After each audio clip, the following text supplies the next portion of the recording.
On Tuesday, January 14, 2014, just before noon, law enforcement officers were dispatched to a residence in Frisco, Texas, USA, to conduct a welfare check on Anna Moses, a 43-year-old woman living independently. Her boyfriend, Michael Stodnick, expressed concern when he couldn't reach her. They were scheduled to meet for a date the night before, but when Michael arrived at Anna's house at 7:30 p.m., it was dark, or the lights were turned off, and her car was not in the driveway. This was unusual because Anna usually left her car in the driveway except for inclement weather, when she parked it in the garage. Michael rang the doorbell, called, and texted, but received no response. Following his initial attempt to contact Anna, Michael drove to a nearby Starbucks and waited 15 minutes. He returned to Anna's house and found no apparent change, so he decided to go home. The next morning, Michael tried again to reach Anna via text messages and phone calls, but received no response. Concerned, he contacted some of her friends, who also reported not hearing from her at 9 a.m. On the morning of January 14, Michael returned to Anna's house and discovered that her trash bins were still at the front, and packages remained unopened on her doorstep. Despite having a house key, Michael refrained from entering because he was unfamiliar with the alarm code. The situation indicated that Anna had not returned home from work on the 13th. Michael contacted the police and requested a welfare check after becoming concerned about Anna's well-being. The police advised him to contact the University of Texas at Dallas Police, which was Anna's last known location. Anna worked as a statistical analyst in the UDA's strategy department and had worked all day on January 13th. Michael went to the campus and spoke with the police, but they did not appear concerned. They only took Anna's disappearance seriously after her boss reported her missing. His boss also informed them that she had not been at work on the morning of January 14. Following this report, a 911 call was placed, prompting the police to arrive, but as residents, nothing seemed out of place. There was no evidence of forced entry. They contacted Anna's son, Igor, who had a key, and met them at the house. The alarm was disarmed at 12:05 p.m. According to the alarm log, for the first time since January 13 morning, the question remained, where was Anna? The police searched several rooms and found Anna's lifeless body in the garage, where she had been fatally shot. Despite her death, she remained dressed in her coat and scarf. Surprisingly, nothing seemed to be missing other than her car. Her purse containing money was discovered next to her, and mail was scattered around her. Notably, an empty Taco Bell sack with a quesadilla wrapper was on the ground nearby. Anna had 7 gunshot wounds distributed as follows: 1 in the neck, 2 in the chest, 3 in the back, and 1 that did not break the skin, with the bullet lodged in her clothing. She also had abrasions on her left hand and a minor abrasion on her right hand, which could be the result of a fall or defensive wounds. Surprisingly, the police discovered 11 cartridge cases in the garage, which contradicted the initial count of 7. Interestingly, there were no bullet holes in the garage. This led the police to suspect that the crime scene had been staged to give the appearance of a robbery. Notably, no fingerprints were found on the patio door or the interior garage door.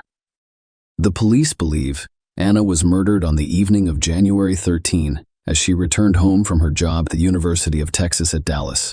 The crucial question remains: who is responsible for Anna's murder? The investigation into Anna's death generated more questions than answers. Originally from Russia, she moved to the United States after meeting Robert Moses. Their union led to marriage, and Robert was formally adopted by his son Igor. Initially, the family appeared close-knit, with Robert and Igor having a strong bond. However, as the years passed and Anna gained confidence in her new American life, she began to engage in activities separate from Robert, causing strains in their relationship. And his interactions with other men contributed to the breakdown of her marriage.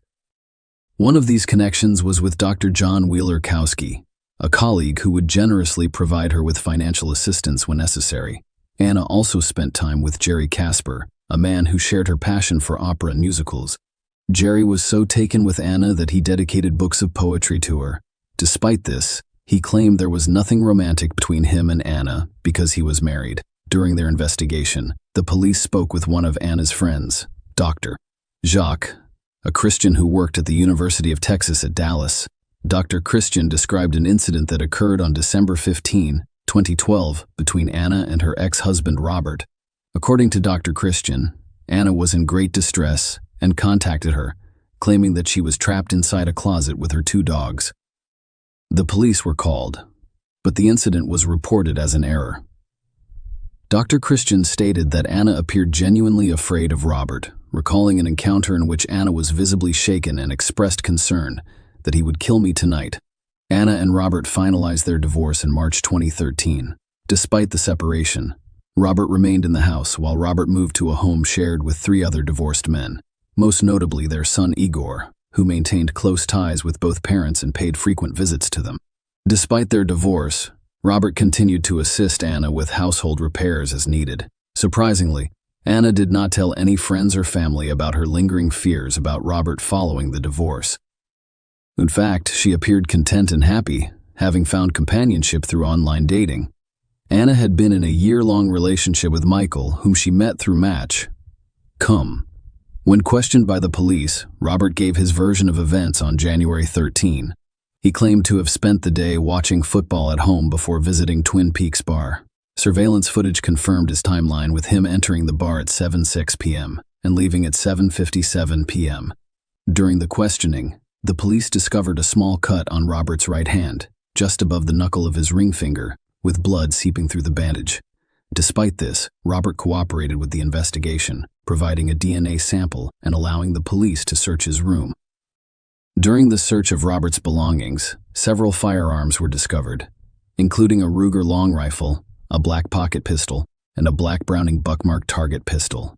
However, extensive testing eliminated these firearms as the murder weapon. The day after Anna's body was discovered, her car was found a few blocks away from her home.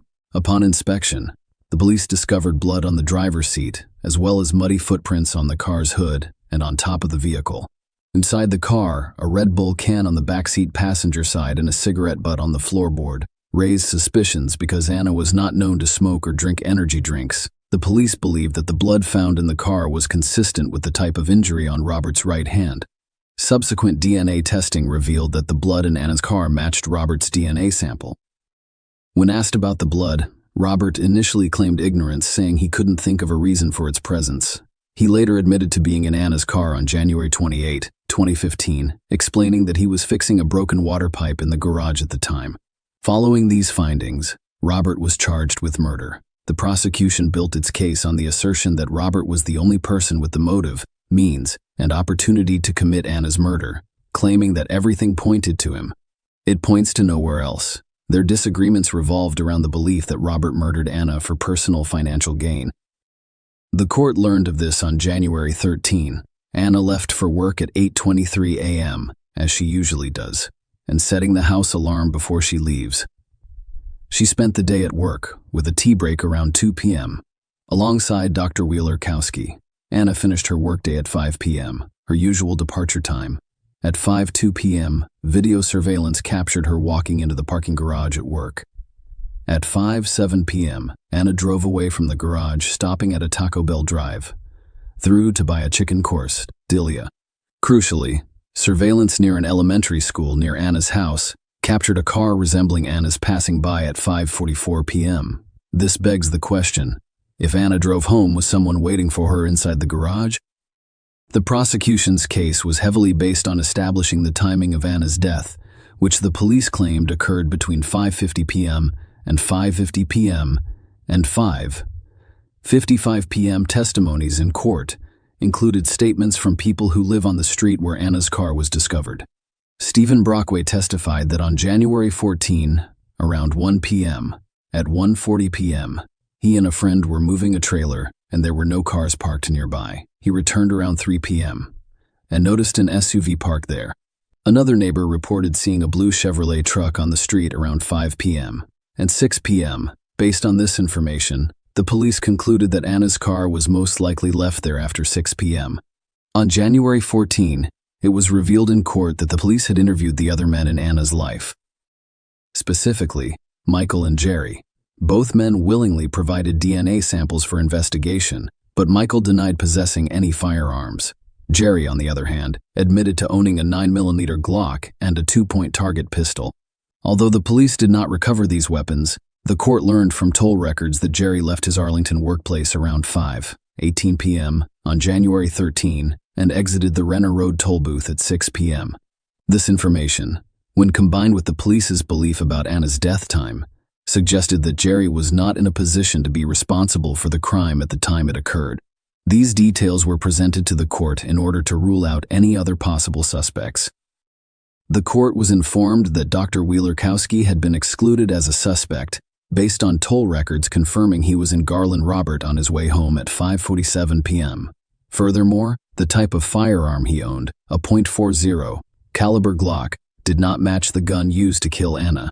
DNA testing of the Red Bull can and cigarette butt found in Anna's car revealed that the DNA belonged to an unknown male. Despite entering the profile into the combined DNA index system, there were no matches. The prosecution emphasized the financial motive, claiming that Robert stood to benefit financially from Anna's death. A review of his financial records revealed that several credit cards were nearly maxed out. During police interviews, Robert allegedly expressed a strong interest in Anna's finances. Michael informed the police that shortly after Anna's death, Robert inquired about her financial situation and approached Anna's mother to inquire about the location of Anna's jewelry. Dr. Christian testified that she overheard Robert saying that it would be beneficial if he lived in Anna's house to avoid the cost of maintaining two homes. Tatiana Heber, another Anna friend, described Robert as a businessman who was interested in Anna's bank accounts, passwords, and other documents.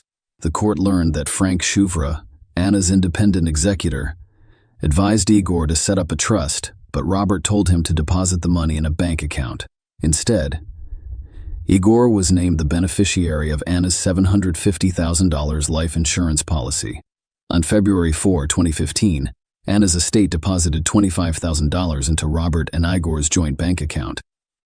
Igor claimed that the money was used to pay off the car he was driving, which Robert had previously owned and had since transferred to Igor. The proceeds were also used to pay off Anna's mortgage. The defense claimed that in their focus on Robert, the police failed to thoroughly investigate other men in Anna's life. They stated that the items discovered in Anna's car, as well as the footprints, did not match Robert's DNA, and that the weapon used to murder Anna had yet to be found. In Robert's defense, it was argued that he was not financially impacted by Anna's death. Robert claimed that his move into Anna's house was solely to assist Igor, who was the beneficiary of his life insurance. Igor supported this claim, testifying that Robert's decision to move in was his own, motivated by a desire for assistance in managing bills and household responsibilities. The trial revealed that Anna took excellent care of Igor, doing everything for him, so it was not uncommon for him to seek assistance with bill payment. Igor testified about the blood stain discovered in Anna's car, claiming that it had been there for years and was not a new or fresh stain. The defense also questioned the accuracy of the time of death. The medical examiner stated during the trial that Anna's stomach contents had been nearly completely digested. The defense argued that if she had eaten the quesadilla and died before 6 p.m., there would have been more identifiable food remnants in her stomach. This raises the possibility that she was murdered later, providing an alibi for Robert and some of Anna's other male acquaintances. Despite the defense's arguments, a Collin County jury found Robert Arthur Moses guilty of first-degree murder of his ex-wife Anna over finances and their relationship in late 2016, sentencing him to life in prison after more than 8 hours of deliberation. In court, prosecutors referred to the then 64-year-old as a calculating killer, claiming that Anna, 43, was targeted and ambushed at the time she died. She was shot in her prime, and no one should ever fear him again. Following his conviction, he filed an appeal to challenge the court's decision. Robert's appeal focused on a lack of evidence, claiming that the conviction was based solely on conjecture and speculation. The appeal centered on specific pieces of evidence, including the chicken quesadilla from Taco Bell and the unexplained large sum of money in Anna's savings account at the time of her death. Concerning the chicken quest idea, the appeal focused on Dr. Williams' testimony, which challenged the established time of Anna's death. Dr. Rohor acknowledged that if Anna had eaten a chicken quesadilla on her way home at 5:45 p.m., it is reasonable to expect the stomach contents to be partially digested after being shot 10 minutes later. However, he testified that he could not recognize any type of food in Anna's stomach contents, casting doubt on the timeline's accuracy. The appeal argued that the uncertainty about the digestion of the chicken quesadilla calls into question the accuracy of Anna's time of death, implying that she was killed after 7 p.m. Is true, this assertion would provide an alibi for Robert, who was reportedly at the Twin Peaks bar at the time. Furthermore, the appeal highlighted Anna's substantial savings account, emphasizing the significant increase in funds over a 23-month period, despite the fact that her spending records showed she spent the majority of her income. The appeal faulted the police for failing to investigate the source of the funds. However, the state appeals court rejected Robert's arguments regarding the quesadilla. The court stated that no one knew what happened to it, or if Anna consumed it. Regarding Anna's savings, the court noted that prosecutors brought it up during the trial, claiming that some of the money came from a former romantic interest who wanted to help Anna. Despite the appeal, the court upheld Robert's conviction, and he is still incarcerated. The rejection of the appeal upholds the previous judgment and preserves the trial outcome. Share your opinion with us in the comments and subscribe to the channel for more.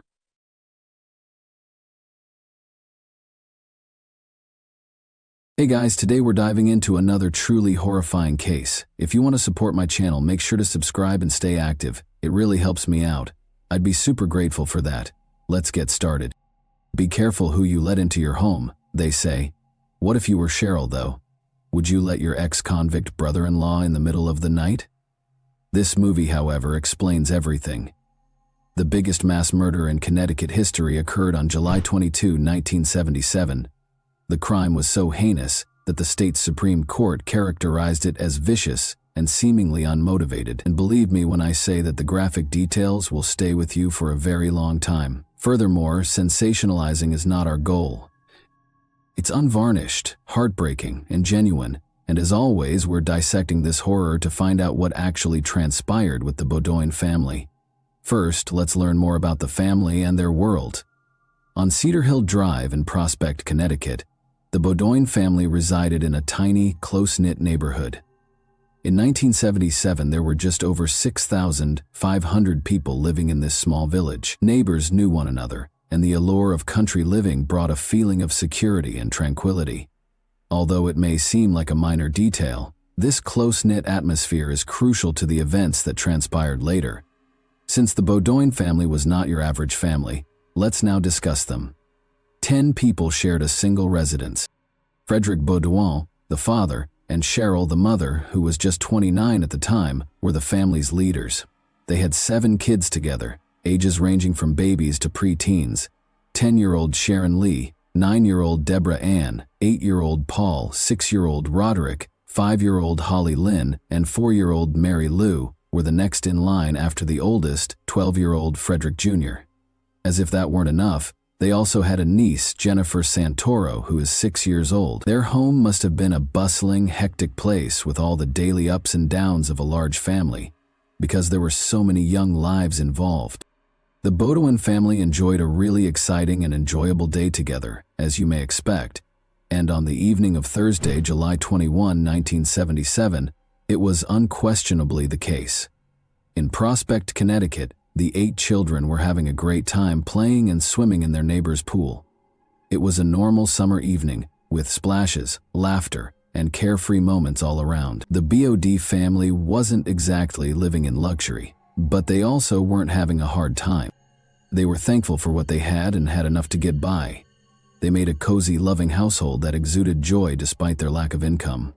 The mother, Cheryl, was watching the children that night as they were having a great time at the pool. The father, Frederick Beaudoin, was attempting to support his family while working his 3rd shift at the Pratt & Whitney factory. However, when a man arrived at the pool, things took an unexpected turn. This was no stranger. Now, the children were actually very happy to see him. The neighbor remembered how they all ran to meet him and gave him kisses and hugs. He was obviously someone they trusted and knew well. After some time, the neighbor went inside. The kids finished their fun in the pool, and they went home with this man. The evening then proceeded as it would for any other family. However, nobody could have predicted that this night would soon take a tragic and dark turn that would permanently alter everything. When neighbors began to smell smoke around 4:15 in the morning, the early morning silence was broken. They initially believed it might be someone burning trash or leaves, but then they heard cries coming from the Beaudoin residence, which was much more frightening. They promptly called 911 and 11 to report the fire, after realizing something was gravely off. With sirens blaring through the night, Fire engines from Prospect and the neighboring town of Bethany raced to the site. After roughly half an hour of valiant efforts, the firefighters were able to put out the fire, but none could have predicted what would happen next. Firefighters started searching the house as the smoke cleared and the flames subsided. They found an unimaginable tragedy within. The house was filled with the bodies of Cheryl Baudouin, her 7 children, and her niece Jennifer Santoro, age 6. Before the fire, they had all been mercilessly murdered. The burned body of Cheryl was discovered on the kitchen floor. 2 of the children were found in another bedroom, while 3 were found in another. There were 2 children in the back and 1 in the master bedroom. The situation in the bathroom was very horrific.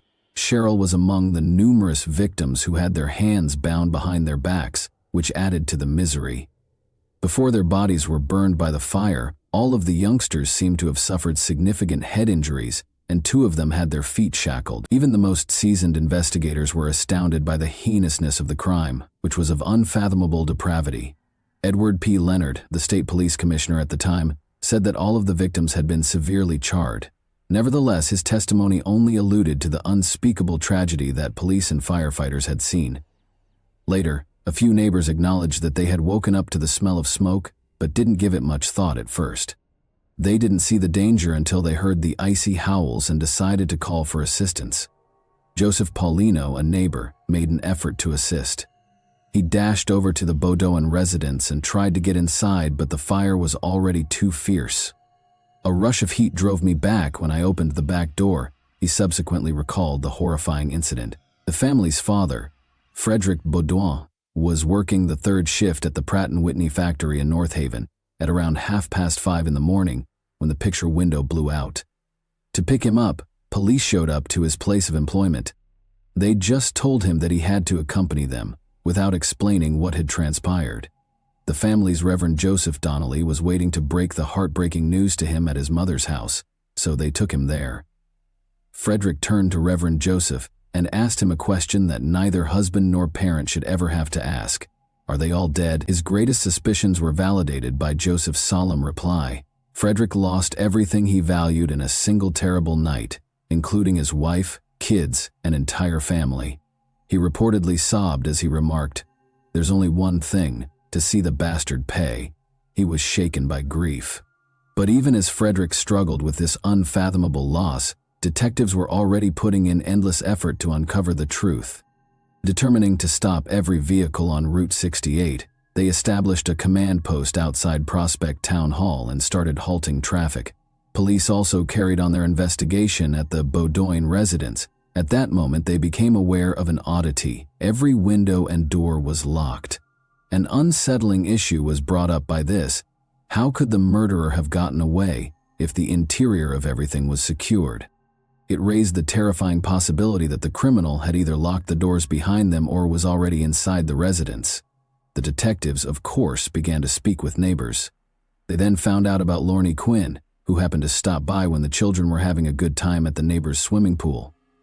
That wasn't all, though. About a mile from the house, the neighbors reported seeing him again early on Friday morning, sitting by himself in a black automobile, parked in a neighboring church parking lot. The investigators were alarmed by this information. Why was this individual lingering at the house both before and after the catastrophe, and who was he? Additional information regarding Lorne's relationship to the Baudouin family was provided by the neighbors. He wasn't merely a haphazard character on the outside of their life, as it turned out. In fact, he had been living in their basement for approximately 2 years. Then, suddenly, he disappeared from their lives. However, he reappeared on that fateful Thursday night, the same night the Baudouin children were swimming at the neighbor's pool, just as suddenly as he had vanished. Investigators, meanwhile, couldn't afford to ignore anyone, not even the distraught father, Frederick. The individuals closest to the victims are frequently examined in the early phases of any investigation. Frederick therefore didn't think twice when police requested for his consent to search his truck. He had nothing to conceal. The search was a necessary step in ruling him out, but it turned up no proof or suspicious objects. The probe was a flurry of activity by the time it reached the 24-hour mark. No time was being wasted by the police. They had examined more than 100 witnesses, including Frederick and Lorne, set up roadblocks and talked to neighbors. No information was too minor to be taken into account, and every detail was crucial. Officers discovered something much more concerning than anything they had heard from the neighbors, though, when they entered Lorne Acquin's name into their system. This was not a man who had a few small legal issues. He was portrayed as having a hazardous and unpredictable streak by the patterns found in his criminal record. Lorne received a prison sentence for stealing in April 1974. Released in February 1975 after less than a year of service, freedom didn't last for him. He was back in jail by March 1976 after making a frantic and careless attempt to break out of custody, which suggested his audacious, unbridled personality. He was released on parole in September 1976 after serving time for that charge.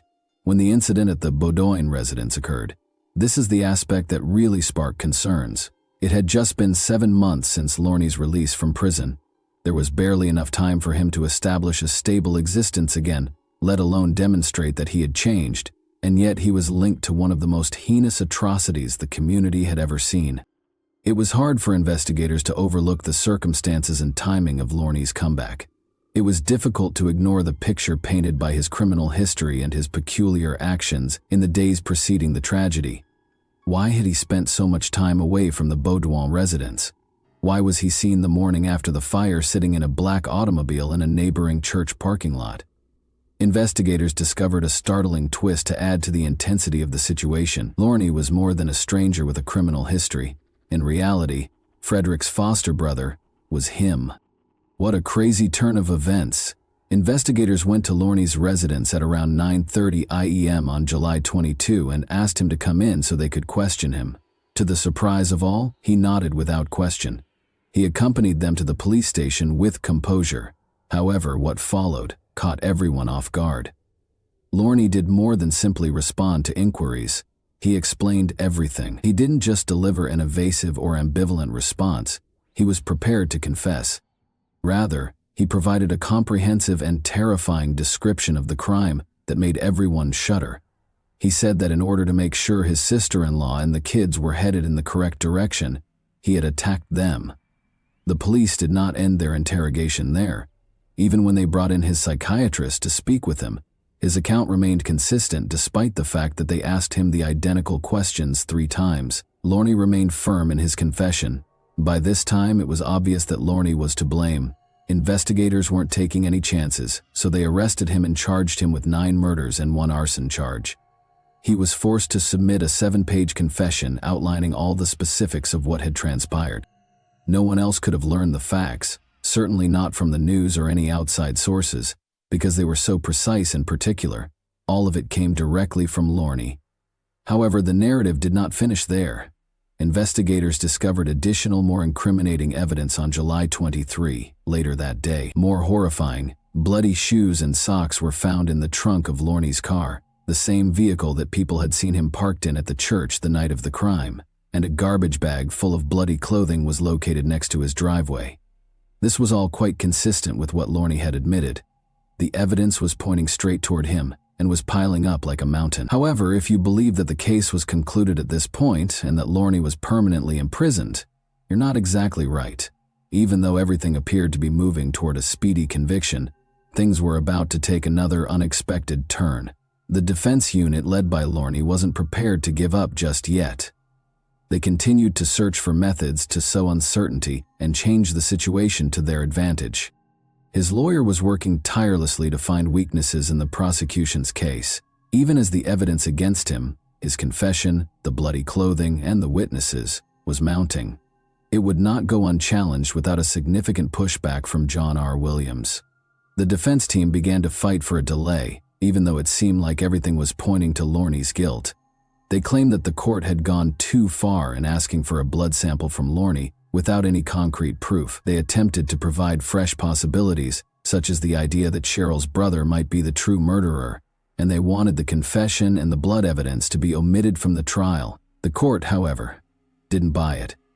They refused to allow the defense to divert attention from the evidence, which they saw for what it was: terrifying, consistent, and unambiguous. The trial proceeded according to schedule there, and on July 16, 1979, the jury was sworn in, and it seemed as though the last chapter was drawing near. Then came the day that everyone had been anticipating. Lorne's confession was made public. And it didn't let me down, I can assure you. It described what he had done in graphic detail. Lorne described every moment with icy accuracy as she confessed to killing Cheryl, her kids, and other people. He even described how, before the violence started, he went to the house in the evening to pick raspberries with the children. Although it was difficult to accept, Lorne's story was not over yet. He claims that after leaving the house at 8:30 p.m., he returned early the next day at 2 or 3 a.m. by sneaking in through the unlocked basement door. Cheryl walked down to see what was happening when he casually turned on the light in the kitchen.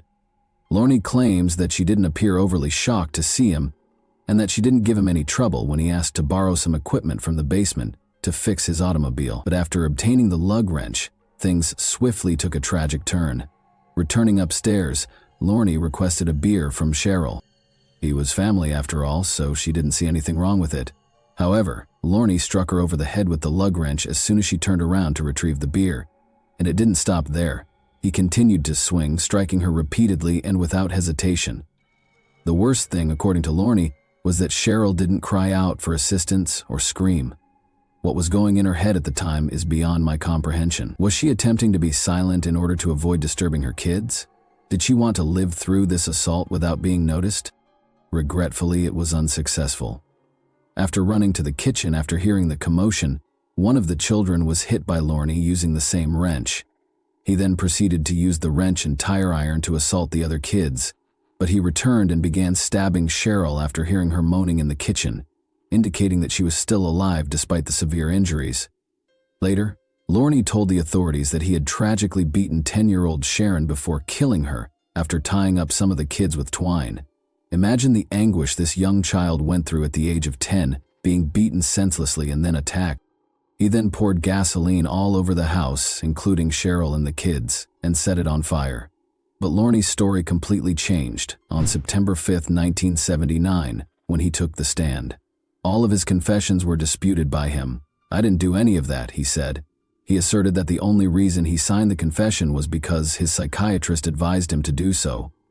"It would be better for you if you signed," the doctor had told Lorne. During his interview, Lorne also said he constantly asked to talk with a lawyer, saying he wanted to do so repeatedly, but the police consistently turned down his petitions, claiming they already knew he was guilty.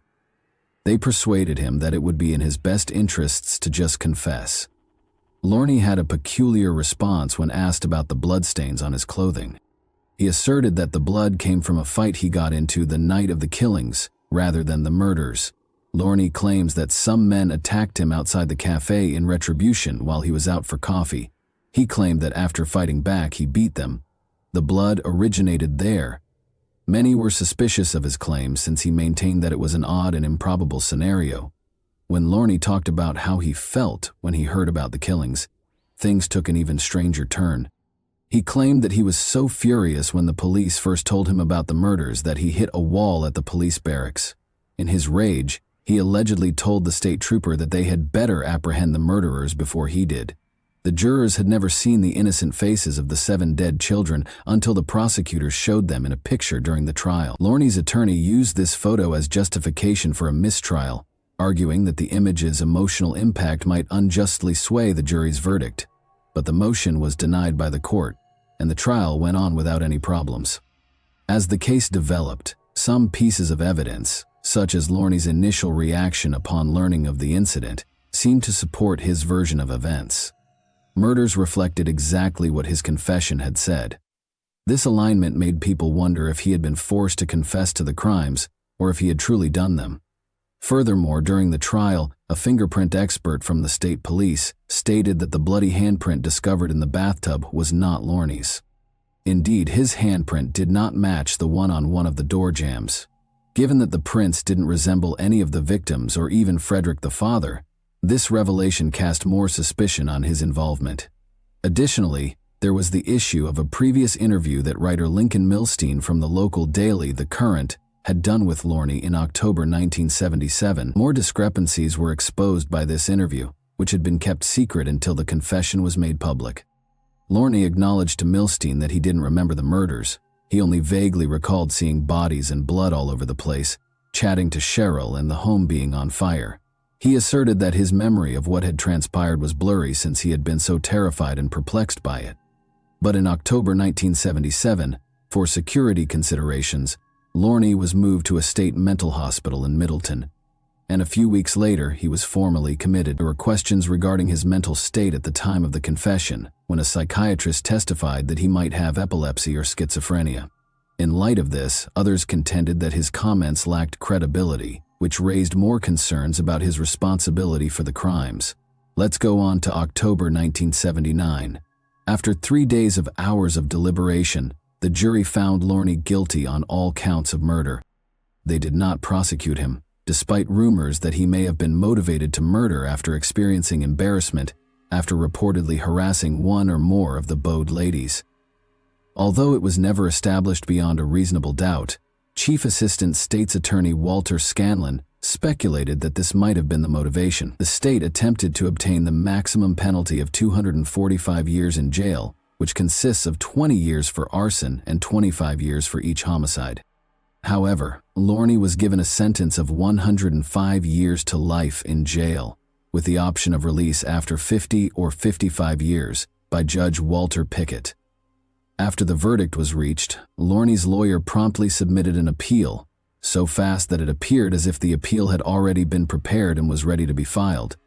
But Lorne was imprisoned after the court rejected his appeal. Lorne persisted in challenging his conviction over time by submitting requests for a habeas corpus hearing. Each petition was denied in spite of his best efforts, and his court cases appeared to be fruitless. For those who are not familiar with the word, habeas corpus is a writ that is used to bring an accused individual from another jurisdiction to the court where the crime was committed. This essentially allows the case to be reviewed. Lorne contended that his confession shouldn't have been used against him and that he was unfairly condemned. After a while, Lorne was moved to Suffield, Connecticut's McDougall-Walker Correctional Facility, where he was imprisoned for 38 years.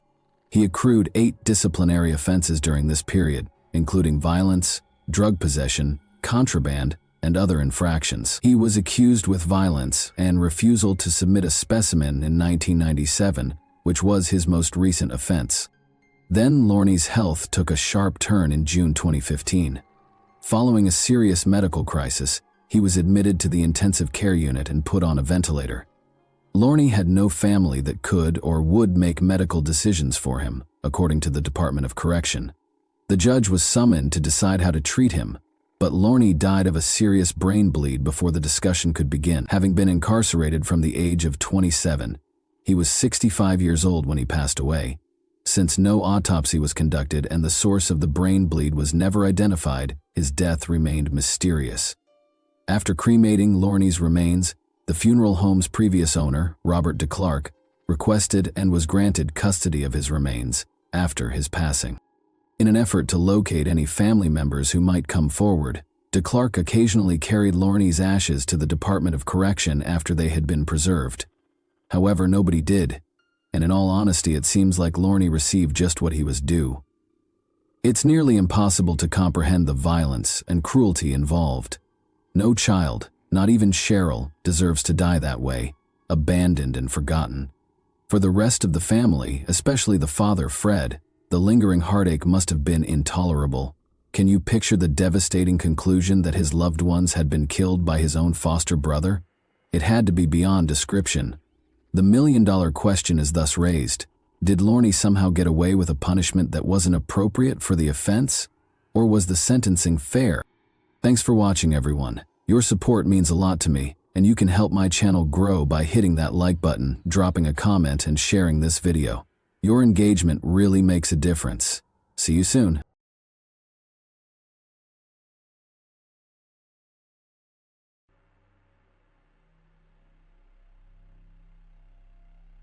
The Case of Sheila LaBarre, a monster with angelic features.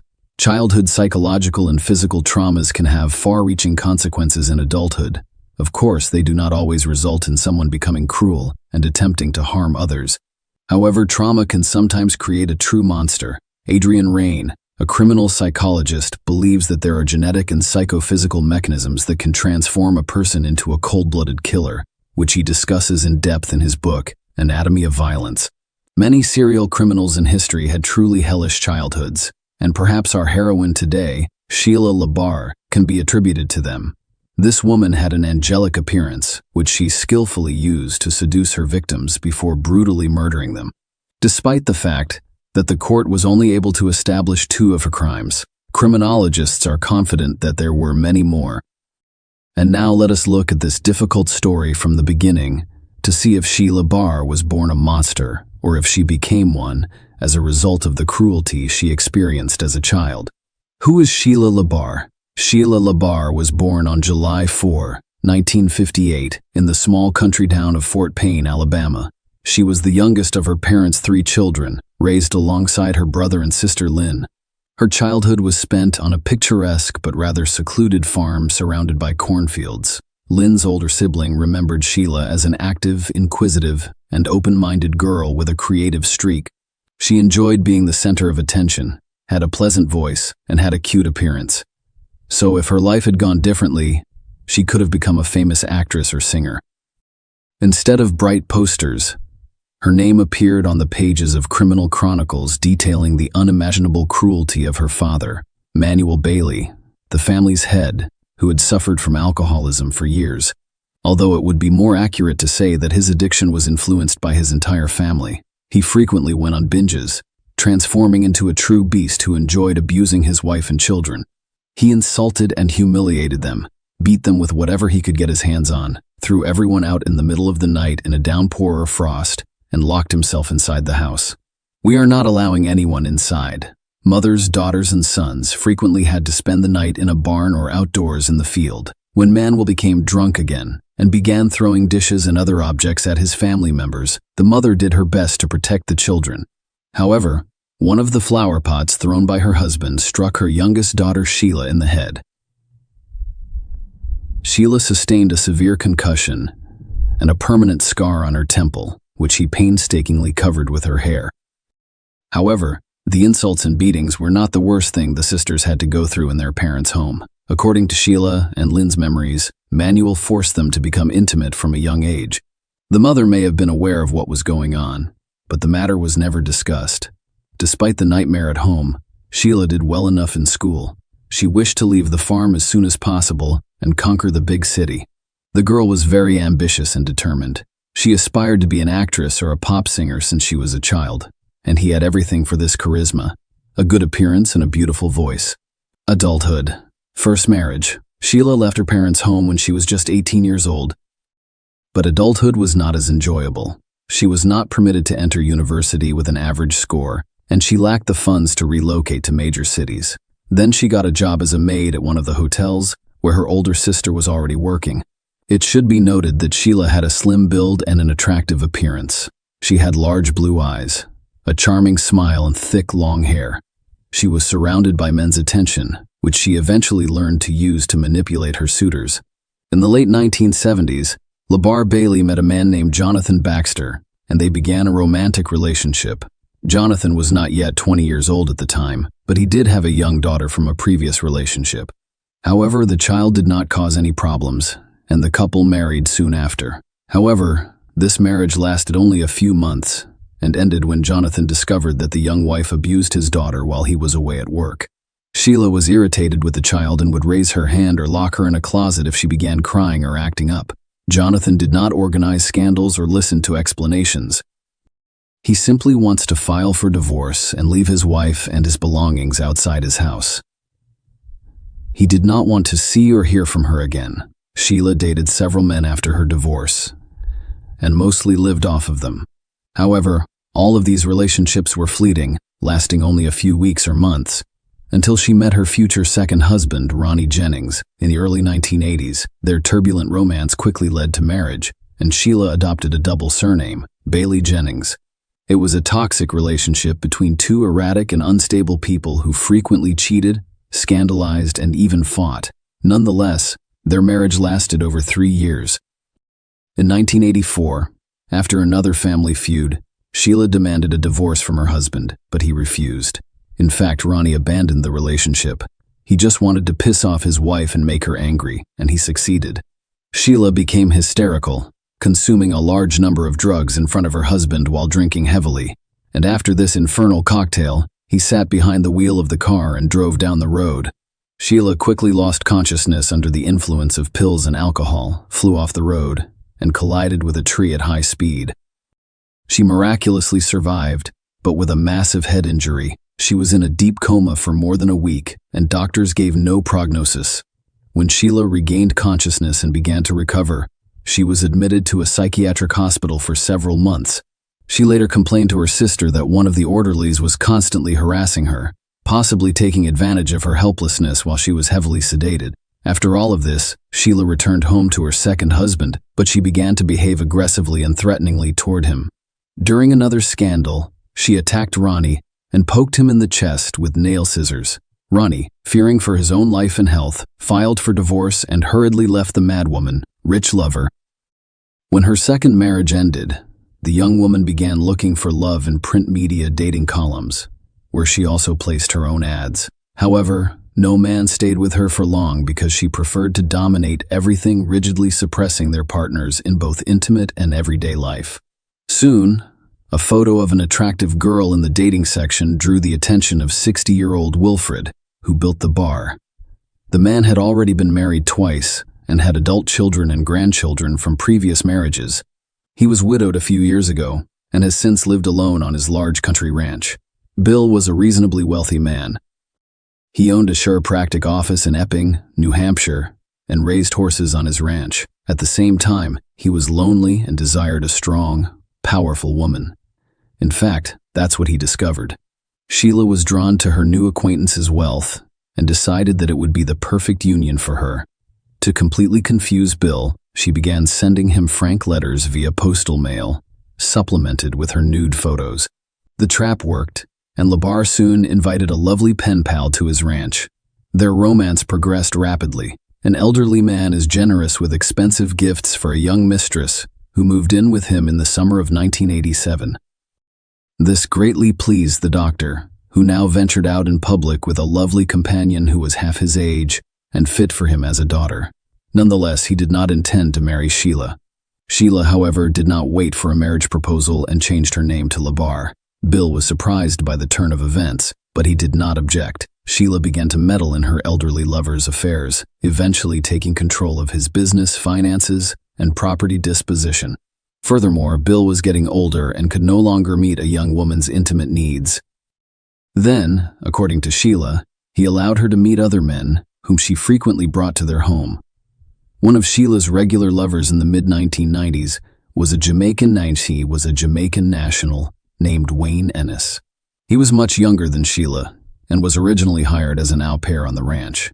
However, the young man, with Bill's consent, who was most likely pressured by Sheila, soon moved into the owner's home. Sheila and Wayne officially legalized their relationship in 1995, and the spouse considered him to be her only man from that point forward. But he quickly realized he was mistaken because his wife continued to meet with various men. Wayne wasn't pleased with this, and one day he jumped on Sheila and her next lover, causing them physical harm. Sheila, who had grown accustomed to being dominated, had no idea how to deal with her third husband, who got into a fight every time his arrival was announced. Eventually, she filed for divorce and requested a court order to prevent Elaine from approaching her, accusing him of violence and assault. Sheila's turbulent personal life was unaffected by another divorce, and she continued to meet with numerous lovers, changing them like gloves. True, her relationship was increasingly ending in lawsuits from men who accused Sheila of not only cruelty, but also threatening their lives and health. As a result, she intentionally hit one of her boyfriends with a car and nearly ran over him, while another nearly broke his head and scratched his face, leaving him permanently scarred. With age, Sheila became increasingly dangerous to others. He demanded obedience from all men and became enraged when they disobeyed. Bill Barr died from heart failure in 2000 when he was 74, although doctors and police officers did not see a criminal case in the death of an elderly man. His family believed Sheila had something to do with it. In their opinion, she had been slowly poisoning Bill for years, driving him into the light, despite the fact that Bill and Sheila were never legally married. Sheila, according to the will, became the sole heir to all of his property. The relatives attempted a legal challenge, but were unsuccessful. They remain convinced that the mistress coerced Bill into writing the wills he desired at House of Temptation. As previously stated, after Bill's death, Sheila gained complete control over all of his property. She no longer had to consider anyone's opinions. She could do whatever she pleased with the estate she had inherited. She herself described her home as a place of seduction and pleasure, with no inhibitions. She met men on the street, in bars, and on the internet, drew them to her, and then tried to keep them on the ranch for as long as possible. She wasn't concerned about their age, skin color, or physical appearance. She promised them earthly pleasures, but then attempted to suppress and subjugate them to her will. Sheila frequently tried to seduce couriers by meeting them naked and offering an alternative method of payment. But she didn't consider the fact that she was getting older and was no longer as attractive as he was. It got to the point where couriers refused to deliver to her address. Neighbors noticed that different men visited the Ranch La Barre on a regular basis, but some left the same day. Others were delayed, but only for a short period. What was going on in the house itself could only be guessed, as Michael Delage had also disappeared. Sheila soon decided to look for lovers among men who were in desperate need of housing money, particularly those suffering from addiction. This category was the most vulnerable, making it an easy target for the cunning woman who posed as a widowed millionaire and boasted about the untold wealth she had inherited. In 2004, La Barre met Michael Delage, a homeless man, on one of the city's streets. He had a difficult life and had lost everything due to his addiction to illegal drugs. His relatives attempted to send him to a rehabilitation clinic, but he fled and has been loitering ever since. Sheila liked Michael and invited him to her home, offering him shelter, food, and the necessary drugs in exchange for intimacy. Moving to the ranch, the man became completely reliant on his former mistress. He gave in to all of her demands, afraid of being on the street again. But Sheila quickly acquired the taste, and her desires became increasingly sophisticated. She bound, beat, and humiliated Michael, taking pleasure in it.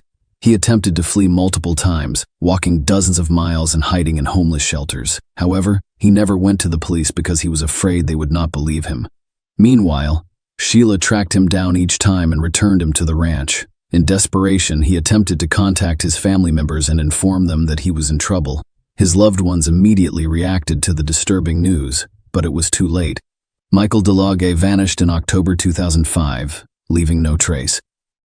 When his family contacted Sheila directly, she confirmed that she and Michael had split up. He had abandoned her, and his current location was unknown to her. Michael did not return to any of the places he had previously visited. Nobody who knew him had seen him, and there was no way to reach him.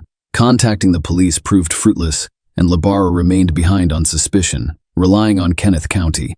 Sheila's tales of her exorbitant wealth were greatly exaggerated, and the house and automobile needed to be maintained, so she was forced to find work. Naturally, Sheila chose an occupation that suited her, becoming an operator of intimate phone services. Men were drawn in by her enchanting voice and offered to meet her in person. Among these men was Kenneth County, who was only 24 years old at the time they met. The young man had an attractive appearance and was friendly and open. However, he had a low IQ, which made him extremely gullible. This was precisely the type of guy La Barre was looking for. Kenny was extremely close to his mother, on whom he completely relied. But Sheila, with the help of clever manipulations, was able to break this connection and literally lower Kenny to herself. She gave him an unforgettable night of love and promised that it would be like this all the time. The young man decided he had met the woman of his dreams, informed his relatives, and moved into Sheila's house. But Sheila soon revealed her true face to the guy, having set up a real torture room for him, and each time intimacy turned into a brutal beating, or worse.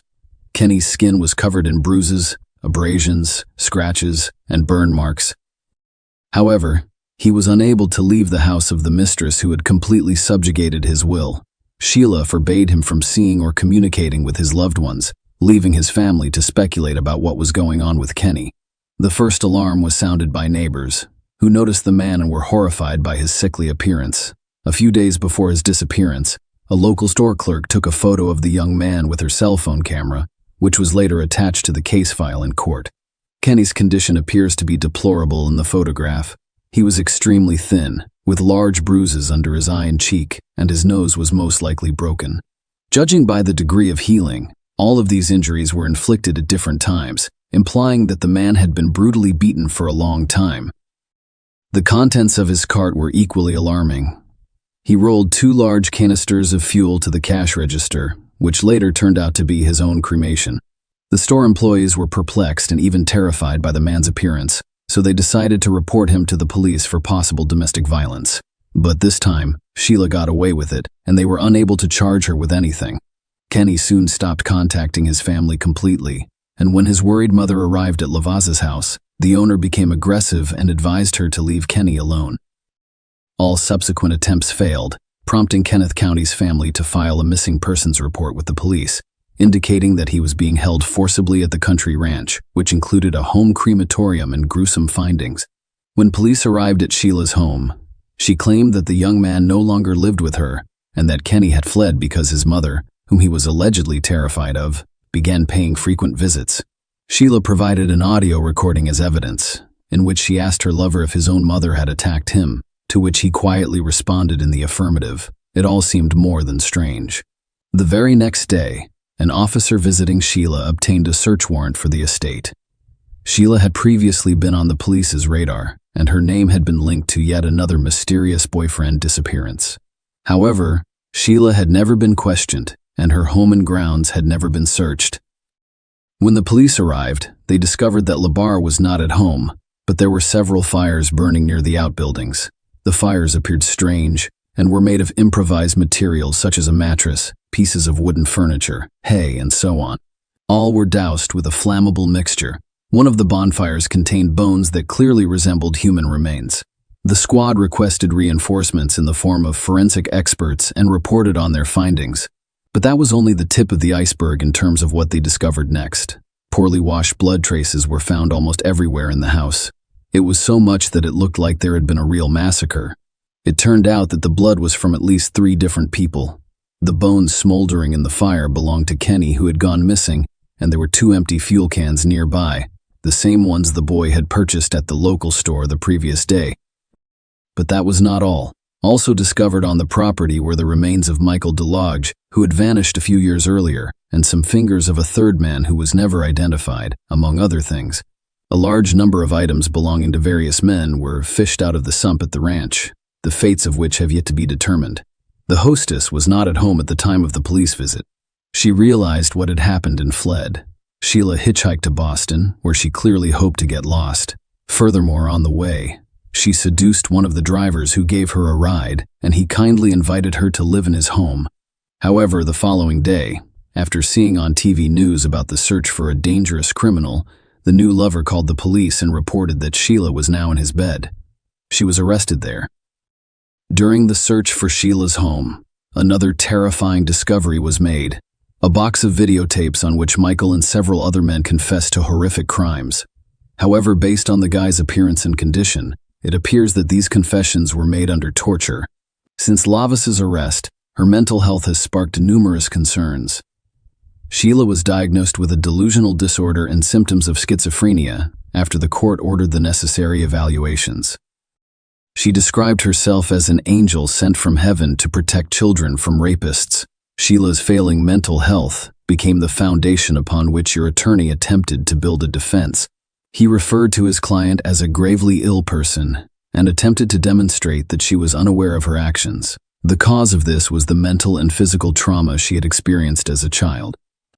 The defendant claimed that many years ago, when she was involved in a terrible accident that left her in a coma, on the verge of dying, she met with God, and the latter instructed her to rid the world of men who exploit children.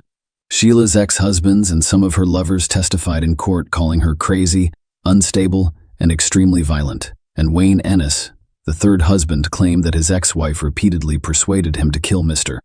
Labar in order to seize his property. However, despite the defense's efforts to persuade the court that Sheila was insane and in need of treatment, it was established that she was aware of her actions at the time of her crimes.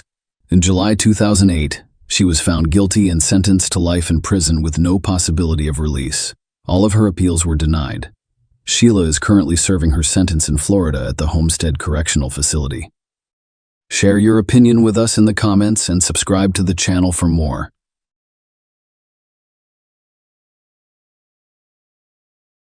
Hey guys, today we're diving into another truly horrifying case. If you want to support my channel, make sure to subscribe and stay active. It really helps me out. I'd be super grateful for that. Let's get started.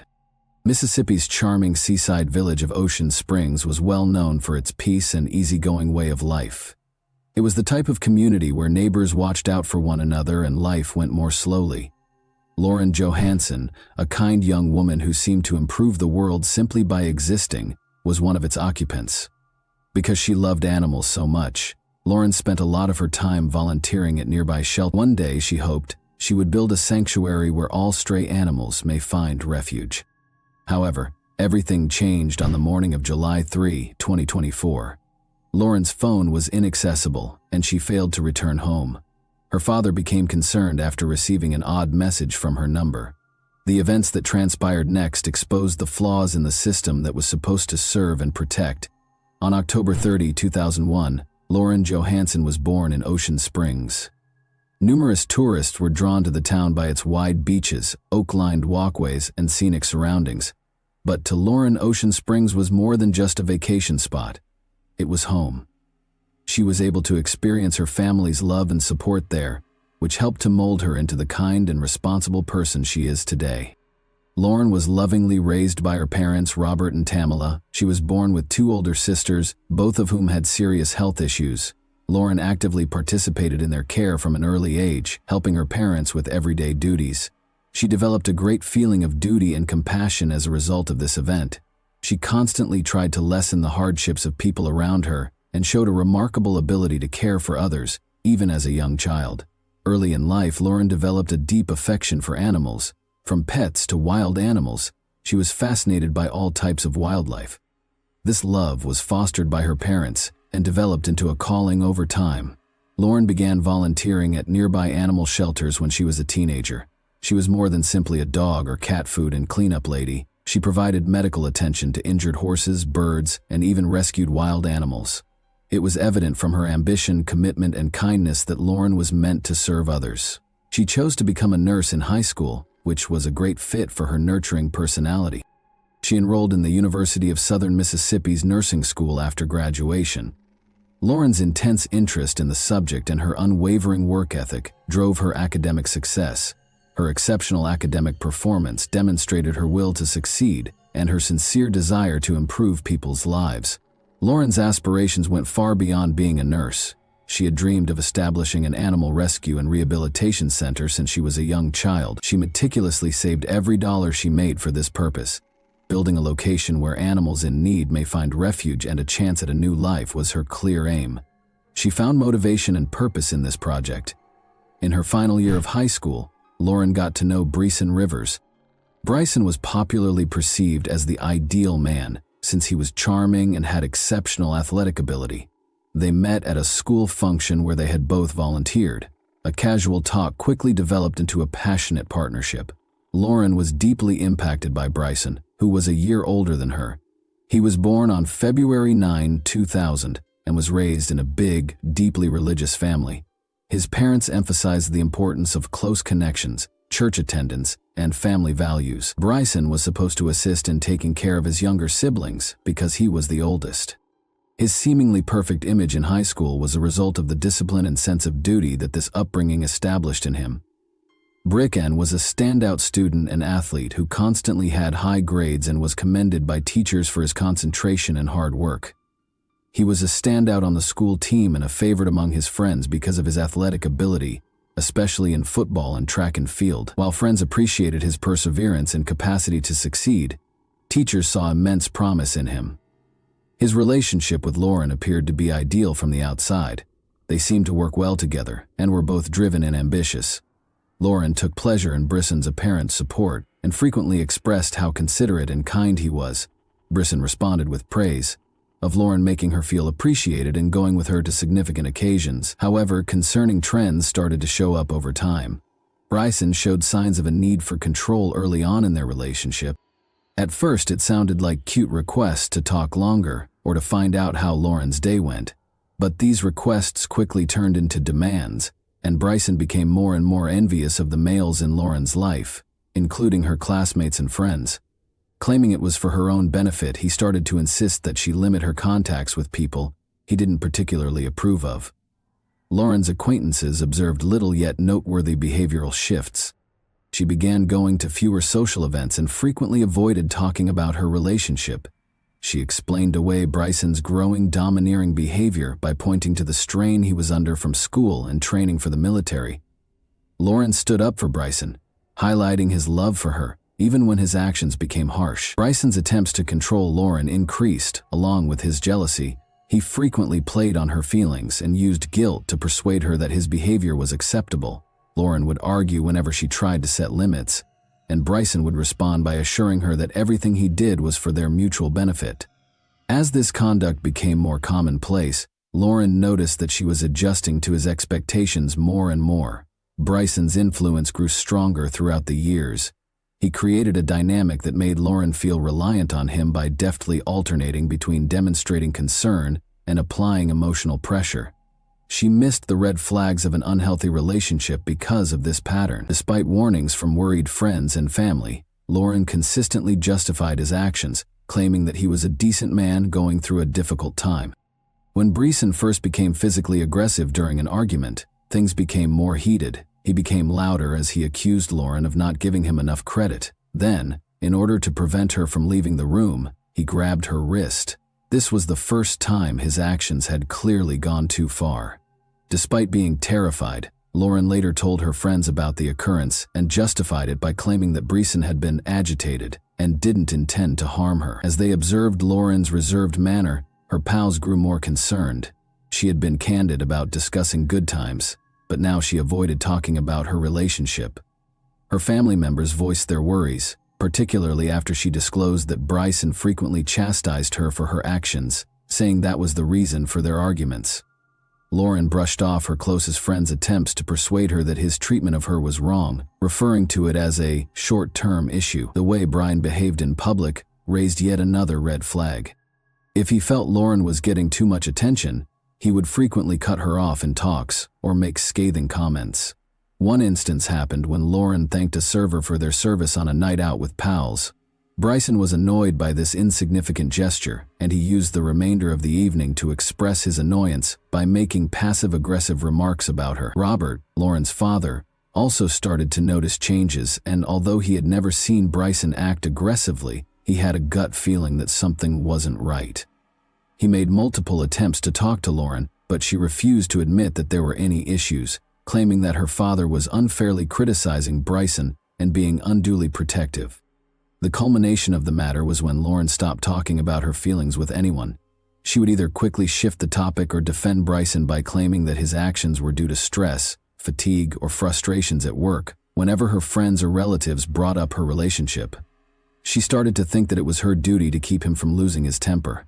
For Lauren, these aggressive and manipulative behaviors formed a vicious cycle. She eventually gave in to Bryson's influence and grew more and more cut off from people who could have been of assistance. Her loved ones could see her internal conflict, but they were powerless to change her choices. Unaware that she had already resorted to emotional and psychological dependence on her boyfriend, Lauren thought she could manage the problem independently. Bryson and Lauren organized a trip to Nashville in December 2023. Lauren was on winter vacation from college, while Bryson was on leave from the military. While Bryson saw the vacation as an opportunity to show himself as a kind partner, Lauren saw it as a chance to escape her everyday routine. They intended to unwind together, tour well-known sites, and take in the city's vibe for a few days. The journey began without any problems. They visited well-regarded restaurants, strolled the streets, and investigated nearby landmarks for the first few days. Bryson felt at ease and delighted in their time together, but there was tension between them beneath the surface. Despite feeling the weight of his expectations, Lauren ignored the warning signs. In order to watch a football game that was significant to Bryson, the couple made the decision to go to a nearby tavern on December 11. Bryson, a former athlete, was a devoted supporter of his team and would not miss a game, not even on vacation. The evening was uneventful at first. They ordered drinks, watched the game, and sat at a table. Although there was a tinge of fatigue in her eyes, Lauren seemed at ease. When Lauren needed to use the restroom, the atmosphere suddenly became heated. she asked a server for directions and did what he instructed. Bryson's unjustified suspicion was aroused by an innocent coincidence a few minutes later, when the same waiter occurred to walk down the same corridor. Lauren saw that Bryson's attitude had altered when she went back to the table. He appeared tight and annoyed without any justification. He also alluded to alleged adultery and charged her with purposefully vying for the waiter's attention. The dispute swiftly became heated, and despite Lauren's efforts to soothe him, Bryson became irate and raised his voice. Later, witnesses observed that although Lauren seemed to be attempting to defuse the situation, Bryson persisted in his charges. The couple eventually made their way out of the bar and toward their nearby parked automobile. The tension between Lauren and Bryson reached a breaking point as soon as they got into the automobile. Bryson stole Lauren's phone, stopping her from calling for assistance, and locked the doors, making it impossible for her to flee. He started screaming at her, his rage quickly turning into physical violence. Despite her cries and frantic attempts to defend herself, Bryson began to strike her.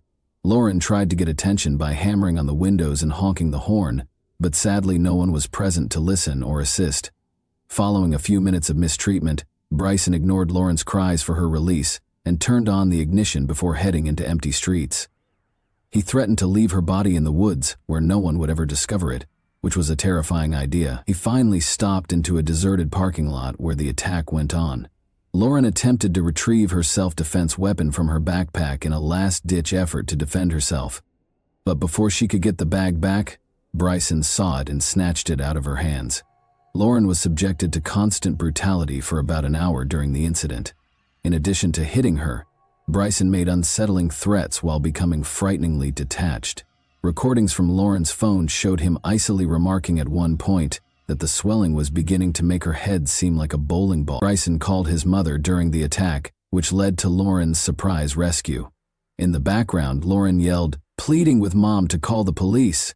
Even though Bryson's mother didn't know the precise location of law enforcement, she knew something was seriously off and called them. In the meantime, Robert, Lauren's father, located her using a family monitoring program on their phones. The officers heard Lauren screaming from inside the car when they got there. Bryson was still holding her as the officers opened the door. Lauren was bruised and covered in blood. There were obvious evidence of serious damage on her face and torso. Bryson was immediately detained. Lauren was taken to the hospital, and she was hardly able to speak. Medical personnel were astonished by her injuries. It was evident what she had been through from the numerous bruises, swelling, and other indications of severe suffering. Lauren declined to file charges in spite of everything, stating that she didn't want to jeopardize Bryson's life or military career. Bryson constantly attempted to get in touch with Lauren while she was being held, taking advantage of unknown loopholes in the jail's rules. He deceived her throughout his calls by vowing to change and making a vow to never harm her again. Lauren gave in to his pressure and changed her original remarks, which had a big impact on the case's course. After being arrested, Bryson Rivers was detained pending trial on assault charges. The court granted him the chance of bail in spite of the seriousness of the accusations and the overwhelming evidence against him, which included Lauren's testimony and audio recordings. At first, $250,000 was his bond, which kept him in custody while his case proceeded. Bryson appealed the bail amount 6 months later with the help of his legal team. The bail was reduced to $150 when the judge granted the motion. Many, including Laura's family, were taken aback by this ruling since they thought that a lower bail would encourage more aggression. Bryson's mother did, however, pay the sum, and he was let free pending trial. Bryson was subject to wearing a GPS email ankle monitor to track his movements as part of the terms of his release. He was not allowed to leave Nashville, to go near Lauren, or to try to get in touch with her in any manner. However, these conditions were not appropriately implemented because to bureaucratic mistakes. The stringent limitations were not completely disclosed to the officer who took Bryson to the monitoring center. As a result, there were no limitations placed on the GPS monitor to stop him from leaving the city, and it was incorrectly programmed. This mistake was brought on by a lack of departmental collaboration. The monitoring center did not get the documentation outlining the conditions of Bryson's release in a timely manner. Because of this, the employees who were in charge of installing the ankle monitor had to rely on Bryson's own story, where he gave misleading information and left out the limitations pertaining to Nashville and communication with Lauren. Bryson's ankle monitor's batteries started to drain a few days after he was released. He disregarded the message that the smartphone needed to be charged. Authorities couldn't follow him after the monitor completely died. Despite becoming aware of the problem, the monitoring center did not respond right away. Because they failed to notify law enforcement promptly, Bryson was free to break the terms of his parole. Lauren's family didn't find out until a few days later, when police told her father, Robert, that Bryson's monitor had stopped working and that they didn't know where he was. It was shocking to learn that authorities were not handling the case with the necessary urgency, so instead of acting right away, they left a voicemail on Robert's phone, briefly outlining the circumstances. Lauren's family decided to handle things themselves. Robert demanded prompt action from the local police department in order to find Bryson. In order to avert a catastrophe and find any hints on Bryson's whereabouts, he also insisted on checking Lauren's car's GPS system. Attempts to locate Brian were unsuccessful despite the family's constant efforts. His location remained unclear for days after the ankle monitor malfunctioned. Robert emphasized the immediate danger to his daughter's safety and urged law authorities to act more forcefully on several occasions.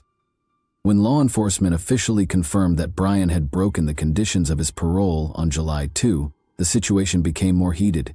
His phone had been switched off by then and it was unclear where he was. His arrest warrant was issued by the police, but it was too late to stop what transpired. Robert, Lauren's father, attempted to reach her on the day she vanished, but his calls were not returned. Later, he got an SMS from her phone that made him suspect right away. Lauren didn't sound like the author of the message. Startled to find out where Lauren was, Robert called his other daughter, who lived in the same apartment as her. When Lauren's sister awoke, the front door of the apartment was open, the security cameras were turned off, and Lauren's car was nowhere to be seen. She called Robert right away, and he called the police right away to report Lauren missing. Police took a long time to respond, even though the family's desperation and the evidence they presented were convincing. Law enforcement didn't agree to start following Lauren's automobile until over 24 hours after she was reported missing. A number of structural flaws in the way authorities handled Bryson's case culminated in these delays. Although Lauren's family had taken every precaution to avoid a tragedy, their efforts were thwarted by law enforcement's inaction. Lauren's automobile was eventually found by authorities using its GPS signal on July 3, 2024. The car was parked just outside of town in a secluded spot close to the Wolf River Cemetery. The area was renowned for being remote, encircled by thick forests and distant from any major thoroughfares. Law enforcement officials and Lauren's father, Robert, were quickly mobilized by the disturbing finding. A man abruptly bounded out of the car and fled into the bushes as police drew closer. He was being pursued by Brick and Rivers officers, but the dense undergrowth made the pursuit challenging, and he soon vanished from view. In an attempt to locate his daughter, Robert, who had arrived at the site just behind the police, hurried to the automobile. He saw a terrifying scene when he opened the door. Lauren's body was in the back seat, covered with black trash bags and a sheet. She was nearly unrecognizable due to the extensive injuries to her head and face. Nothing in his experience could have prepared Robert, a doctor who is used to seeing injuries, for what he witnessed that day, he later acknowledged. Some cops started recording the incident while others carried on looking for Bryson. Lauren had suffered a severe beating before to her death, as evidenced by bloodstains found on the upholstery and inside the vehicle. Even as his own condition worsened, Robert refused to leave the area until the investigation was over, despite the mental and physical toll it had taken. Bryson was found after many hours of searching. He was eventually found deep in the woods by helicopters using thermal imaging technology. 9 hours after the search started, Brian was captured by the officers that encircled the location. He didn't resist and seemed cool and collected when he was arrested. Brian Rivers later gave his version of events when being questioned. He asserted that he knew Lauren would be spending the day alone when he got to her house that morning. She had been ignoring his calls for a few days, which had increased his ire and misgivings. Bryson found it hard to believe Lauren was attempting to put her distance from him. He waited for her to leave the home and then went out to speak with her. He claimed that Lauren attempted to leave and refused to talk to him about anything. Bryson then took hold of her arm and pushed her into her vehicle. Despite Lauren's protests, he locked the doors and got behind the wheel. In order to avoid being overheard, Brian said that he had taken Lauren to a secluded area outside of the city, but the discussion soon descended into a dispute. Brian's ire was only heightened when Lauren insisted on being released and threatened to call the police. He started screaming at her, saying she had betrayed him. Brian pushed Lauren back into the seat when she tried to open the door to get out. This was a pivotal event in time. The situation became unmanageable after he hit her. According to his account, he was attempting to soothe her but ultimately resorted to physical force, striking her again after the attack until Lauren lost consciousness. Bryson claimed that after first attempting to resuscitate her, he chose to dispose of her body after learning she was dead. He put her in the back seat of the car after wrapping her in a blanket he had taken from the trunk. After driving farther into the countryside, Bryson pulled over at a deserted spot close to Wolf River Cemetery. With Lauren's body inside, he left the car there with the intention of coming back later to remove any remaining evidence. But before he could execute his scheme, the police, who were monitoring his activities, found the car. Widespread public indignation was triggered by the news of Lauren's untimely murder and Pritchen's detention. Media coverage not only addressed the crime but also emphasized the many shortcomings in the legal system that led Pritchen to avoid appropriate supervision following his release on bond. In the midst of their sorrow, Lauren's family made a public appeal for the community to solve the structural problems that led to this tragic event. Additionally, Bryson's mother, who covered his bail, came under heavy fire. Many questioned whether she was completely aware of the possible repercussions of her conduct. Although the world widely condemned her choice, Lauren's family never publicly placed the responsibility on her. Numerous Ocean Springs locals, along with friends and relatives, attended Lauren's burial to express their sorrow over her passing. Lauren continued to be a representation of generosity, altruism, and a commitment to assisting others, to everyone who knew her. One of Lauren's biggest loves in life was animal welfare. Therefore, her family chose to create a foundation in her honor to fund these initiatives. Under the meantime, Bryson's trial preparations were under progress. The court adopted an especially severe attitude because he was already being investigated for his prior assault on Lauren. But the public was outraged at the sheer fact that he had been given bail in the first place. Many demanded changes to bail regulations in order to stop future tragedies of this nature. In December 2024, Bryson Rivers was put on trial. He was charged with attempted evidence destruction, first-degree murder, and kidnapping. A verdict has not yet been rendered in the ongoing trial. Lauren's tragedy expanded beyond a single family's tale.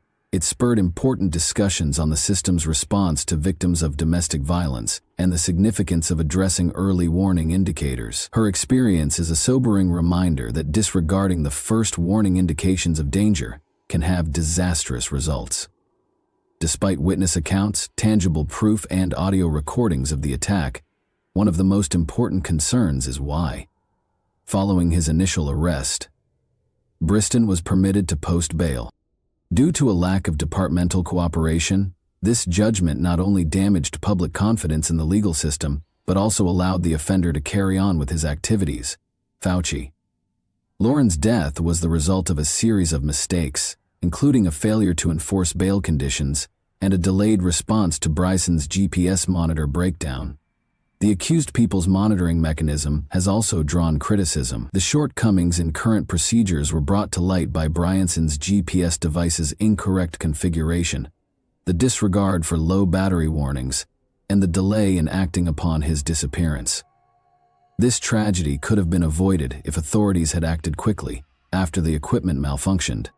Thanks for watching, everyone. Your support means a lot to me, and you can help my channel grow by hitting that like button, dropping a comment, and sharing this video. Your engagement really makes a difference. See you soon.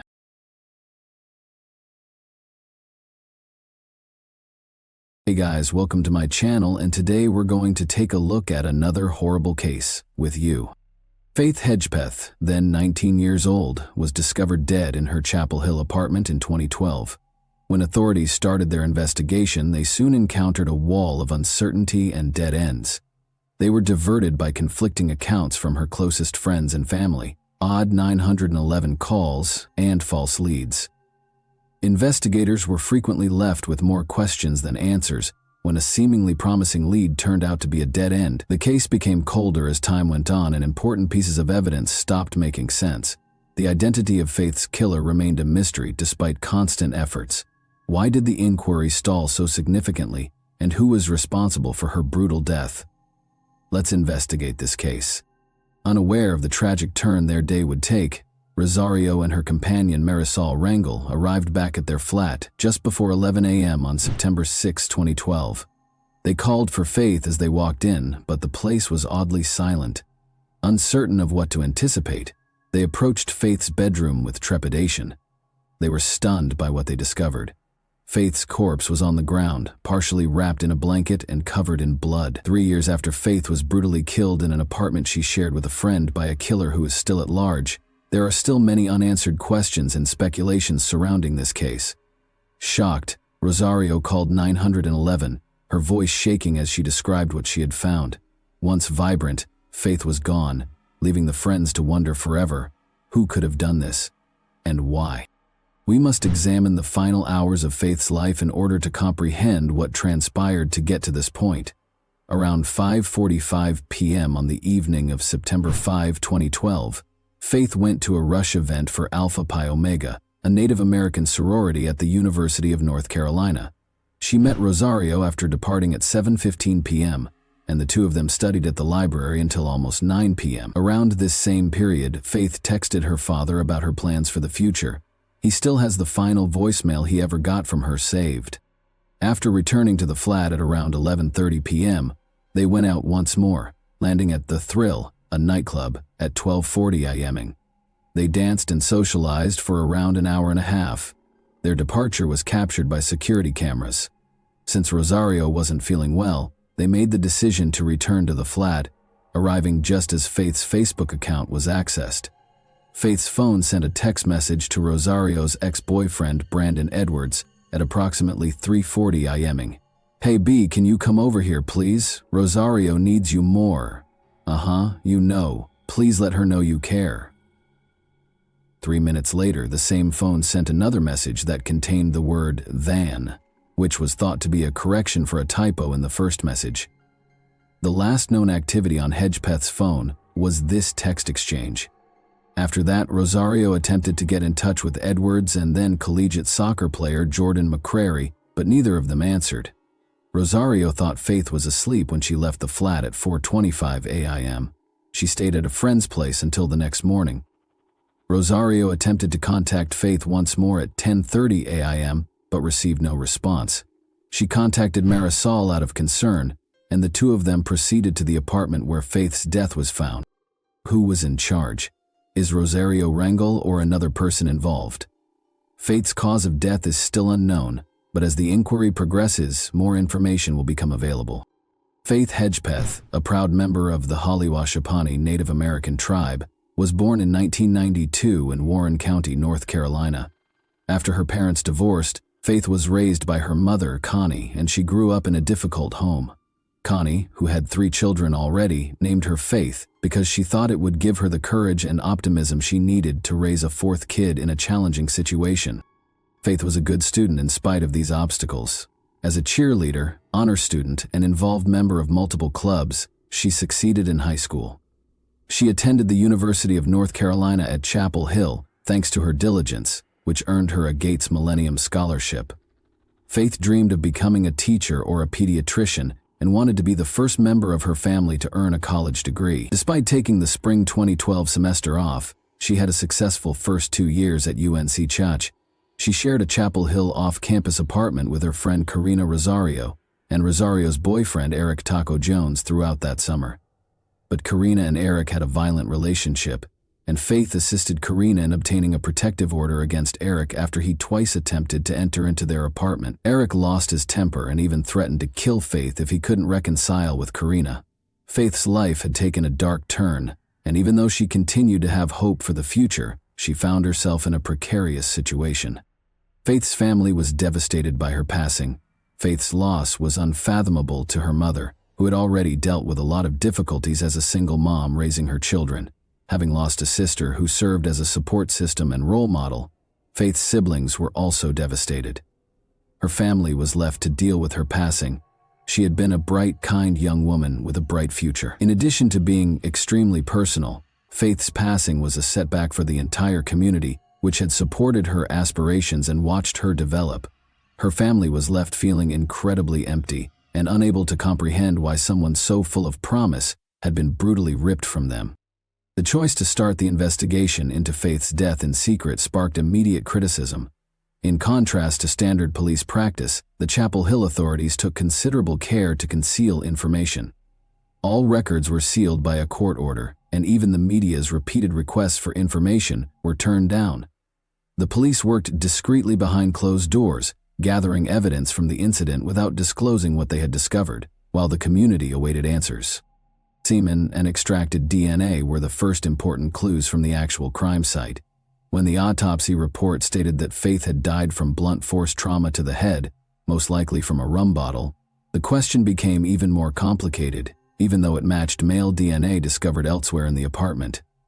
From the beginning, the police focused on one man, Karina Rosario's ex-boyfriend, Eric Taco Jones. He was a prime suspect because of his history of domestic abuse and his previous threats against Faith.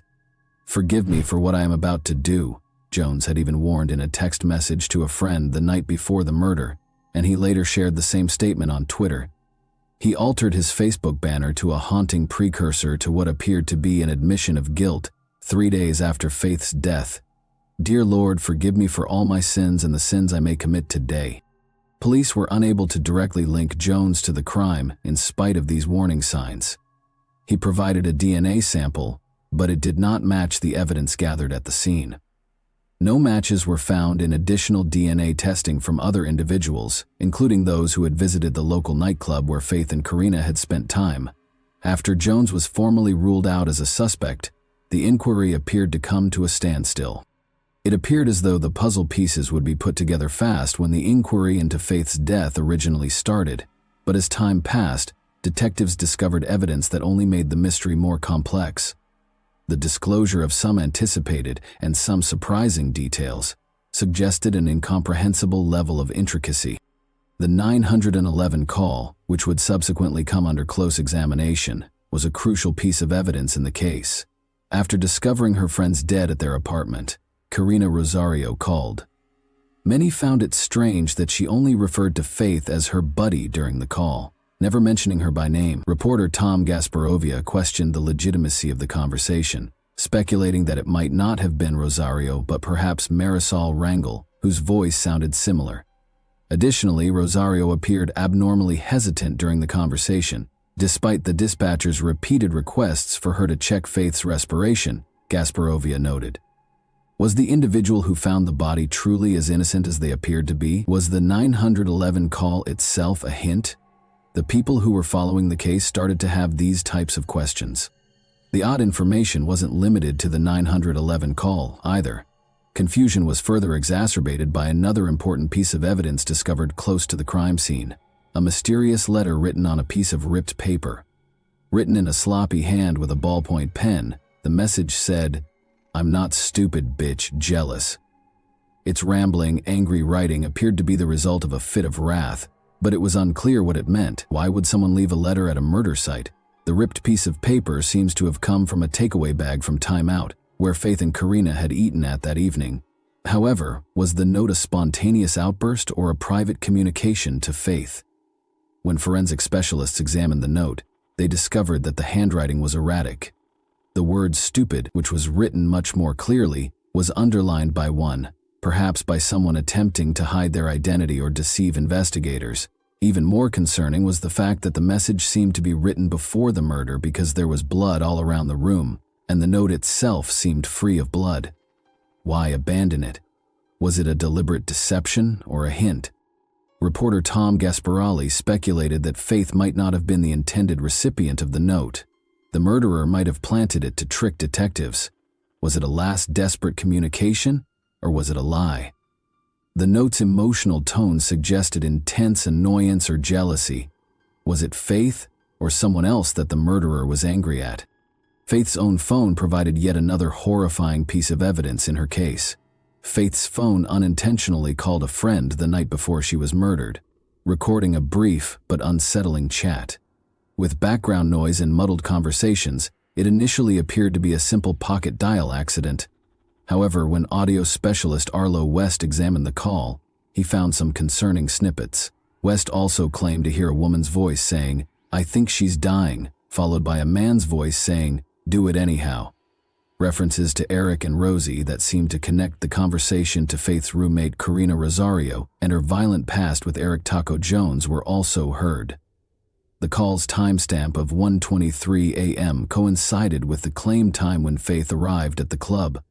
Police initially brushed it off, thinking the call was simply background noise from a night out. However, West pointed out that there were several oddities, such as the unusual absence of typical nightclub sounds, which gave the scene a strange vibe. Did the call record the last seconds before Faith was killed? Or might it have been recorded earlier? These unresolved issues gave an already terrible case a troubling undertone. Investigators were left with more questions than answers as they combed through this perplexing evidence. Although these pieces of evidence were far from conclusive, they were sufficient to raise the possibility that the murderer may have left behind more than just tangible evidence at the site. They might have left a trail of psychological hints that, if the investigators could decipher their actual meaning, could tell us a lot about the killer's mental state.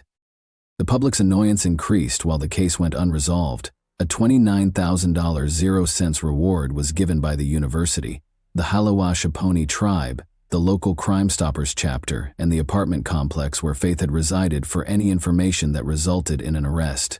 It was believed that the reward would lead to a tip that would completely unravel the case.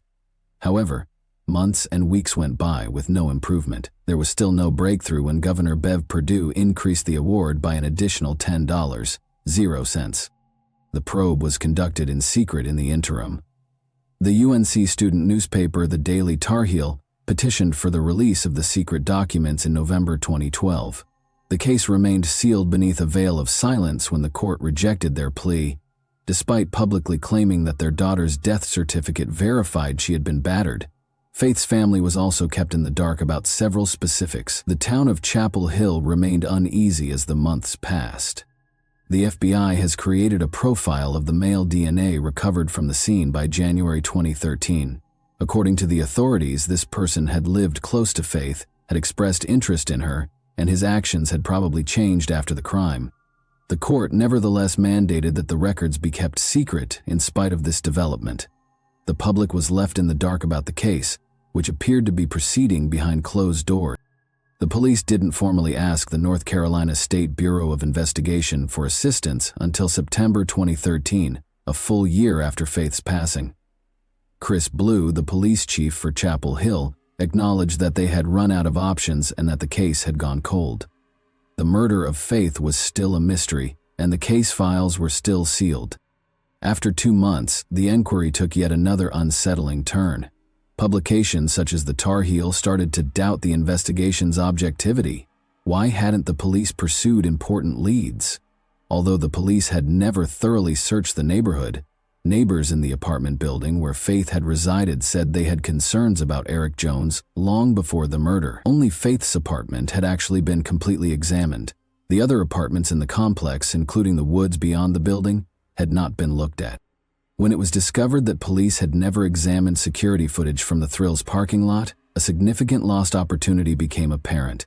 The owner of the towing firm that was in charge of the parking lot, the nightclub where Faith and Karina had spent the night before the murder, had installed security cameras that may have recorded important footage. But it wasn't until almost 19 months after the incident that the police requested to view it. The court eventually ordered the records to be opened in 2014. Following a great deal of public pressure. Following the release of important papers by investigators, such as the search warrants and investigative notes, there was a flurry of media coverage. These documents demonstrated the extent, or lack thereof, of the police involvement in the case. They also offered the first glimpse of the chronology of events that preceded Faith's demise. The autopsy report was eventually released to the public in September 2014, over 2 years after the murder. It validated the suspicions of many. Faith had suffered severe physical abuse. Blood was discovered beneath her fingernails, indicating that she had retaliated against the severe blow to her head, initially believed to be the key to identifying the murderer. The DNA recovered from the site remained a mystery. The question of who killed Faith Hedgepeth and why remained unanswered despite ongoing investigation. Unanswered questions became more pressing as the investigation progressed. Had the police conducted the inquiry improperly in the beginning? The most disturbing of all was the identity of the man whose DNA was discovered at the scene, and the reason behind Faith's murder. For years to come, these questions would still exist. Faith Hedgepeth's death remained a mystery for years, with many speculations but no conclusive solutions. One thing was certain: despite the speculation about suspects and motivations, Faith's killer was probably someone who knew her.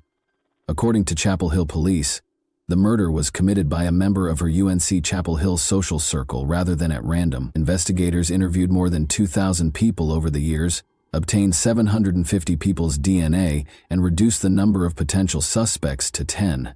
Chief Chris Blue stressed in 2016 that the case was still very much alive despite the lapse of time. In their quest for the truth, the police continued to concentrate on this core group. However, the issue still stood. What motivated the murderer to carry out such a heinous act, and who was the murderer? But on September 23, 2016, almost 4 years after Faith's passing, the case took even another unexpected turn as the inquiry proceeded to uncover. Unexpectedly, the Chapel Hill police announced that they had teamed up with Parabon Nanolabs, a genetic testing business that had created a device that could create physical representations of suspects using their DNA. This public image provided a unique look at the unidentified culprit and was solely based on the DNA profile found at the crime site. It wasn't a perfect portrait, of course. It was predicated on phenotyping, which is the process of predicting physical characteristics from an individual's genetic makeup. Snapshot: Parabon's technology uses DNA to forecast skin tone, freckles, eye and hair color, and even the shape of a person's face. The president of the organization indicated that, while their system could provide a remarkably high level of detail regarding a person's possible appearance, it was unable to forecast a person's height or weight. A man of mixed ancestry, mainly Native American and European with some Latino heritage, was the image produced by DNA analysis. In addition to having origins in Mexican, Colombian, and Iberian civilizations, he was probably dark-skinned, black-hailed, and freckle-free, with faint indications of South American and African heritage. The forecast provided a very accurate likeness and was made with over 80% confidence. Investigators were able to see a potential suspect for the first time thanks to this picture, but it also made them wonder, who was this person? Why had the police failed to identify them? And how did their DNA get to the crime scene? Notwithstanding this recent development, journalist Tom Gasparoli hypothesized in 2017 that the murderer might be a distant acquaintance of Faith's who harbored animosity or resentment toward her. When authorities began concentrating on Faith's roommate, Carino Rosario, this theory gathered traction. Since Rosario never mentioned Faith by name and only ever referred to her as a friend, her 911 call raised questions. Faith's texts to her ex-boyfriend that evening conveyed a sense of urgency over Rosario's need for him. Although Rosario claimed to have left the flat while Faith was asleep, there were questions raised regarding her account. Rosario remained silent and had moved away, but she kept in touch with investigators. Gasparoli made hints that she might be more knowledgeable than she was admitting, and that she might have the secret to cracking the case. The question was whether the truth will ever be revealed for so long. A significant development in the case did not occur until 2021. A breakthrough in September 2021 would finally provide resolution after almost 10 years of mystery, but it also sparked new inquiries. Miguel Salguero Olivares, 28, of Durham, North Carolina, was taken into custody by Chapel Hill police after he had not been previously considered a suspect. Why was he arrested and what changed? DNA was the solution. In August 2021, Salguero Olivares was detained on a different charge of driving under the influence. However, the DNA found during his arrest would eventually link him to Faith Hedgepeth's murder. According to court records filed in January 2022, Salguero Olivares' DNA and the palm print on the murder weapon both match those taken from the crime site. Even though the discovery marked a sea change in the case, the police were still hesitant to speak in public. Chief Blue informed the media that although Salguero Olivares had been taken into custody, the full narrative will take time to develop. Now, it was unclear how Salguero Olivares, an unidentified player in the case, had gotten involved. How did he relate to Faith? Although the arrest introduced a new level of intricacy to the case, it did not provide all the answers. Did Salguero Olivares have a close relationship with Faith, or was his involvement only incidental? What had motivated him to carry out such a horrific crime was maybe even more disturbing. Salguero Olivares is currently in 2024, awaiting his trial, and minimal information is available about him. New possibilities and previous ideas of Faith's death blended together as investigators examined Salguero Olivares' involvement. Did he have a deeper connection to her? Or was he just a stranger? What did that mean for Rosario and other suspects if he was involved? Roland Hedgepeth, Faith's father, conveyed his appreciation and thanked God for allowing him to see this event. Connie Hedgepeth, Faith's mother, assured the public that the truth regarding her daughter's passing will eventually come to light. While Salguero Olivares' arrest provided some clarification, it also sparked other inquiries. After years of research, the case remained mysterious, and the full tale was still unknown as it entered its second decade. Although the arrest didn't end the investigation, it did offer a new dimension and raise questions about whether this was the last piece, or merely a new development in an ongoing mystery. And that wraps up today's chilling story. If you enjoyed this video, don't forget to like and subscribe so you never miss a new upload. Also, let me know in the comments, what part of this story shocked you the most? Thank you for watching, and I'll see you in the next video.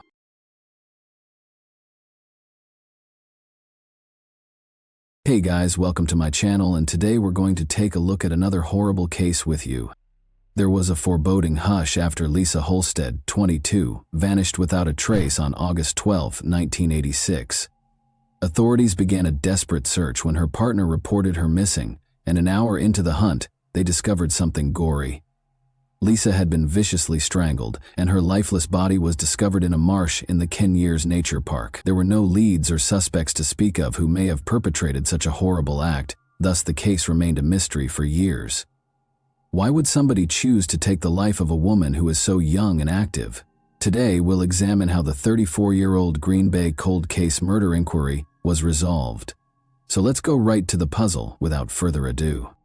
The incident was committed in Green Bay, a city of around 104,000 residents, in the U.S. state of Wisconsin that is situated on the shore of Lake Michigan. It is renowned for its vibrant football culture and is the third largest city in the state. One of the National Football League's most successful teams, the Green Bay Packers, call Green Bay home. The city's economy is varied, encompassing sectors like industry, tourism, healthcare, and education. The historic downtown area, Bay Beach Amusement Park, and the National Railroad Museum are among the attractions available to visitors to Green Bay. In 1986, a terrible murder occurred here in Green Bay. A daughter with sparkling eyes was born on April 18, 1964. Lisa Holstead was raised by Judith Karen Peral Thompson, a tough and courageous single mother. Lisa's early years weren't without difficulties. Despite the absence of her father, Frank Holstead, Lisa continued to shine brightly. She had a creative spirit and an inquisitive mind from a young age, which shaped her life. She was raised by two devoted elder sisters, Susan, who was 2 years Lisa's senior, and Deborah, who is 3 years Lisa's senior. They were always available to listen to her or to provide a shoulder to weep on. With them, Lisa experienced a warmth and security that was difficult to duplicate. She was protected by her elder brother, Stephen Holstead, who was 5 years older than her. He always made sure his younger sister felt loved and safe. Being raised by a single mother presented financial challenges, yet their love for one another remained constant. Judith loved her kids unconditionally and put in a lot of effort to support them. In addition to her love of horses, Lisa Holstead was artistic and enjoyed drawing in her own time. But when she became pregnant at the age of 17, her life took a surprising turn, and in 1981 she gave birth to her cherished son, Jeremy. Notwithstanding her difficulties, Lisa was a dedicated and affectionate mother who lavished her son with attention. She put in a lot of effort to make sure Jeremy had the greatest life possible. As she raised Jeremy alone, much as her own mother had raised her and her siblings, her compassionate, gregarious, and imaginative nature was evident. Lisa Holstead was a strong, independent woman. She bravely decided to relocate across the country to Los Angeles in order to follow her ambitions since, although living with her family was comfortable, she longed for something more. After a while in 1981, she came to the realization that she and her son Jeremy needed a stable, tranquil life. In 1982, she discovered that in the Wisconsin town of Green Bay, where they established a house, Lisa was keen to further her education, even though she never went to college. From 1983 to 1984, she enrolled in a goal-oriented non-credit adult learning course at the Northeastern Wisconsin Technical Institute. Lisa was only 22 when she returned to Green Bay in 1986, but she had already achieved a great deal with her now 5-year-old kid at her side. In this new phase of their lives, she was prepared to face any obstacles that could arise. She even fell in love again, this time with John Sott, with whom she lived in a comfortable house in Green Bay. The pair had an oddball array of pets, including an eel and a bird named Herbie, and they relished simple pleasures like fishing and darts. Lisa adored every time she spent with her loved ones, and her passion for life and love for her family were clear in everything she did. But on August 12, 1986, her promising future was sadly cut short by a cruel twist of fate. When Lisa and John set off on a late-night trip in Wisconsin, the moon was high in the sky. As they played darts game after game, Lisa and John appeared to be enjoying themselves immensely, and their competitive nature was evident. However, tension increased as the evening wore on, and it appeared that the booze had taken its toll. At 2:30 a.m., the automobile stopped at the corner of Mason and Taylor Street as they were returning home. She unlocked the door and stepped out into the chilly night air, where she and John had been fighting. She needed to get her thoughts straightened out, because the conversation with John had left her feeling angry and irritated. She informed John that he could go ahead and rest while she walked home. He wished that she would return quickly so that they could reconcile and move past this disagreement. John's concern turned into a bothersome feeling of dread as the hours went by and the sun rose above the sleepy town of Green Bay. He had the unshakable impression that something was seriously amiss, and Lisa had yet to return. Calling her name, he searched the streets and alleys but got no answer. Fear and uncertainty weighed heavily on his heart as he frantically went to the police station and reported her missing. 2 unwary employees in the Ken Years Nature Park made a horrifying discovery an hour after John reported her missing. On a typical day, the workers were walking along the riverside when they noticed a hand protruding from the water's surface. Curious, they halted their truck and walked to the water's edge. They would never be able to forget what they discovered there: a woman's lifeless body lying half-naked, as though she had been discarded like an unwanted item. They phoned the police right away, and when the Green Bay Police Department officers showed up on the scene a few minutes later, they saw a horrifying scene. Surrounded by towering reeds and murky water, the dead body of the unidentified woman lay in the marsh. In order to collect any evidence, the investigators made an effort to secure the area. The police discovered a tiny piece of cloth sticking out from beneath the murky waters as they searched the marsh for any hints that would help them identify the woman. They waded across the muck in haste to get the fabric, and when they looked more closely, they found an identity card in a pair of trousers' back pocket. At that point, they were able to identify Lisa Holstead as the victim. The case was declared a homicide once they came close to her body and noticed the telltale marks on her neck, sad proof that she had been strangled to death. Lisa's last moments were described in graphic detail in the autopsy report.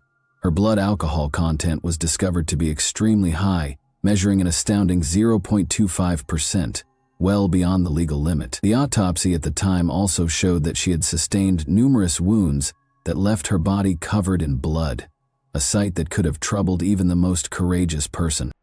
Even worse, the results of the medical examiner indicated that the main reason for her death was a horrific sexual assault. The alien DNA sample they had successfully taken from the victim's body was their only hope. For the police, finding the DNA was like locating a needle in a haystack.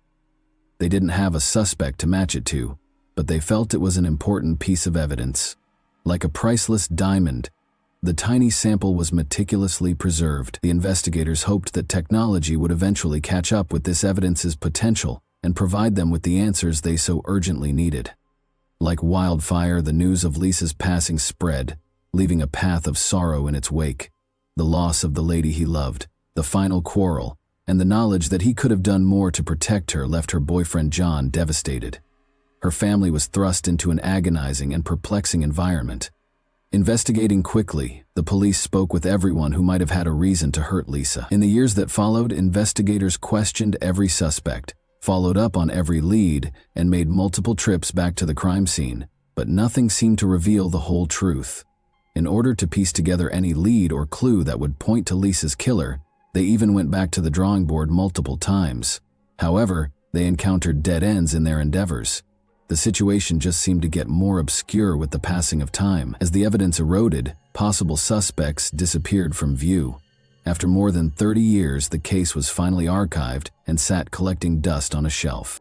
However, hope was rekindled in 2020, after the case had been unsolved for 34 years, when GBPD detective David Graff reopened the case and took the lead in the investigation with unwavering resolve.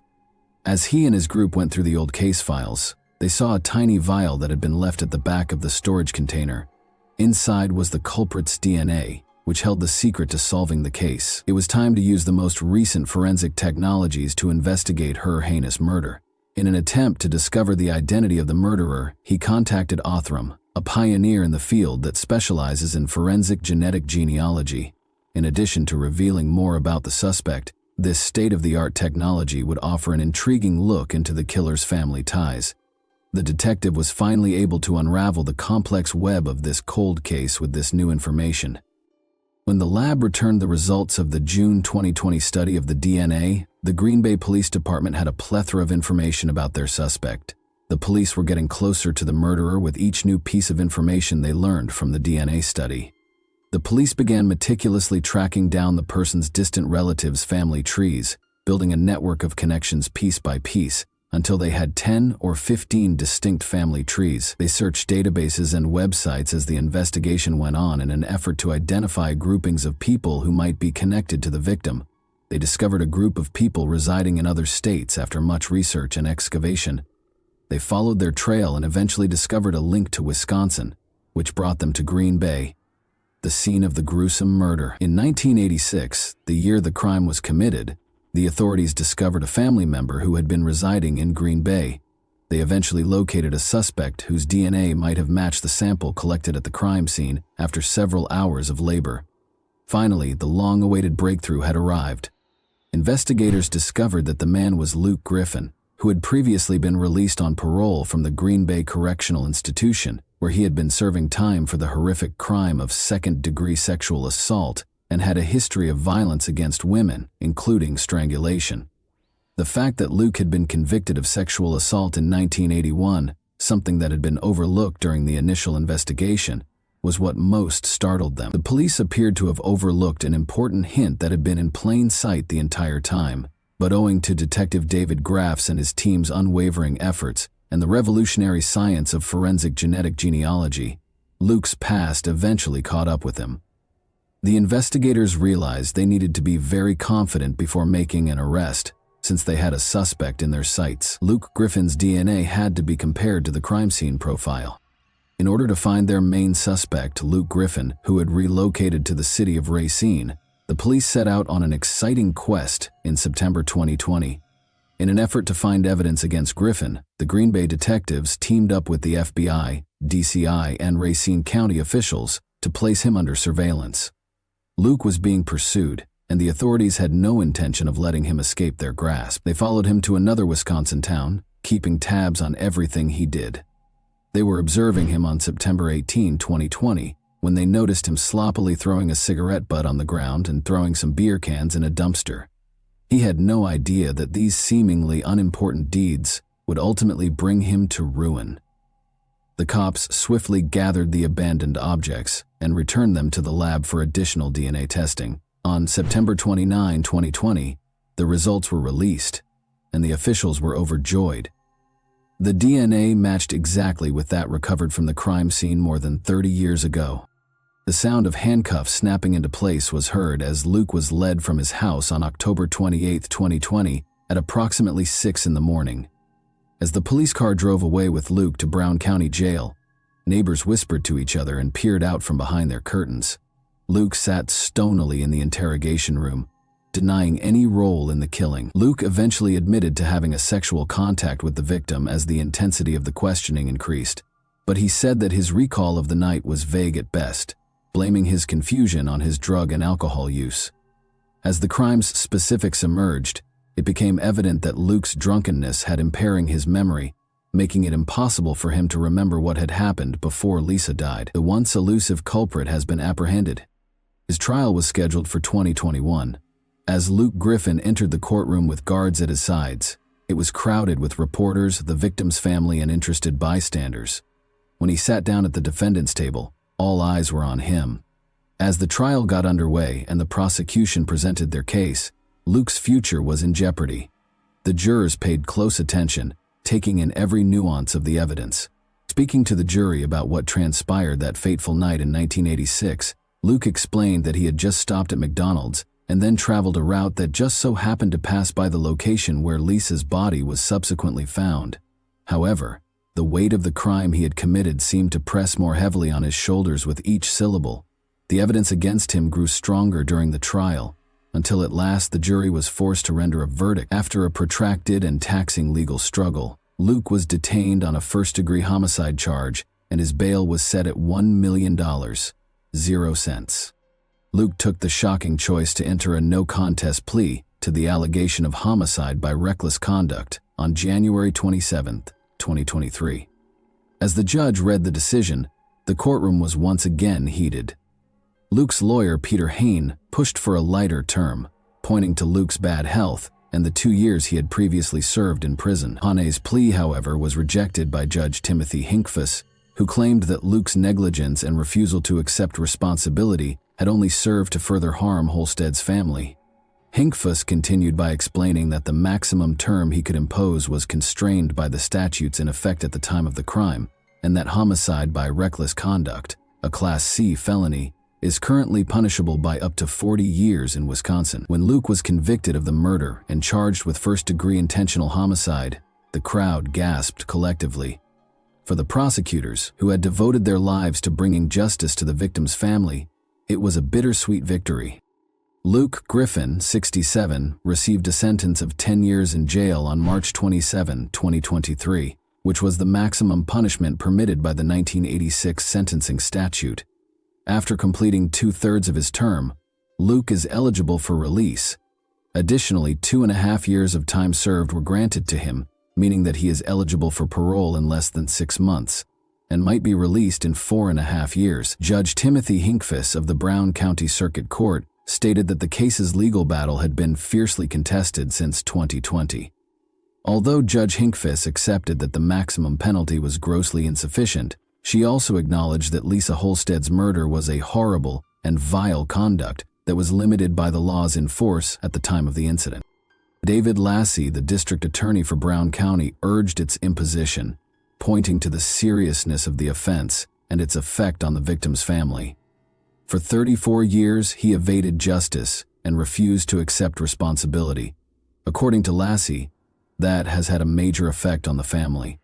The hearing demonstrated the family members' emotional effect, and they made it plain that no penalty could bring back their beloved Lisa. When 5 members of Holstead's family stood before the bench to give their witness testimonies, the courtroom was a hive of emotion. As they described the suffering and trauma they had experienced for more than 30 years, their voices faltered with sorrow and rage. Speaking with passion, a sister, brother, niece, son, and granddaughter described the effects the long cold case had on their family. They expressed their dissatisfaction with the maximum penalty possible and talked about the vacuum left by their mother, grandma, and beloved sibling. When Lisa's brother Stephen Holstead spoke to the man who had hurt his family so much, his voice was full of emotion. He looked directly at Luke as he said, "The pain it caused our family cannot even be described to you." They depicted Lisa as a kind and caring mother to her small kid, saying, "Many tears. I've thought about Lisa all these years. Every day spent 13,377 days since you murdered her." The family talked of Lisa's trustworthy and gregarious personality, as well as her creative energy and love of music and art. Although they admitted that they didn't have many pictures or videos of Lisa, one family member brought a framed photo of her to the stage, and another played a clip of her singing when she was younger. The Lisa Holstead case serves as a monument to both the strength of tenacity and the astounding advancements in forensic science in recent years. Even though it may have appeared like an intractable enigma for decades, justice was eventually served thanks to the relentless efforts of law enforcement and the application of state-of-the-art forensic procedures. What punishment do you believe Luke should receive for his offense? And that wraps up today's chilling story. If you enjoyed this video, don't forget to like and subscribe so you never miss a new upload. Also, let me know in the comments, what part of this story shocked you the most? Thank you for watching, and I'll see you in the next video.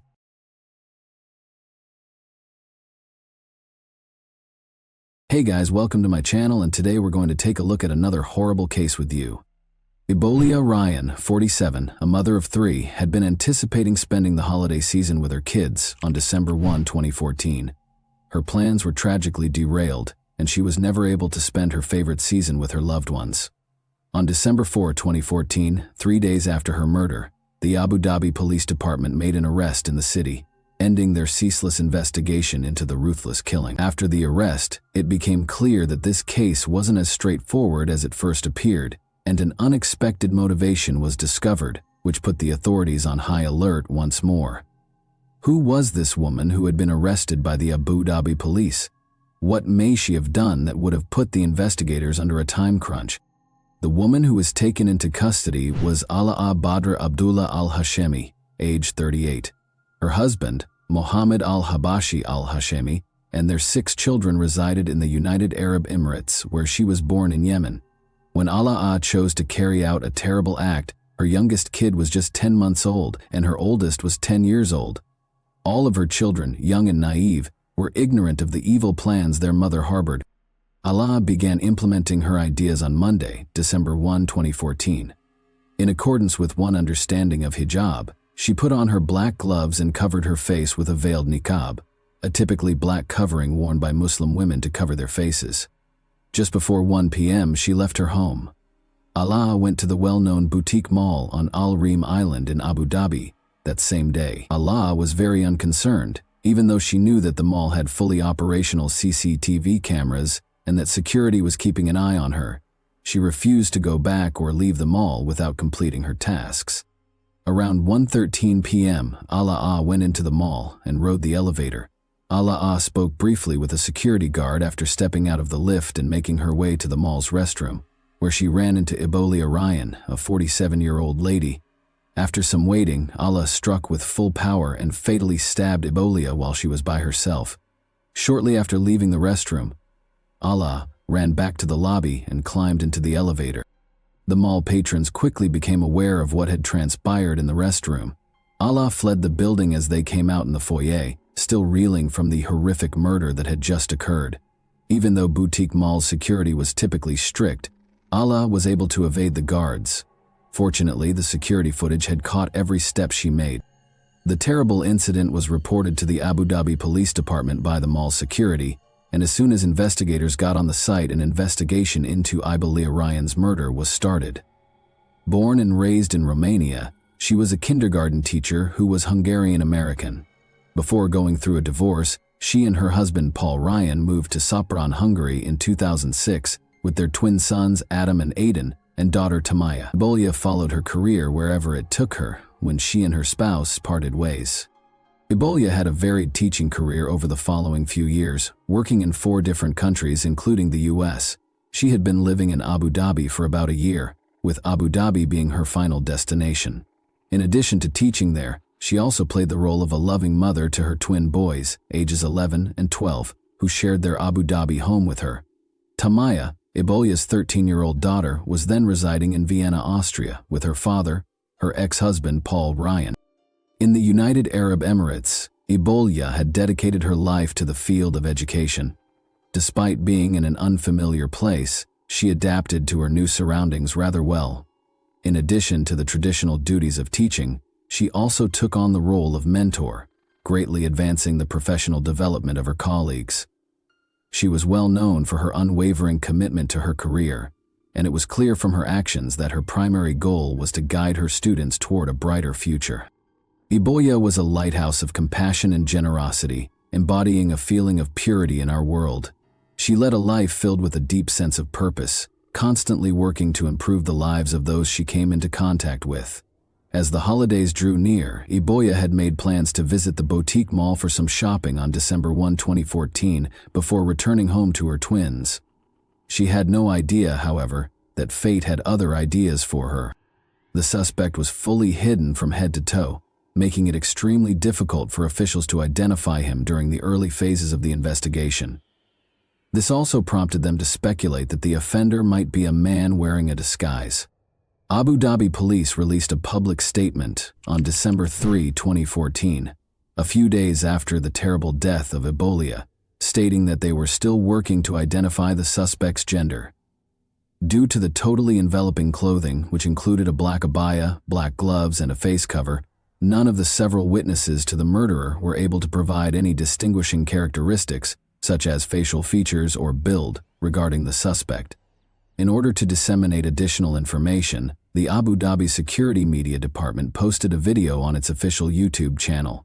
This film, which included CCTV footage, showed the murderer known as the Reem Island Ghost. It also showed the responses of those who were on the scene when the horrific event took place.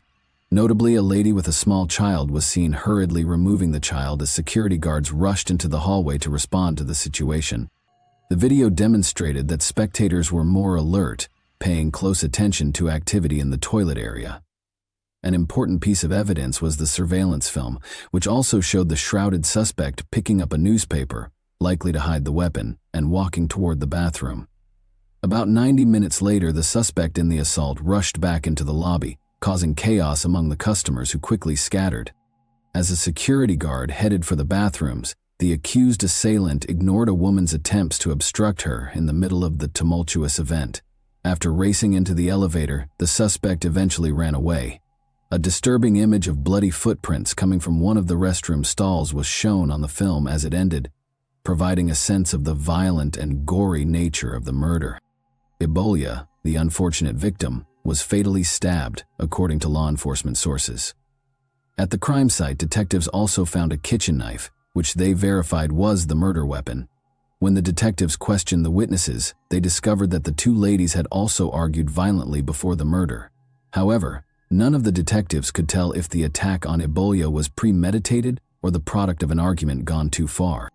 Both the official police reports and the CCTV film gave a thorough description of the culprit after the initial offense was committed. The suspect, wearing a niqab, was observed going back to her car before leaving the area. Detectives were shocked to discover that the suspect had then moved on to a residence in the Abu Dhabi Corniche, where another disturbing series of events took place. The suspect entered the premises with a tiny black luggage, as seen by the surveillance cameras at this position. She continued on to the apartment of a 46-year-old Egyptian-American physician living with his wife and 3 children, who is only known as MH. She dropped the suitcase outside their house and hurried out of the building. Additional information about the suspect was disclosed by the police footage. Detectives could see blood on the suspect's driving wheel and the black suitcase, which was the same one she allegedly brought to the doctor's apartment in the video. This terrifying visual evidence underscored the seriousness of the suspect's conduct as she moved from one murder site to another, adding still another level of intricacy to the story as it developed.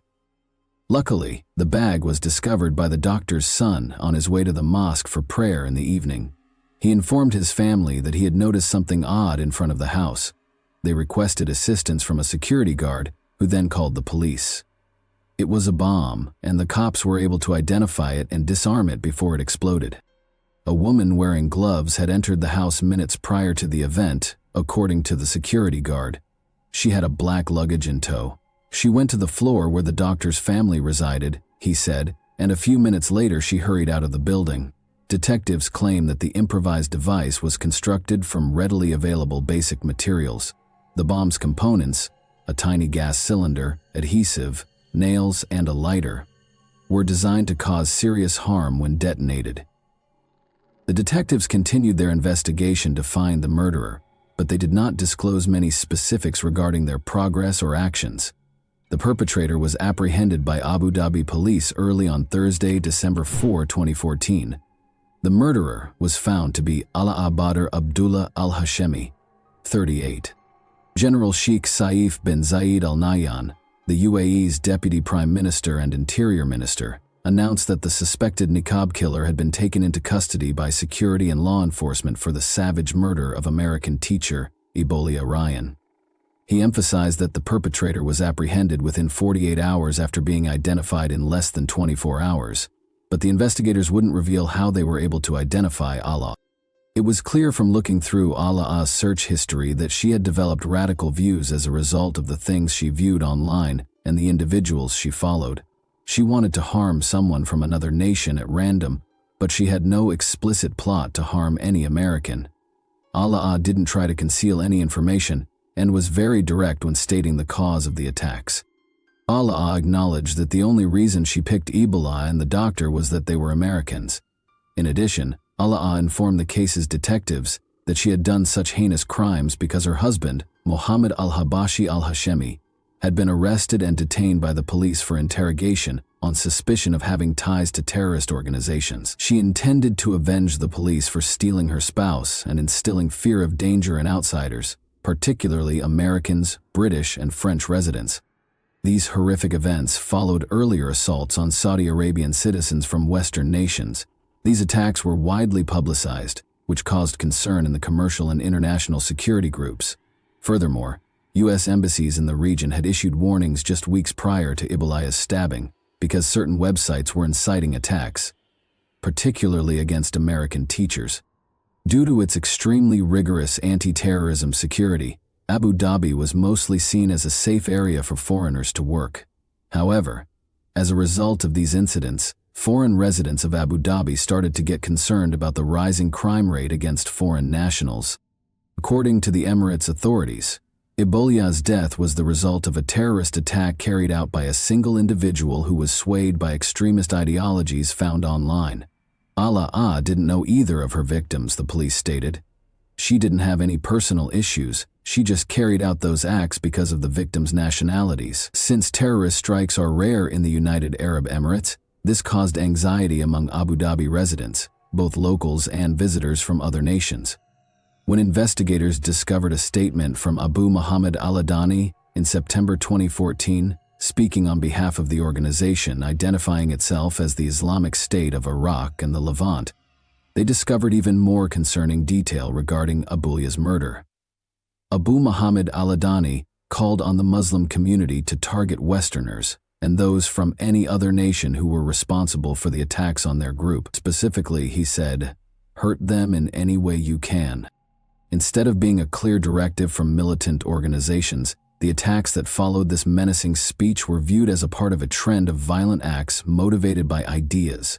The killing of a French tourist named Hervé Gordel in Algeria, the 2014 ramming attack in Saint-Jean-de-Luz, and other assaults on Americans and Danes in Saudi Arabia were more examples. Abu Dhabi officials did not take terrorist incidents lightly. A significant portion of the city's operations depended on the labor of several foreigners, and tourism sustained its economy.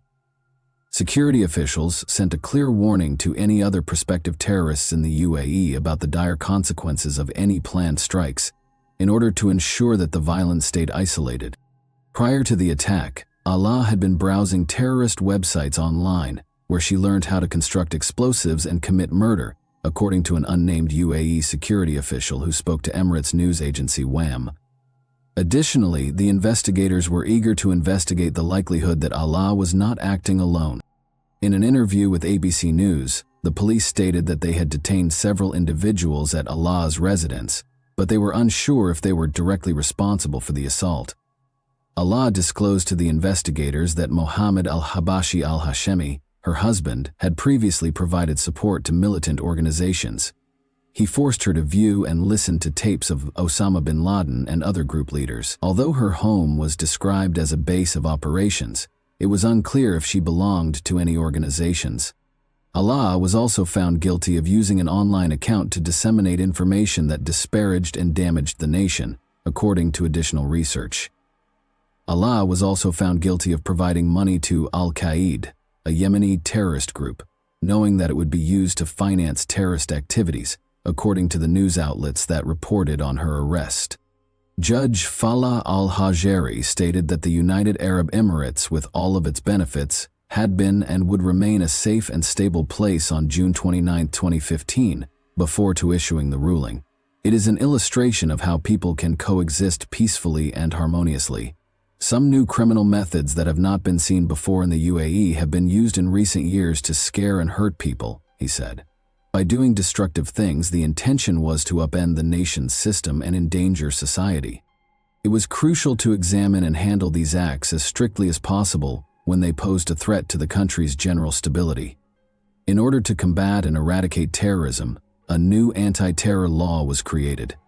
The judge directed law enforcement to shut down the online account Allah had been using to contact with terrorist groups and to seize all of the evidence in his case.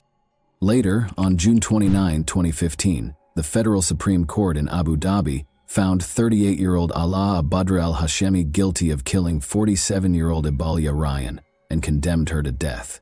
The decision could not be appealed because it was rendered by the Supreme Court.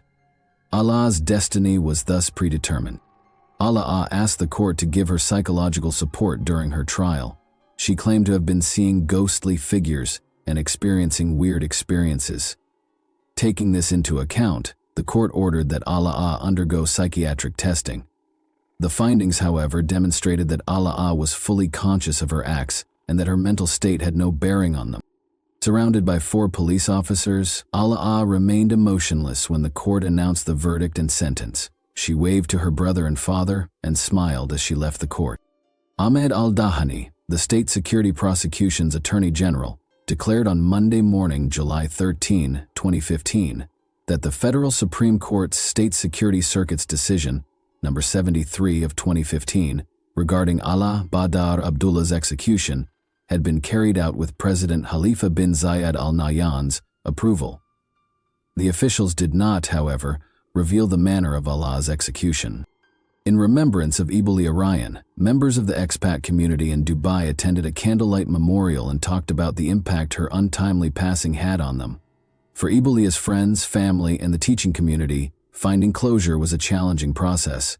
Her ex-husband Paul Ryan, with whom she had 3 children, also expressed his opinions about the decision. In order for Paul to take Ibalia Ryan's body back home and pay for their kids' school, a recruitment agency that assisted in getting her to Abu Dhabi launched a fundraising effort. A few weeks later, the fund was taken over by the Ryan family, who used it to support Ryan's family in Romania. Ibalia's murder, according to General Sheikh Saif bin Zayed Al Nahyan, was incompatible with the UAE's core principles. The teachings of Islam and the authentic Arab heritage were the sources of these ideals. He said that the UAE firmly believed in these moral principles, both domestically and internationally. He also expressed his sadness at witnessing such acts in a nation that is renowned for its safety and security. Mohammed al-Habashi al-Hashemi, Ala's husband, was later charged with major crimes in 2015 for allegedly plotting to bomb tourist destinations and assassinate a local politician. During a hearing at the Federal Supreme Court in December of that year, the identity of the leader Mohammed intended to kill was kept a secret. Mohammed adamantly maintained his innocence and denied any involvement in the charges against him. 2 attorneys, one selected by the government and the other by Mohammed's family, were representing him. When asked to comment on Mohammed's circumstances, both attorneys sidestepped reporters. Mohammed faced 7 charges, one of which was plotting to destroy the capital's Yas Marina Formula One racetrack and an IKEA close. He allegedly had plans to assault an American military base and tourists. Additionally, police discovered information that connected Mohammed to the terrorist groups ISIS and Al-Qaeda. Although his case was postponed until January 18, 2016, the public was unable to learn the outcome of the court proceedings or the verdict, since it did not receive adequate media attention. Do you believe that Allah would have carried out even more terrorist attacks if it weren't for the investigators' prompt measures that resulted in his timely arrest?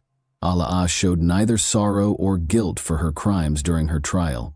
Do you believe that she was brainwashed by terrorist organizations as a result of this? And that wraps up today's chilling story. If you enjoyed this video, don't forget to like and subscribe so you never miss a new upload. Also, let me know in the comments, what part of this story shocked you the most? Thank you for watching, and I'll see you in the next video.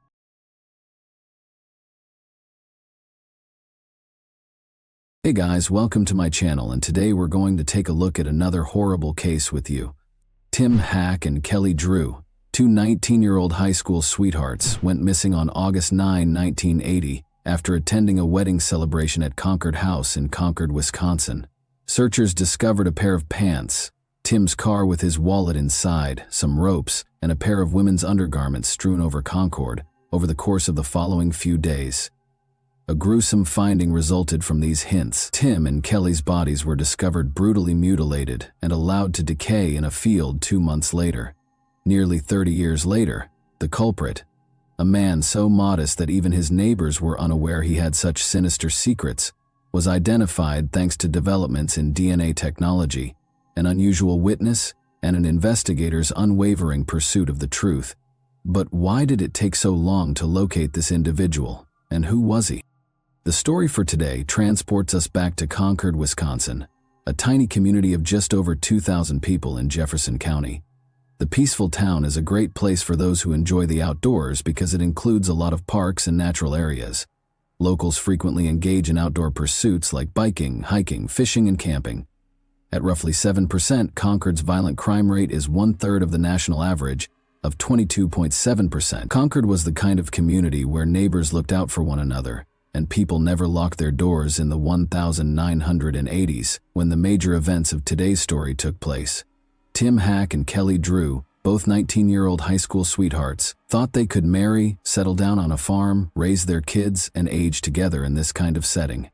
Tim Hack and Kelly Drew were high school sweethearts who were 19 years old and engaged in 1980. The couple originally met while attending Fort Atkinson High School, despite the fact that Kelly lived with her family in Fort Atkinson, which is also in Jefferson County, while Tim lived with his family in Hebron, a small village in Jefferson County. Kelly was a lovely, compassionate young lady who had a strong interest in cosmetics. Tim was a tough, industrious farm lad. Because of their gentle dispositions, their friends and family adored them both. As a pair, Tim and Kelly were viewed as role models for other young people. Tim began working as a farmer after high school, and his best buddy was a tractor known as the Lonesome Loser. Kelly, meantime, attended beauty school and recently graduated in 1980 with the goal of becoming a beautician and hairstylist. Tim and Kelly went to a wedding reception at Concord House in Wisconsin on August 9, 1980. After the reception, the couple was supposed to go to a carnival with some friends, but they never did. They departed the reception on August 9, 1980 at about 11 p.m., the last time anyone saw them alive, when they were still nowhere to be found or heard from on the morning of August 10, 1980. Tim's father, David Hack, reported them as missing. David discovered Tim's brown Oldsmobile in the Concord House parking lot that same day. Tim's jacket, checkbook, and wallet with $67.00 were all locked inside the car. About 3 miles from Concord House, Kelly's pants and underwear were discovered on the side of the road on August 15th, together with male bodily fluids. By the side of the road, they also discovered some ropes that had been tied by a person who seemed to have military experience. The case took a significant turn when these garments were found. Finding a couple who might have just decided to run off and have a romantic break was suddenly no longer the goal. Instead, it was to try to find them alive, since they were probably in danger. Approximately 2 months later, a group of squirrel hunters from Milwaukee were located approximately 7 miles from Concord House in the Ixonia, Wisconsin area. They discovered Kelly Drew's severely decomposed bones while strolling through a forested area along a railroad track that ran parallel to Highway 16 east of Watertown. She had no clothes on. They discovered a fully clothed male body around 100 yards distant, which they determined to be Tim Hack's. Both of them died by homicide, and the case, which is now officially a homicide, was known as the Sweetheart Murders. Because no murder weapon was discovered at the site, police were unable to determine the cause of death right away. Nevertheless, the medical examiner discovered ligature marks on Kelly and stab wounds on Tim's body, indicating that he died from strangling and stabbing. Kelly's wrists and ankles had ligature marks that were consistent with being bound. Damage and bug activity near Kelly's throat suggests that she was strangled. Additionally, the bodily fluids discovered on Kelly's clothing pointed to assault. Because the Sweetheart Murders had all the makings of a fantastic tale, it began to garner national attention. police were unable to identify the perpetrator or killers of two adolescent sweethearts who seemed to have been killed in a mindless act of violence. In order to determine whether someone might have despised the couple enough to murder them, they started their inquiry by speaking with everyone who knew them. Everyone who attended the wedding celebration, including the Concord House employees who were on duty that evening, was also questioned by police. Edward Wayne Edwards, a handyman employed at the Concord House, was one of the employees that was questioned. According to Edward, who lived in a campsite next to the Concord House close to Interstate 94, he had not seen the pair and was not even at the Concord House when they vanished. He said he was shooting deer in the woods around here, but when the police questioned him about it, they discovered that he had a broken nose. He said he had acquired it while hunting deer. Given that it was August and Wisconsin's deer shooting season began in November, the detectives found it strange. In September 1980, Edward left Wisconsin with his wife and 5 children after being questioned by the police. Eyewitness reports of a filthy-looking van that had been parked close to Tim's car in the Concord House parking lot meantime provided investigators with the most promising lead. Around the time Tim and Kelly were last seen, witnesses said they saw the van abruptly and suspiciously drive away. That was the case with Edward's vehicle, where he frequently kept a .357 revolver. However, authorities had limited options for investigating that lead in the absence of a license plate number or compelling evidence linking him to the crime site. The investigation's remaining leads abruptly stopped. The case fell cold once the file was put away.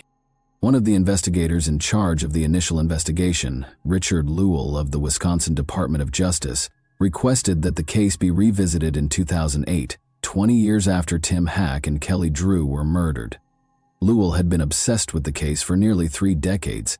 He wanted to settle the case as soon as possible because he was getting near to retirement. In an interview, he stated, "As I was reaching my retirement age, DNA was making drastic leaps and bounds. The scientific and technological developments over the past few decades gave him the confidence to pursue the case at this time." His vigorous approach to the matter demonstrated his newly discovered confidence. Lewell suspected that the killer's name would be on file because the police had previously interviewed him during the early phases of the investigation. He simply needed to locate it. Lewell searched through the paperwork, witness accounts, and interview tapes for 2 months before identifying Edward Wayne Edwards. In addition to having the resources and opportunity to conduct the murders, Edwards' decision to relocate his whole family out of Wisconsin soon after being examined by the police prompted suspicions. Lewell's suspicion that Edward was the murderer led him to enlist the help of a group of cold case investigators. They discovered that Edward had been a very challenging person to live with when they spoke with his neighbors during his time in Concord, Wisconsin. He was a restless, short-tempered man who frequently thrashed his wife and kids without warning. He was essentially a monster, they said. In 2008, his 37-year-old son, John Edwards, said of him, "I don't think he knew how to control his emotions. There was some type of rage there." Edwards' daughter, Belicio Edwards, called the police in April 2009 with alarming information. She claimed to have knowledge of certain details regarding the cold case murders of Tim Hack and Kelly Drew that she thought would aid police in wrapping up the case. Her father, Edward Wayne Edwards, a former Marine with a lengthy criminal past, was one of the men she was closest to. Yet this knowledge implicated him. April was an inquisitive youngster growing up, and the most intriguing mystery to her was her father's peculiar existence. She had always wondered about her father's lifestyle and the reasons behind the family's frequent moves. She recalled that they had moved from Concord, Wisconsin, around the time of the unsolved killings of Tim Hack and Kelly Drew, and she saw the news report about them one day when she was an adult. Finally, the pieces were coming together, and she had a gut feeling she needed to call the police. 1933 saw the birth of Edward Wayne Edwards in Akron, Ohio. He had to live in a nun-run orphanage after losing his parents when he was a small child. After experiencing emotional and physical abuse throughout his stay at the orphanage, Edwards became a restless and disobedient adolescent. By the age of 17, he was incarcerated at a juvenile detention facility after multiple run-ins with the law for minor offenses including shoplifting and breaking and entering. Edward was released from juvenile incarceration in 1951 at the age of 18, provided that he enlisted in the United States Marines. However, Edward vanished and had to be dishonorably discharged from the Marines after only a few months of service. He wasn't prepared to abandon the life of crime, and Edward was soon imprisoned for robbery once more. At the age of 22, he broke out of Akron's jail in 1955 and proceeded to loot petrol stations around several states. For the remainder of his 20s and 30s, Edward would live as a fugitive, traveling the nation and performing odd jobs as a handyman, ship docker, and vacuum cleaner vendor. It is clear from his autobiography that Edward relished his fame at this time. He claims that because he wanted to be renowned, he never attempted to hide his name or use a pseudonym while conducting his crimes. Edward was incarcerated again in 1960 at the age of 27, this time for trying to pose as a federal officer. But after he broke out of the jail where he was being held in Portland, Oregon, the FBI listed him on its 10 most wanted list in 1961. Edward was apprehended by the authorities in 1962 and sent in the United States Penitentiary Leavenworth. Nevertheless, he was released on parole in 1967 due to his good behavior. In his autobiography, he credited a kind guard at Leavenworth with helping him grow. Following his release from prison, Edward married and started giving motivational speeches.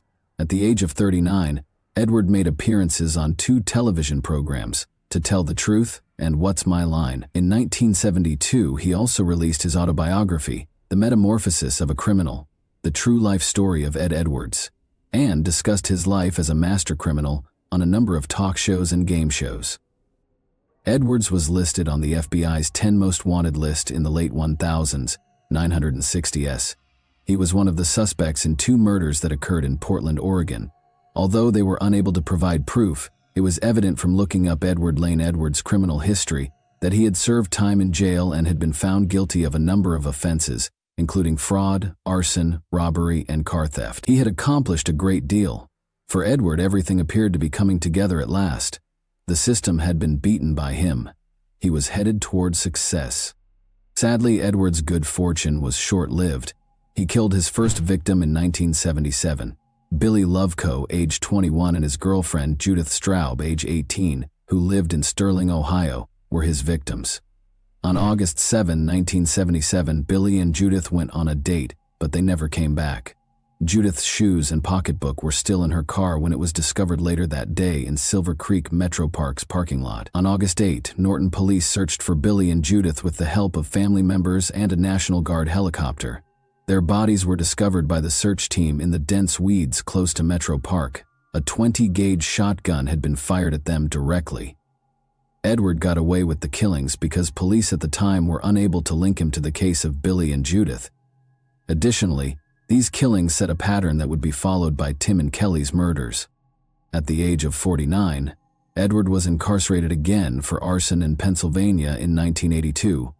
In 1993, however, he sent a letter to the FBI asking for his criminal history records for cities in 19 states, demonstrating his continued pride in his criminal achievements.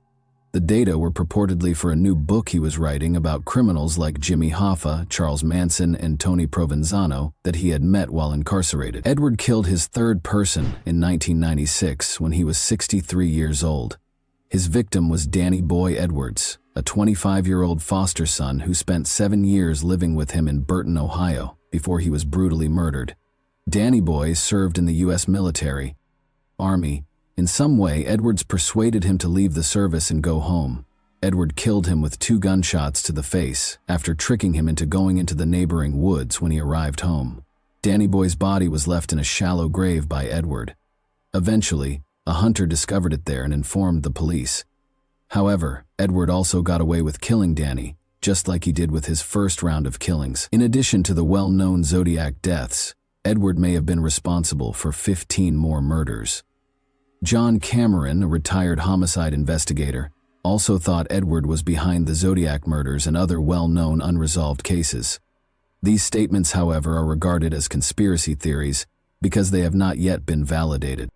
At the age of 77, Edward Edwards died on April 7, 2011, at the Corrections Medical Center in Columbus, Ohio. He died naturally, which was a rather kind conclusion to a heinous crime spree that left 5 people dead and many grieving. On August 31, 2011, Edward was scheduled to be executed by lethal injection, but he fled. Even though Edward was apprehended and subsequently convicted guilty of killing Tim and Kelly, their relatives have not exactly been comforted by this development. Norma Walker, Kelly's mother, stated, "Instead of getting closure, Edward's arrest ripped open old wounds. You hope this day would come, but now that it's here, it's really hard. Everything starts all over again. All the memories come back. He robbed me of my daughter. Robbed me of my Christmases, birthdays, weddings, everything families do together." Tim's family was satisfied knowing that their son and his girlfriend's killer had been apprehended. David, Tim's father, expressed gratitude for the DNA evidence that proved Edward was the murderer and stated he was simply relieved it was ended. Through her podcast, The Clearing, Edward's daughter April Belicio, whose tip led to the cold case's conclusion, now dedicates her time to assisting the families of victims with unresolved cases in finding closure. She looks into unsolved homicide cases and works to have them reopened by the police.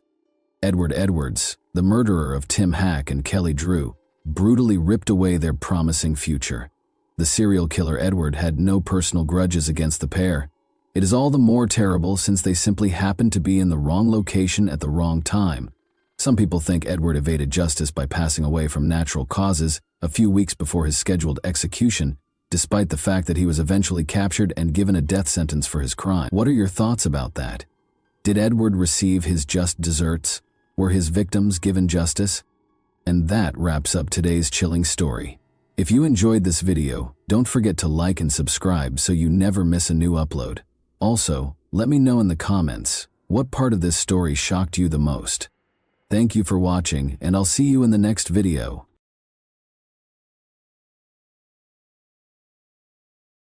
Hey guys, welcome to my channel, and today we're going to take a look at another horrible case with you. A truck driver pulled over to the shoulder of National Route 848 near Bridgend, South Wales on April 6, 2009, barely yards from the highway at the foot of a small valley.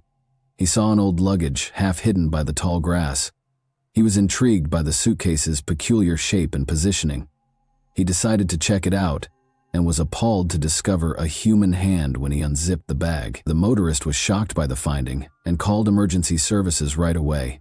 On June 19, 1984, Kirsty Wilkinson was born in Coventry, England. 2 children were already being raised by her parents, Catherine and David Wilkinson. The family, including Kirsty's elder sisters, Sonia and Haley, had a close-knit environment that made everyone feel loved and supported.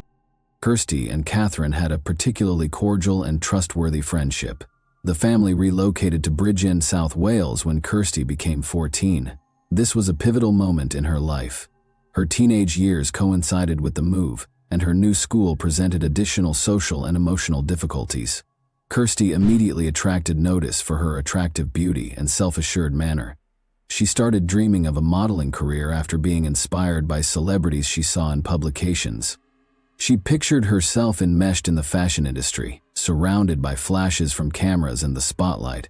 The reality, however, was more difficult. Because of the fierce competition in the modeling field, Kirsty found it difficult to launch a successful career. Her only source of income was the occasional amateur picture shoot, which provided little consistency. Kirsty, nevertheless, shone a strong feeling of independence by working a variety of part-time jobs. She avoided depending on her parents for financial support by working as a server, cashier, and even housekeeper from an early age. At the age of 17, Kirsty's situation drastically changed. She had to start working at a Bridgend institution that was well known for its nightlife and adult entertainment due to her growing expenses. For Kirsty, this was more of a need than a choice. Fearing their disapproval, she concealed this part of her life from her family. She told her mother and sisters that she was an administrator at a nearby company. Kirsty attempted to keep this aspect of her life apart from the rest of her life by using the pseudonym Megan to conceal her identity. There were substantial financial advantages to her new position. She was able to pay for personal needs, save a portion of her income, and acquire her own apartment. Kirsty was not proud of her job, though. She battled feelings of humiliation and internal conflict, and she was constantly afraid of being seen. She yearned for a means to move on from that phase of her life and begin over. Kirsty remained connected to her family despite her clandestine work. Unaware of the true cause of her financial independence, her parents viewed her as responsible and goal-oriented. Kirsty persisted in fabricating the appearance of a steady and typical life, hoping that she would eventually be able to abandon her double life and follow her childhood aspirations of stability and normalcy. Paul Grab was born in South Wales in 1983. His early years were characterized by ongoing disputes and unstable finances. Paul felt unwelcome from a young age because his parents were constantly fighting and regularly neglected their son. Paul exhibited problematic conduct, frequently missing school and arguing with students and teachers. His parents tried unsuccessfully to reprimand him because of his subpar academic achievement. Paul started acting more aggressively by the time he was a teenager. He was openly disrespectful to professors and often got into confrontations. But he eventually dropped out of school, leaving his education unfinished, as his reputation at school deteriorated. Paul became interested in illegal substances about this time. His initial experiments with moderate narcotics gradually progressed to more serious addictions, which made him more hostile and alone. Paul began working in escort services when he was 18 in order to pay for his vices. He was willing to work for both men and women. Although it was risky, this line of employment became his main source of revenue. Paul experienced humiliation, violence, and threats, which fueled his rage and feeling of unfairness. He was also drawn into the criminal underworld by this path, where he made contacts that allowed him to carry on with his destructive way of life. One significant instance of Paul's increasingly antagonistic behavior was a fight with a neighbor, whom he accused of causing damage to his vehicle. The woman was forced to leave the neighborhood after Paul threatened her and even attacked her with a bat. Because of the frequent occurrence of such instances, many members of his community shunned him. He was leading a lonely and disorderly life by the time he met Kirsty in 2004. Escort work, drug abuse, and an inclination toward violence had taken center stage in his life. His manipulative habits and problems controlling his wrath frequently hurt others around him. Kirsty had no idea how his tumultuous background would have a devastating impact on her own life when she first met Paul. Paul Grabbitt and Kirsty Wilkinson met in 2004 while attending a party in one of Bridgeton's nightclubs. Both Kirsty and Paul, who were 20 and 21 years old respectively, were going through difficult times. Kirsty was still employed at a place, while Paul was heavily addicted to drugs and relied on sporadic revenue from escort services. She kept secrets from her family. Mutual attraction served as the foundation for the bond that grew between them, in spite of their differences. Their initial encounter was entirely fortuitous. They were introduced by mutual acquaintances during the boisterous party. Paul's self-assurance drew Kirsty in, and her attractiveness and endearing grin enthralled him. Although they spent the evening together, no meaningful commitments were made. They didn't have a close relationship after that night, although they did communicate periodically. For Kirsty, it was only a brief phase in her life that held no hope of lasting change. 3 years after their first meeting, their relationship was revived at the end of 2007. Unusual circumstances led to Paul, a client, visiting the same place where Kirsty worked. Paul recognized her and went to talk to her, even though she was using her pseudonym Megan. It started off awkwardly but quickly became a comfortable conversation. Paul proposed they get together outside of work and that he had been thinking about her a lot since they first met. Their relationship started to grow quickly after that. They began to spend more time together, sharing personal tales and taking walks. Kirsty, who had concealed her work life from her loved ones, found in Paul someone who appeared to comprehend and accept her without passing judgment. Paul, on the other hand, concealed the problematic elements of his past by projecting charm and confidence. Soon after, Kirsty began to think that Paul might be her prince, someone who might help her change her life. His desire to change his life and settle down to establish a family impressed her. She believed they had a common understanding, which gave her hope that things might become better in her life. Paul deftly fueled this romantic illusion by frequently bragging about his purported accomplishments, which included previous positions as a race car driver, mechanic, and even a dancer. But even though their relationship seemed harmonious on the surface, it was based on lies. Paul was aware of Kirsty's occupation from the beginning, but he kept his true intentions from her. She was not only a possible love interest, but also a source of financial security. However, Kirsty started confiding in Paul more than she had in anybody else because she believed that their relationship was genuine. A few weeks after getting back in touch with Paul, Kirsty stunned her mother Catherine by announcing her engagement in December 2007. Kirsty claimed that Paul had asked her to marry him and she had accepted without question. In spite of her secret existence, Kirsty felt she had discovered the guy of her dreams, someone who would accept her for who she was. Her family was completely unaware of Paul's existence, so they were all taken aback by the news. Catherine voiced her worries right away. She believed Kirsty didn't know Paul well enough and that the relationship was progressing too soon. In order to give her daughter more time to comprehend Paul's personality and goals, she advised her to postpone the wedding. Kirsty insisted on delaying the ceremony for at least a few months, despite Catherine's suggestion. 5 weeks after announcing their engagement, she and Paul had already decided on a date in February 2008. The family's initial encounter with Paul only made their worries worse. He left a bad impression when Kirsty took him home. Paul was unkempt, wore informal clothing, and showed a marked lack of deference when interacting with Kirsty's parents. Red flags were triggered by his life stories. None of his claims that he had experience as a mechanic, race car driver, or even a dancer could be verified. Paul seemed to exaggerate his accomplishments in an attempt to impress them, but his manner and tone made Kirsty's family uncomfortable. Kirsty's parents, David and Catherine, attempted to talk her out of becoming involved too soon. They noted that their connection was moving too fast and that Paul didn't appear trustworthy. Sonia, Kirsty's older sister, expressed her worries as well, saying that Paul seemed manipulating. She was convinced that Paul was her only hope for a happy future, even if they tried to persuade her otherwise. From an early age, Kirsty had always been romantic and dreamy. She had big plans for a wedding and a big family. She felt empty from her previous way of life and believed that marrying Paul would start a new chapter in her life. She disregarded all the cautions since she was determined to pursue her ambition. She even persuaded herself that her loved ones were just unable of comprehending her emotions. Kirsty's family decided to support her on her wedding day, in spite of their misgivings. The event was held in February of 2008. Her sisters and parents were there, but their grins belied their discomfort. In contrast, Paul seemed delighted and assured. Although it was the day Kirsty's wishes came true, her family saw it as the beginning of her increasing alienation.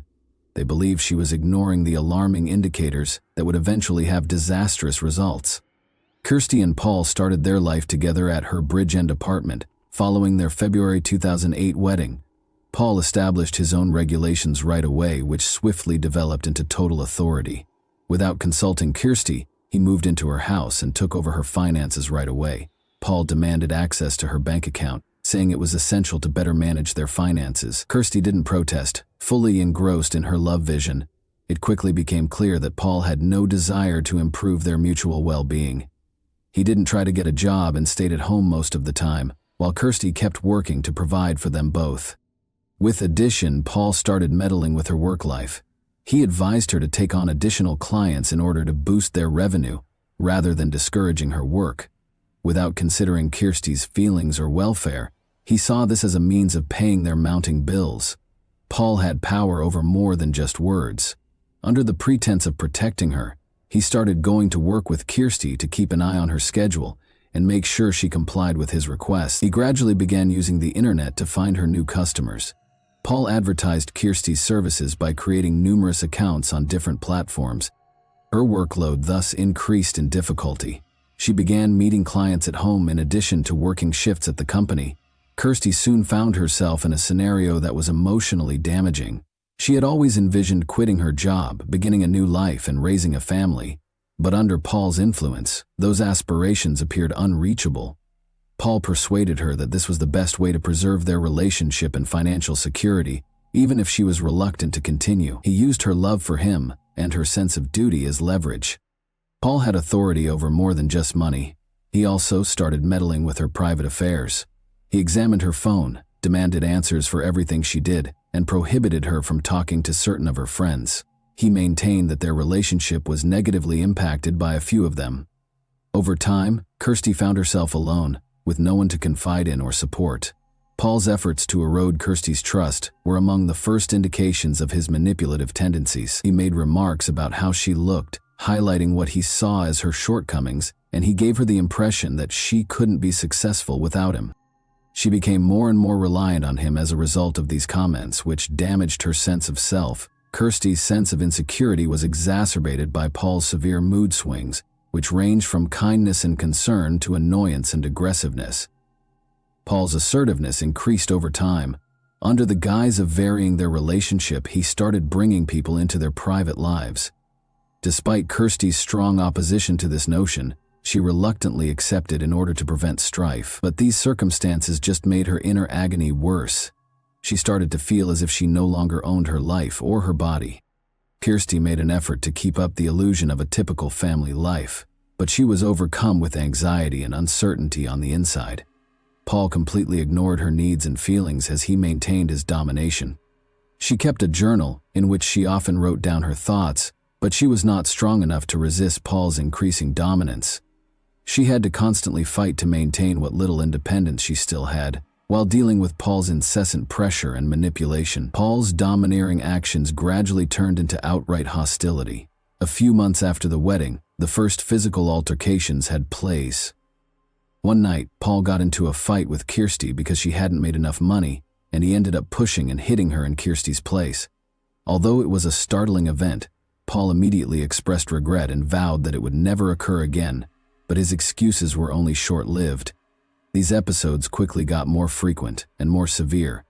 Paul started acting aggressively to subdue Kirsty's will. He would go from threats to physical acts when she didn't comply with his demands. When Kirsty tried to express her wish to quit her employment at the establishment, for example, Paul angrily interrupted her, called her ungrateful, and then hit her. He increased his exertion, further limiting her autonomy into decision-making. Catherine, Kirsty's mom, started to suspect that her daughter was not happy in her marriage. She made an effort to speak openly with her, but Kirsty either sidestepped the subject or changed the subject, recognizing danger. Paul might seriously jeopardize her safety. Catherine cautioned her, but Kirsty brushed these worries aside, believing that with patience she could make things better. Although Kirsty's inner misgivings increased, she held on to the notion that things may get better. According to her journal entries, she was aware of how toxic her marriage was, but she was afraid of what might happen and lacked the courage to leave. She was stuck in a relationship that was gradually undermining her sense of self because of guilt feelings and her psychological reliance on Paul. Kirsty and Paul made the decision to go out with friends to a Swansea nightclub on March 28, 2009. As was not unusual for them, they drank wine and other narcotics throughout the night. Witnesses reported that the pair experienced tense periods that occasionally resulted in disputes. While Kirsty seemed to be avoiding confrontation, Paul seemed agitated. After a furious disagreement at midnight, Paul left the party and went home by himself, leaving Kirsty and their friends. Kirsty chose to stay and spend the rest of the evening with her friends rather than immediately following him. They then reported that she seemed worn out and depressed, but made an effort to hide her feelings. Kirsty hired a cab late that evening to drive her home. Later, the cabbie said that after dropping her off at the residence, she entered with assurance. She was last seen alive at this point. Paul informed Kirsty's mother, Catherine, the next day that his wife had departed early that morning, purportedly taking money and some possessions. He said he was asleep and hadn't heard anything. Kirsty might have gone to visit another man, Paul added, since Kirsty had left her personal belongings and bank cards behind, a strange move for someone preparing to start over. Catherine thought his explanation was fishy. When it was discovered that Kirsty had tried to call emergency services throughout the night but the call was dropped because of a weak signal, another troubling detail emerged. Police later learned that neighbors claimed to have heard muffled screams and the sounds of a struggle about the time Kirsty supposedly left.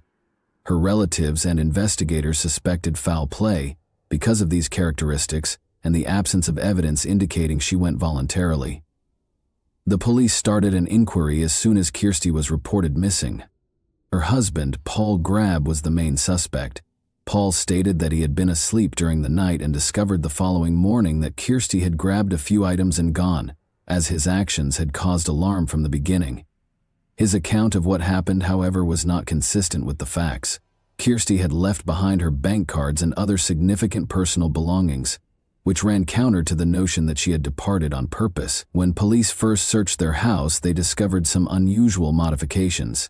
The carpet that had been in the living room was gone, and a portion of the ceiling had recently been painted.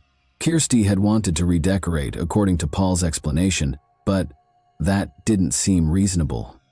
During the night, neighbors reported hearing muffled cries, sounds of a fight, and a bang that sounded like the movement of a heavy object. At the time, no one called the police, figuring it was simply a domestic dispute. Kirsty's unsuccessful attempt to contact emergency services the night she vanished provided a vital clue. Although investigators concluded that the call was cut off, the fact that she attempted to contact for assistance indicated that she was in danger. This increased suspicions of Paul's involvement even more, as did the neighbors' statements. The investigation took a sad turn on April 6, 2009. A suitcase was discovered in a roadside ditch by a truck driver who had stopped on the shoulder of the A48 close to Bridgend. He was drawn to the item's peculiar appearance. He found a human hand when he opened the suitcase. He called the police right away, horrified. Officers discovered a woman's body inside the suitcase when they got there. Kirsty Wilkinson was later identified by experts as the victim. Kirsty had been seriously injured according to a physical examination. She had multiple bruises and scratches on her body, and her jaw and nose were shattered. She passed away as a result of a traumatic brain injury brought on by many head injuries. She also had evidence of strangulation, which suggests that someone tried to suffocate her during the fight before being abandoned in the ditch. Investigators discovered that her body had been transported from another area. Paul was taken into custody by authorities that same day. He denied any involvement during questioning, saying he was unaware of Kirsty's movements after she departed, but his tense manner suggested that he was not involved at all. Additionally, investigators found that Paul attended a massage parlor and took out cash using Kirsty's bank card the day after she vanished, all of which seemed extremely suspect given the circumstances. The terrible chronology of the crime was made clear by forensic evidence and testimonies. A dispute between Kirsty and Paul occurred the night before she vanished. Paul assaulted her, trying to choke her and hitting her several times. Paul brought Kirsty's body to the living room after she passed away, and he struggled to pack it in a bag because of how big she was. Without the required equipment, Paul gave up on his initial plan to dismember it. Finally, he pushed her body into the suitcase and carried it to a ditch on the side of the road, where he dumped it. Later, bloodstains were discovered in Kirsty's house, which Paul had attempted in vain to clean. Splatter marks on the ceiling were found to be hidden by paint stains. Together with witness statements and Paul's actions, these pieces of evidence proved to be essential in establishing his guilt. The charges against Paul were strengthened by Kirsty's journal entries, which also showed her dread of him and her wish to flee. Early in 2010, Paul Grabbitt's trial got underway. Based on police-gathered evidence and witness accounts, prosecutors provided a thorough chronology of the events. One of the most important pieces of evidence was the bloodstains in the living room, which Paul tried to hide by removing the carpet and repainting the ceiling. The blood matched Kirsty's, according to forensic specialists, and suggested a severe altercation. Severe aggression was seen in her physical injuries. Neighbors and other witnesses claimed to have heard muffled cries coming from the residence and the sounds of a struggle. A cab driver acknowledged that he dropped Kirsty off at her house the night she vanished, just before she passed away. Records of Kirsty's unsuccessful attempt to contact emergency services owing to a bad signal were produced by the police. Paul's use of Kirsty's bank card for purchases, such as cash withdrawals and visits to a massage parlor following her passing, was another crucial piece of evidence. Kirsty's journal entries were read out loud during the trial. She talked about how she was afraid of Paul because of his aggressiveness and cunning. These documents depicted a life of financial exploitation, intimidation, and control. The prosecution focused on how Paul controlled Kirsty's life while ignoring her security and welfare. Paul denied any misconduct, asserting that Kirsty left their house on her own volition and implying that an unidentified someone was responsible for her passing. Evidence and witness accounts, however, refuted his story. Investigators also discovered that Paul had tried to portray himself as a laid-back husband by claiming that Kirsty had cheated on him with another man. Paul was found guilty of the crime by the jury following a protracted trial.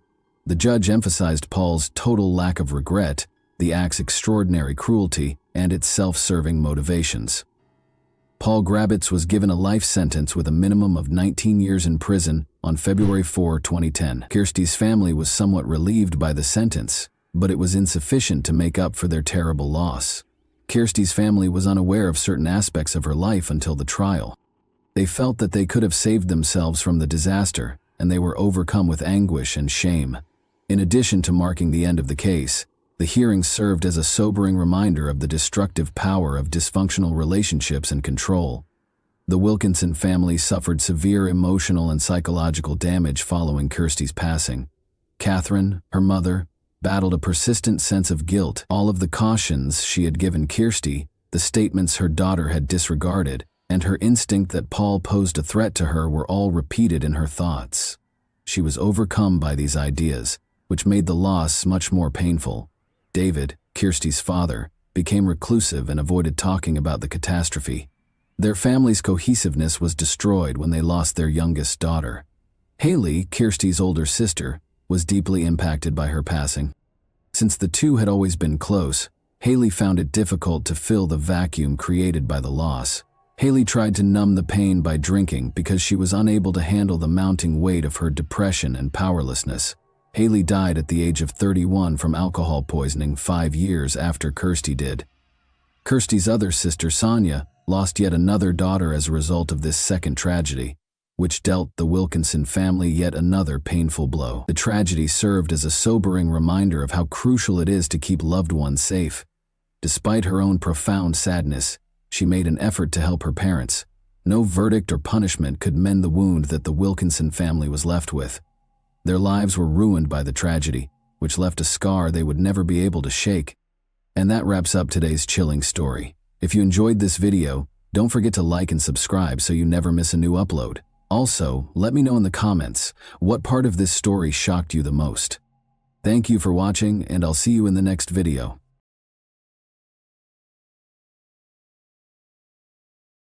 Hey guys, welcome to my channel, and today we're going to take a look at another horrible case with you. Genetic genealogy testing has revolutionized cold case investigation by reviving cases that might otherwise have remained unsolved. It had been like trying to capture smoke with their bare hands for the investigators working on the cases of John and Jane Doe. However, new developments in DNA testing are now providing investigators with the advantage they need to solve crimes that were previously thought to be unsolvable. These victims are now receiving their names back after being unidentified and nameless for decades. Today, we'll examine 2 instances where genetic genealogy has ultimately provided the answer and some measure of closure for both families and investigators. Immediately, let's get started. Today's first case takes place in Rock County, which is located in the southwest region of Minnesota. Rock County is one of the 4 counties without a natural lake, despite Minnesota's reputation as the land of 10,000 lakes. A Department of Transport employee was busy removing the concrete culverts beside Interstate 90 off Highway 23 in Beaver Creek Township on March 13, 1981, as part of a regular municipal cleanup. He was startled to see some skeleton remains when he brushed aside the wreckage. The employee phoned the police after speaking with his boss right away. The area was cordoned off when the police came, and everyone in the vicinity was questioned about the finding. According to the supervisor, the culverts were cleaned out once a year, with the most recent cleanup taking place on October 21, 1980. The remains might have been disposed of in the culvert at any point between October 1980 and 1981, Wyatt investigators hypothesized. After removing the deceased, forensic specialists and crime scene detectives set about gathering any hints that might have been left behind. The body was taken to the medical examiner's office in Ramsey County. The medical examiner found it challenging to identify the John Doe. From what was left of the nearly full skeleton, the body had been severely decayed and was hardly identifiable. According to the coroner's findings, John Doe was a white man in his 30s to 50s. 5 feet 6 to 5 feet 8 inches was his estimated height. There were no distinctive birthmarks or tattoos, and the state of the body made it impossible to establish weight, hair, or eye color. The coroner noted that there was a chance the person had been shot, but the cause of death was designated as homicide. No gun or shell casing was discovered in the area, but there had been a wound to the skull that was consistent with a small caliber firearm. DNA samples were retrieved from the remains, and plaster casts of his teeth were taken for his dental records. His fingertips had crumbled with decay, making it hard to get fingerprints. The victim was discovered wearing boxer shorts, green cotton work pants, and a leather belt. He wore 2 pairs of green socks on each foot and engineer boots in sizes 8 to 9 that were either light tan or white slip-ons. He was holding a locket with a picture of a baby inside and a black plastic comb. Based on this ambiguous description, police conducted a thorough search of the region and spoke with Department of Transport employees who had been there since October of last year. A police artist created a preliminary sketch using information from the medical examiner. Beaver Creek Township saw the creation and distribution of posters. They also asked drivers who frequently traveled the road if there was any strange behavior going on nearby. When asked about the John Doe who was discovered in the culvert, locals were unable to name anyone who fit his description. No one appeared to know who this individual may be, and a search of missing people databases in and around Minnesota produced no results. The case eventually became cold due to a lack of leads. Despite authorities routinely reviewing the case, no one had come forward to report someone missing in the region, and no new information emerged. As technology developed, known criminals' DNA profiles were being converted to digital format so that law enforcement could obtain data more quickly and easily. In 1981, a profile of Rock County John Doe was created, and it was used to look him up in national criminal databases. But this was also in vain, because no victim records could be located. Decades passed with no new information about the case. After using this new technique to find and apprehend the notorious Golden State Killer in 2018, genetic genealogy started to transform criminal investigations. Other law enforcement organizations quickly noticed, thinking that this technology will undoubtedly revolutionize the process of locating unresolved cold cases.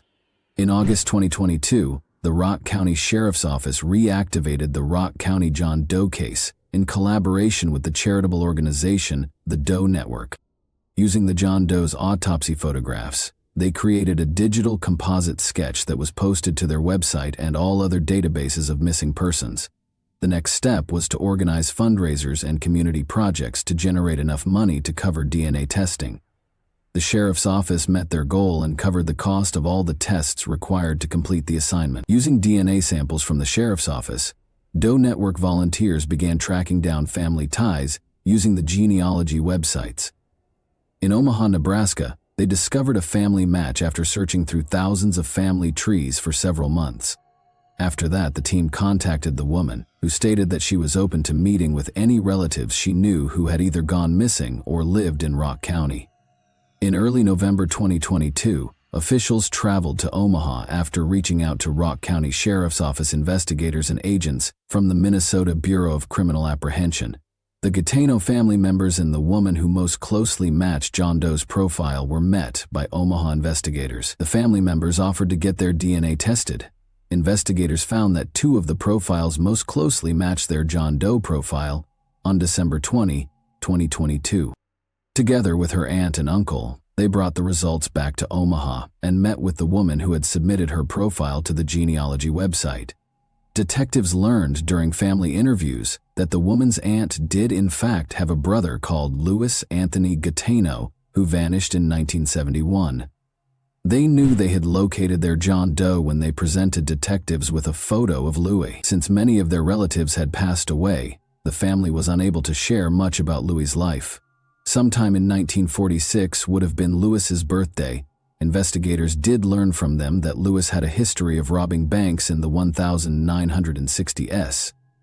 In his hometown of Omaha, Louis was initially charged with robbing a bank, according to his family and press reports from the archives. At the age of 20, he was apprehended on January 25, 1966, while attempting to rob a First National City bank in New York for $96.40. Reports state that Louis shot the counter after being overwhelmed by the bank teller. In the altercation, he had hurt his hand. According to the report, Louis admitted to detectives that he had been hopeless and despondent and that he just wanted his life to end. Louis was accused of possessing weapons, felony assault, and attempted robbery. Family members have since heard from him occasionally, but since 1971 there has been no communication at all. Because of his tense connection with his family, he was not reported missing at the time. When they learned he had been slain 10 years after he had lost touch with his family, they were equally perplexed. Since Louis had gone missing, no one had ever stepped forward to search for him. Since investigators knew who John Doe was, they had already won half the battle. Evan Verbrugge, the sheriff for Rock County, described the occasion as bittersweet. Finally, Louis Gateno's family has some answers, though it's not news anyone wants to hear. Even though there is still a lot to learn about Mr. Gateno's passing, being able to identify him decades after his passing is a crucial new piece of information in this case. Despite the difficult task, he stated that the case will stay open for Brooks. We'll have a hard time finding out, but it's our responsibility to try and get answers, and it won't cost much. According to him, officials are urging anyone with knowledge about the case or who may have known Louis Anthony Gateno between 1971 and 1981 to come forward and get in touch with the Rock County Sheriff's Office. Rock County, Wisconsin, is the location of our next case. Anyone can enjoy the great outdoors and reestablish a connection with nature in this county, which is full of parks and open spaces. However, a riddle perplexed law enforcement for 27 years until fresh DNA testing provided much-needed clarification. On November 11, 1995, hunters were pursuing a herd of deer in a forested region close to Bradford, Wisconsin. Unaware that he was going to show his nephews a scene from a horror film, Gary Gilbank wanted to share his love of hunting with them. Rather, they came to a halt when they arrived at the southern shore of Turtle Creek. The man's skeleton remains were on the ground. They couldn't understand it. None of them knew who owned the skeleton or how it got here, and they owned the ground it was lying on. They called the cops without hesitation. As soon as they got there, investigators roped off the area to start their investigation. His hands seemed to be over his head as he lay on his stomach. He had been wearing a plaid shirt and a t-shirt with the name of the British band Venom on it, and a denim jacket that partially covered his head and back. There was a Nike sneaker close to the body, and he was also dressed in gray camouflage pants. The other was not located. From the scene, investigators retrieved a container of Carmex lip balm, a Budweiser lighter, an Aquatech wristwatch, and a chrome pendant of a horned goat. After being taken out, the remains were taken to the coroner's office for additional analysis. The coroner started examining John Doe in great detail. The skeletons had shown no obvious evidence of trauma. He weighed 140 pounds and was reported to be between 5 feet 4 and 5 feet 6 inches tall. He was between 17 and 20 years old. The coroner identified him as a male Caucasian based on a dental study. He had only 2 fillings and had received good dental care. His wisdom teeth were still in place, however, 1 was impacted and 2 had partially erupted. Hair samples were collected for a toxicological examination. The coroner did not rule out that he may have been drunk or had used hallucinogenic drugs before his death, but the absence of any traces of cocaine, codeine, or morphine ruled out the likelihood of an overdose brought on by a chronic opiate addiction. Although his cause of death remained unknown, it was possible that he had fallen into the creek and succumbed to hypothermia. The coroner thought that he might have been drunk and lost his way before he lay down, and that he might have perished from exposure to the weather. Additionally, there had been conjecture regarding the precise moment of his demise. According to the coroner's estimation, he might have passed away around the fall or winter of 1994. Other than the hints they discovered on the John Doe at the site, investigators had no leads. They began a thorough investigation that took them in a number of directions. John Doe's skull was incinerated in the interim, and his remains and ashes were interred at the same Johnson Town Center Cemetery where John and Jane Does were buried. Investigators looked into every known accident that happened around the estimated time of John Doe's death in order to support the idea that he might have been drunk and confused. They thought he might have been a vehicle accident survivor who had gone missing following the collision. But there were no reports of a missing male who suited his description. In actuality, no one who fit John Doe's description had ever been reported missing. Based on the clothing he was wearing when he was discovered, investigators then went back and looked at every rock concert that had ever taken place in the vicinity. Interviews with heavy metal members revealed that none of them could recall anyone who matched John Doe's description. Here they had come to yet another dead end. They looked through government documents and school yearbooks to determine his estimated age, but they discovered that no minors during that time were listed as missing. Investigators were forced to start over after conducting interviews with the local school district's children yielded no leads either. Thereafter, the inquiry focused on multiple witness accounts of a man who the locals called River Guy. Witnesses reported seeing a young man in his early 20s sprinting toward the creek where the body was finally found on October 16, 1994. at approximately 5:30 p.m. According to witnesses, the river guy had been drunk and upset that afternoon and was dressed similarly to the John Doe. These witnesses stated that the man had been stumbling toward the creek and had fallen into the water multiple times while attempting to ascend the slope, along with mentioning being a fugitive and having been wronged by a woman named Mary. They also claimed he had yelled at onlookers to leave him alone, until additional forensic examinations revealed that River Guy and John Doe might not have been the same person because of chronological differences. The theory was still one of the most compelling. John Doe's pace of decomposition suggested that he might have passed away around May 1995 rather than in October 1994, when River Guy was last seen, according to subsequent forensic estimates. Additionally, this refuted the original medical examiner's estimated time of death.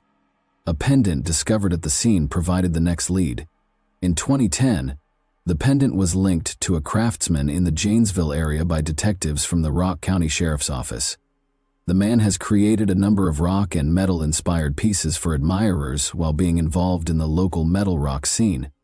He admitted to the police that the pendant was one of his creations when they showed it to him. Nonetheless, he produced a number of like pendants and sold them to dozens of customers over the years.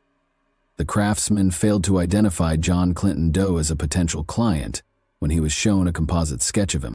As a result, the investigation encountered yet another obstacle. Together with a scientist from the Smithsonian Institution, the Rock County Sheriff's Office conducted an isotopic examination of the John Doe's bones in 2014. In forensic anthropology, isotopic analysis has been used to identify the provenance of unidentified human remains from bone tissue. A person's birthplace can be ascertained by forensic scientists. The scientist from the Smithsonian found that John Doe had been in the Midwestern region around the Great Lakes for a considerable amount of time. The states of Wisconsin, Illinois, Minnesota, and Michigan were among these regions. Investigators were able to focus their inquiry because to this information. After determining the potential birthplace of John Doe, detectives started over in 2016 and revised the composite sketches created by the FBI in 2014 and the Rock County Sheriff's Department in 2013. This time, before making it public, they added some color and regressed the sketch to the age of 16. The department believed it would help anyone who might have dealt with him that year remember him, said private investigator Jack Fries. The whole idea here is to get people to think about what was going on in the early 90s and in their lives. And do they have any connection with this guy at all? He stated. Despite the failure of their efforts, detectives were determined not to give up lightly.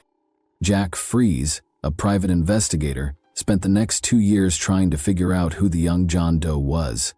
In June 2018, Fries and Detective Corinne Billhorn contacted the DNA Doe Project, a volunteer-run non-profit organization that uses the DNA recovered and preserved from the initial autopsy to assist in identifying unsolved John and Jane Doe cases. In collaboration with Flugen Genetics, Aerodyne Research Inc., Full Genome Corporation, and the National Center for Missing and Exploited Children, the team set out to identify the John Doe. Using the genetic genealogy and ancestry website GDmatch, the protracted trip started. John Clinton Doe's potential ancestors were located and identified by the research team. They had a rough identity in February 2019, but detectives needed to be absolutely certain. Investigators spent the following 3 years locating the John Doe family in collaboration with the University of North Texas. After speaking with the family members, they learned that 2 of the volunteers might be half-siblings to the John Doe via their father. In late 2021, county officials requested and were granted a warrant to exhume the potential father's body. Following the extraction of DNA, testing resumed in earnest, and on June 14, 2020, John Clinton Doe's identity was eventually revealed. The body in the creek was identified as 20-year-old Carl Isaacs Jr., according to the Rock County Sheriff's Office. On April 30, 1974, Carl was born in Delavan, Wisconsin. He seems to have never fully recovered from the shock of his parents' divorce when he was quite young. In 1991, Carl had gone to an alternative high school for pupils from the Badger, Delavan, Darien, and Elkhorn areas. Carl had become addicted to drugs at the age of 17. Additionally, he had joined a gang of friends who planned a criminal spree that led to numerous burglaries and property destruction. He was given a 5-year prison sentence in March 1992 for breaking into and damaging golf carts at the Delbrook Golf Course in Delavan between April 1992 and the fall of 1993. Before landing at the Oak Hill Correctional Institute in Oregon, Wisconsin, Carl was transported to 3 different prisons. He had been discharged during that time to participate in a Madison halfway house drug rehab program. Under house imprisonment, he was also periodically permitted to visit his mother. Carl occasionally served as an informant for law enforcement and drug investigations. He had been on one of his home arrest visits in April 1995. On April 16, 1995, he had vanished out of thin air. He was never seen or heard from again. Carl's arrest warrant for a probation breach, which had been extended yearly until April 2018, was promptly signed by a county judge. The fact that no one had truly come forward to report Carl Isaacs missing at the time of his disappearance, according to investigator Jack Fries, made their inquiry more difficult. In this case, Mom and Dad were divorced. He was kind of living with his mom, although I don't think he stayed there very often. He was kind of on the streets, basically homeless. I don't think he had a friend, nobody at all, who would have missed him to the point where they tried to find him, according to him. Fries thought that Carl had a reason for leaving his home and violating the conditions of his probation. At the news conference on June 14, 2022, Rock County Sheriff Troy Knutson revealed Carl Isaacs Jr.'s identity, calling it both a tragic event and the answer to a long-standing riddle. Knutson refused to respond to inquiries about why his family never reported him missing or any other information. I'm kind of sad to have to get together and discuss the untimely death of a young individual in our community, but I'm glad to finally be able to bring a little bit of resolution to the individual's identity. However, he did say that the family had been anticipating the news since the DNA matches were found and the investigation was conducted. Rather, he emphasized to everyone that the case was still pending. We're really looking to flesh out exactly who he was and how he found himself in that particular location. That's where we're looking to the community to help provide some of those details for us, he stated. Knutson went on to say that although the inquiry took a long time, the identification was made possible by technological developments. He gave Jack Fries, a former employee of the Rock County Coroner's Office, praise and gratitude for his voluntary assistance on the case. Additionally, he expressed gratitude to the DNA Doe Project, which gave investigators the breakthrough they needed to identify Carl Isaacs. Nick Gilbank, the person who found Carl's body in the creek, can still clearly recall that moment. He still has some unanswered questions, but he is relieved that there is some closure and that he knows who John Doe is. I walked over to see what I was looking at, and there, next to a garbage bag of his belongings, was a clothed skeleton. I remember kneeling down and picking up the shirt, and there was a skull, completely decomposed. I guess I'm glad they finally identified the remains, he stated. And that wraps up today's chilling story. If you enjoyed this video, don't forget to like and subscribe so you never miss a new upload. Also, let me know in the comments what part of this story shocked you the most. Thank you for watching, and I'll see you in the next video.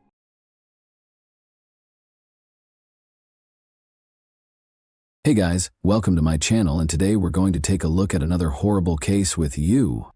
The body of 22-year-old Katie Sepich was discovered dead on the morning of August 31, 2003, next to a distant dump in the Las Cruces, New Mexico desert.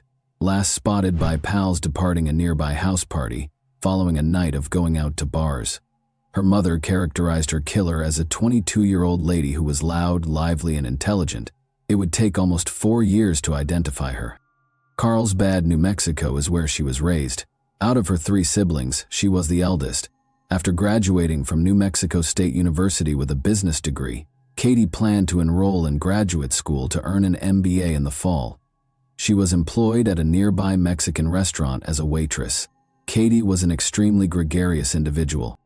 She met Joe Bischoff while she was a student at the institution. They soon developed a more romantic relationship from their friendly one.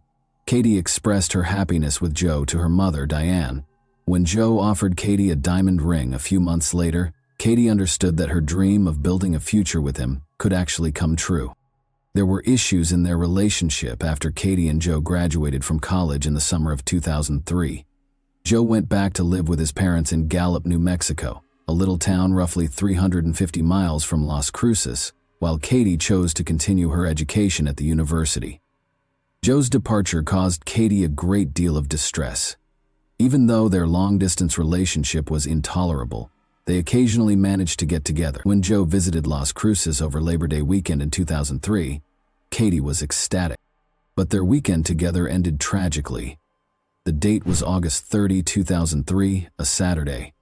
After having a good time with Joe and his friends, Katie went from bar to bar until they arrived at a house party in the area, where she vanished. Katie's mother, Ann, had a call the following day that permanently altered her life. My family woke up to the promise of a beautiful day. We had a house bursting with friends and family, and we were preparing to celebrate Labor Day weekend with a cookout. Then, at 2:15 that afternoon, the phone rang, and our lives were shattered with just 6 words. "Have you talked to Katie today?" Ann later wrote about the morning she learned her daughter had vanished on August 31, 2003. "My daughter Katie was brilliant, lively, vocal, and amazing. Our firstborn Katie brought joy and sunshine into every space. Her roommate wanted to know where she was, so he called. Even the nearby hospitals and all of her friends had been contacted, but Katie was nowhere to be found." Ann was informed by Katie's roommate, Veronica, that Katie had left the party by herself that evening. In the house where the party was being held, Veronica and Joe dozed off. Katie was nowhere to be seen in the morning, despite their belief that she had gone home. Here, relatives reported the disappearance to the police. A half-naked woman's body was found near to a desert landfill at the same time. The police officers who arrived at the scene came to the conclusion that the body had been laying there for little more than a day based on the exterior evidence, even though there were no documents close to it. Additionally, they recognized right away that the victim's death was not due to an accident. The victim looked to be between 20 and 25 years old. Since she was completely nude, the motivation behind this crime was clear. Her arms bore wounds from self-defense. She was scratching the assailant in an attempt to save her life. Under her fingernails were bits of the criminal's skin. Thus, the DNA sample of the individual who killed her was in the possession of the police. Her neck showed evidence of strangulation, which initially appeared to be the most likely cause of death. Since there were no indications of a struggle close to the body, the detectives were able to determine that the young woman passed away elsewhere. In the hopes that it would take a long time for someone to find her, the criminal apparently transferred her remains to the isolated desert landfill. The victim's back and arms had burn marks, which was another startling discovery. It suggested that the offender set the victim on fire in an attempt to get rid of the body or destroy any evidence. The police made a rapid connection between the body of a young lady they discovered and Katie's disappearance. Diane, Katie's mother, said of the body when her father visited the morgue to identify it, "A few agonizing hours later, our worst fears were realized. There are no words to describe the agony, no way to express the pain. We fell into a deep black hole with no way out. There was no tomorrow. All joy was gone." In order to identify his cherished daughter, Katie's father had to visit the mortuary. He later told me that he knelt down and prayed to God to take him, as well as they peeled back the sheet, and he saw her lovely face twisted in agony and bruised. The people who lived in the formerly tranquil town of Las Cruces were afraid.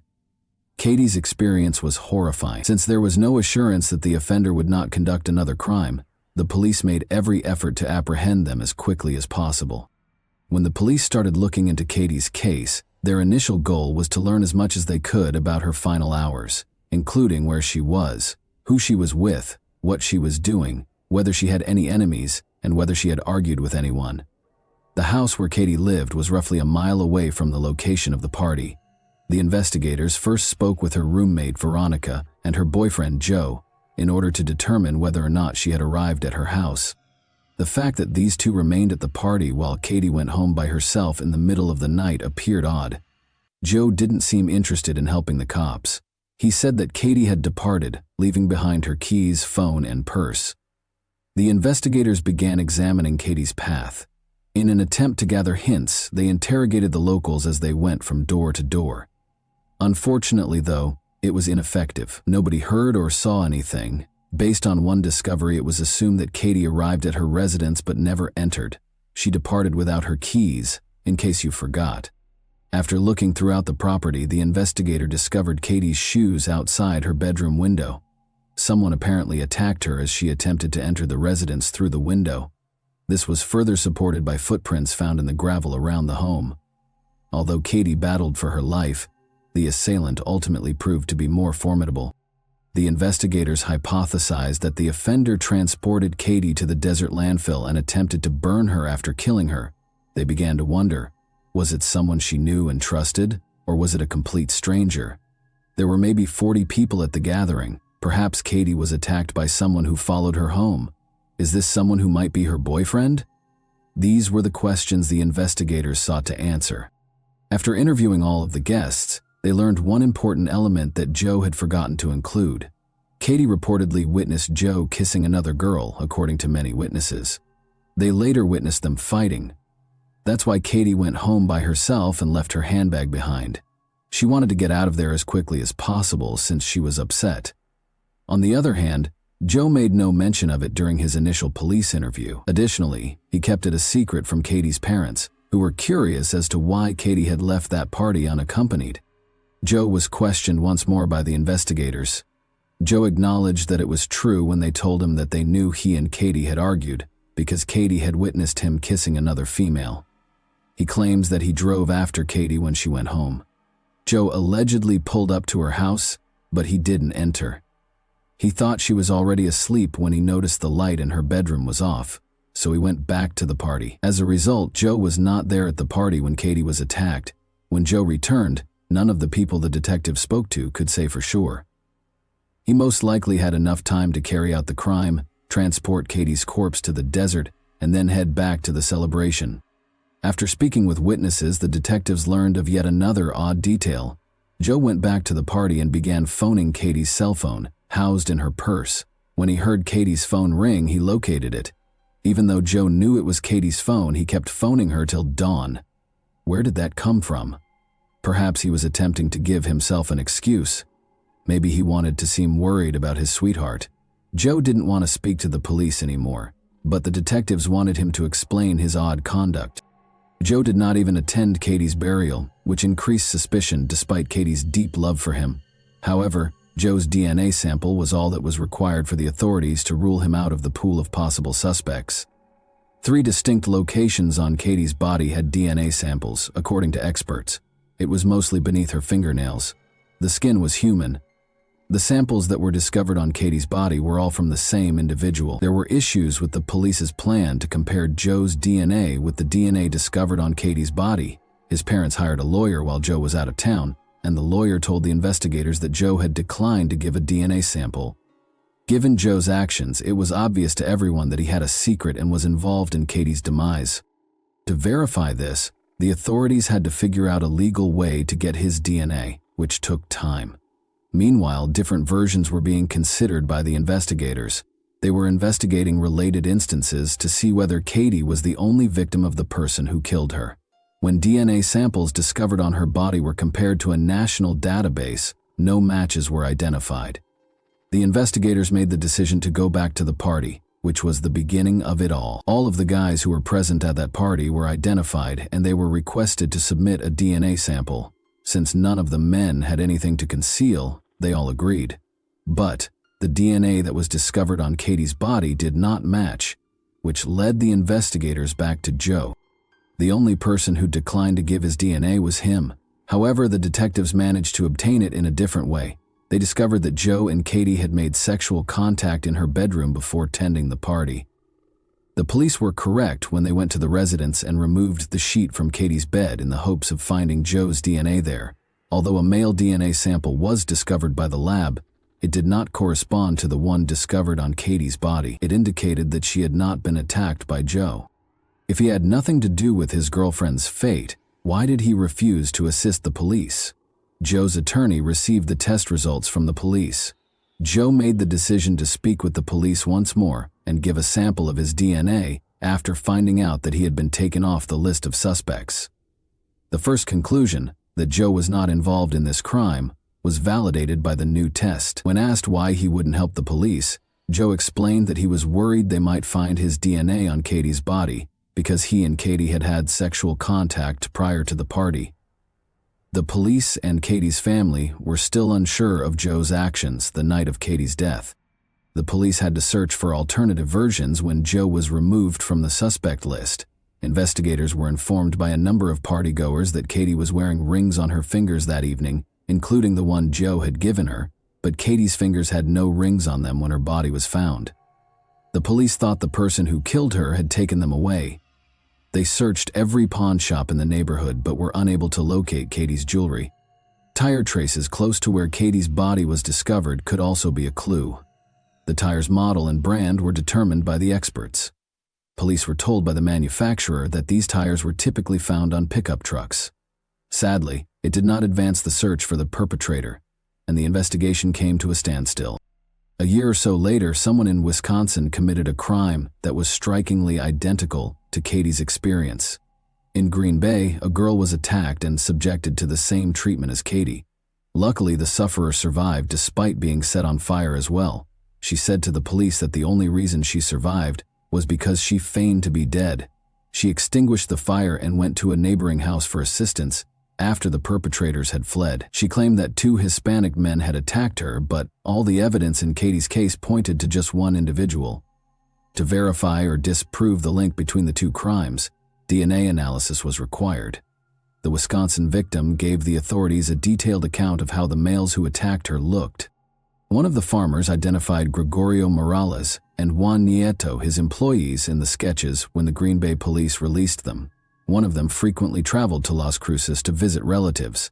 Both males were taken into custody. The police who were looking into Katie's case thought they had finally identified the criminal, but the DNA analysis's findings showed otherwise. The DNA on Katie's body did not match the samples. These 2 men had nothing to do with the Katie case, but they were eventually found guilty of abusing a female in Green Bay.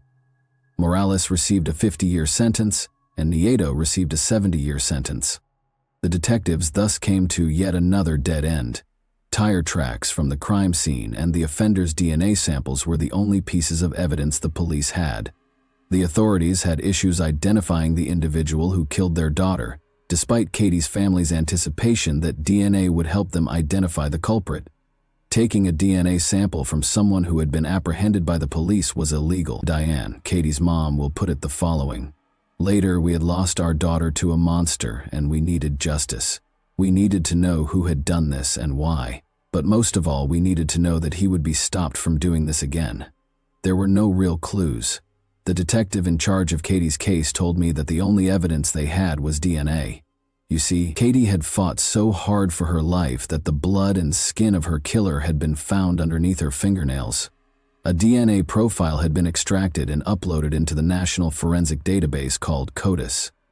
Detective Jones explained that once a week, this evidence would be cross-referenced against the offender database to look for a match. This gave our family bright hope. We had the identity of our daughter's murderer. We just had to match it to a name. I casually said that this man was so monstrous that he would undoubtedly be caught for a new offense. We would identify him, apprehend him, and bring him to court when his cheek was swabbed and entered into the database. "Oh no, Diane, it doesn't work that way here in New Mexico, and in almost every other state. It's illegal to take DNA when someone is arrested."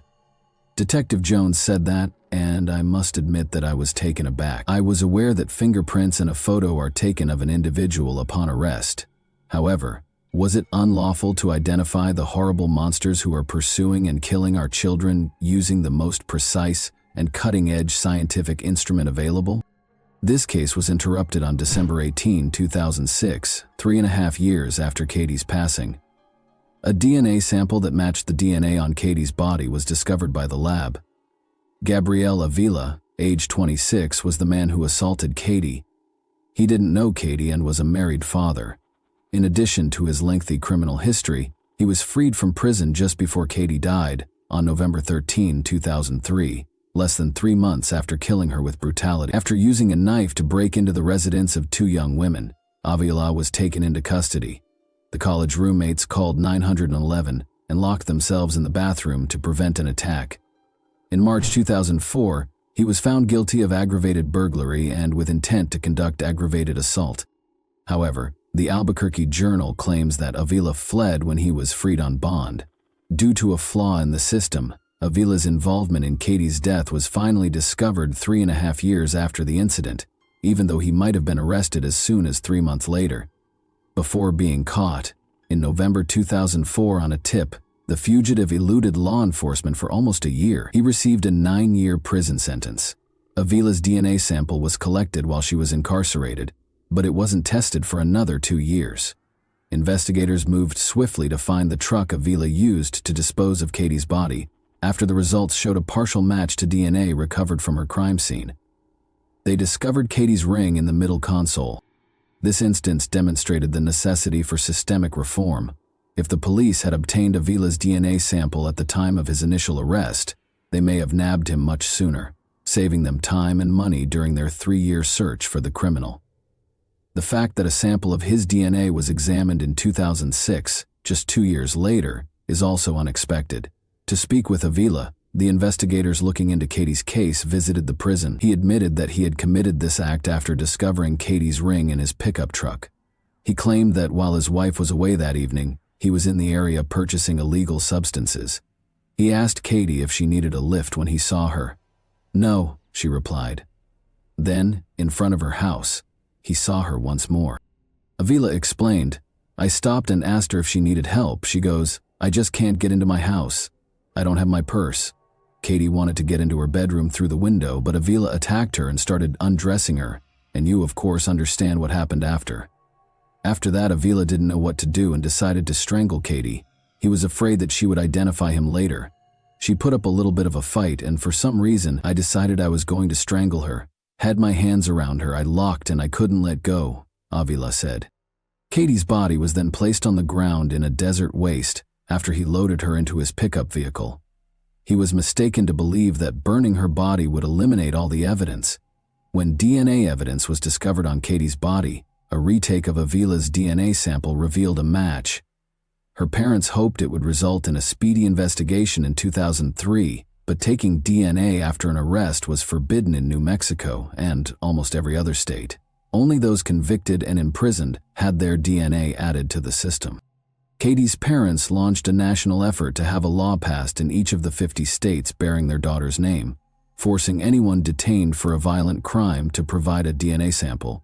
After that, the DNA would be included in the National CODIS database. Katie's bill was signed into law in March 2006, after passing the New Mexico state legislature with just 5 nay votes. It became federal law in 2010 as a result of Katie's parents' unwavering efforts, and more than 31 states now have laws that are comparable to Katie's law in New Mexico. According to Katie's father, David, his greatest worry was that Katie's killer would have to kill someone else. However, he may now relax about that fear. Opponents claim that this regulation violates civil rights and infringes on privacy. Others remark that DNA is very different from fingerprints in the U.S. because it carries sensitive genetic information. In the case of versus Poole, a federal district court affirmed that there is no constitutional infringement of the federal statute permitting the gathering of DNA samples prior to conviction for inclusion in the National DNA Database. The court explicitly said in its decision that the collecting does not constitute a Fourth Amendment infringement. In 2007, Gabriel Avila's trial got underway. Avila expressed regret to Katie's relatives. His attorney claimed Avila was sorry and asked the judge to be forgiving. Susana Martinez, the district attorney, contended that Avila did not confess until officers approached him with DNA evidence, more than 3 years after the murder. David, Katie's father, pleaded with the judge to impose a severe penalty during the sentencing hearing. He said, "We do not get another chance to see her in this life, and it is only right that the person who did this to her not get a chance to experience freedom again in his life." Gabriel Avila was convicted in May 2007 and given a 69-year jail term. He will serve 30 years of his sentence before being eligible for release in about 2043. Jan stated that although she is prepared to move on, there's no such thing as closure. "We've been healing. We've been going forward with our lives. We have 2 other incredible children we love so much," Jan added. In honor of their daughter, Jan also promised that she and her husband would keep pushing for the passage of Katie's law in each of the 50 states. And that wraps up today's chilling story. If you enjoyed this video, don't forget to like and subscribe so you never miss a new upload. Also, let me know in the comments what part of this story shocked you the most. Thank you for watching, and I'll see you in the next video.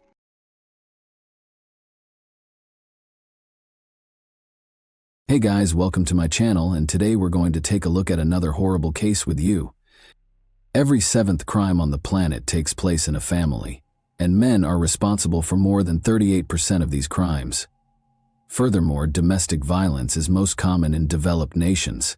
Between 33 and 50% of all violent deaths of women are committed by their spouses or partners, underscoring the urgent need to protect women from domestic abuse. However, what causes a woman to occasionally fall into the hands of a monster because she wants a powerful man by her side? Perhaps it's because some people will stop at nothing to have that strong shoulder. After all, we learn from our families and society that a woman requires a guy to be at her side. That's how we're brought up, and some women eventually experience abuse. In 2012, this occurred. The murderer of 26-year-old Ekaterina Gurova has already left prison and returned to Izhevsk. Let's start a new narrative. West of the Ural Mountains, Izhevsk is a major industrial city in the Russian Federation and the cultural, educational, and scientific hub of the Volga region. The engineering and weaponry industries in this Udmurtian capital are well known. While there, one can explore the renowned Izhmash Museum, take in the architecture of the city, and learn about Udmurtia culture. Ekaterina Gurova's life was not going well back in her hometown. She was raising a small child by herself, had no prospects, and had gone through a difficult divorce. She made the decision to start again because she felt exhausted and disheartened.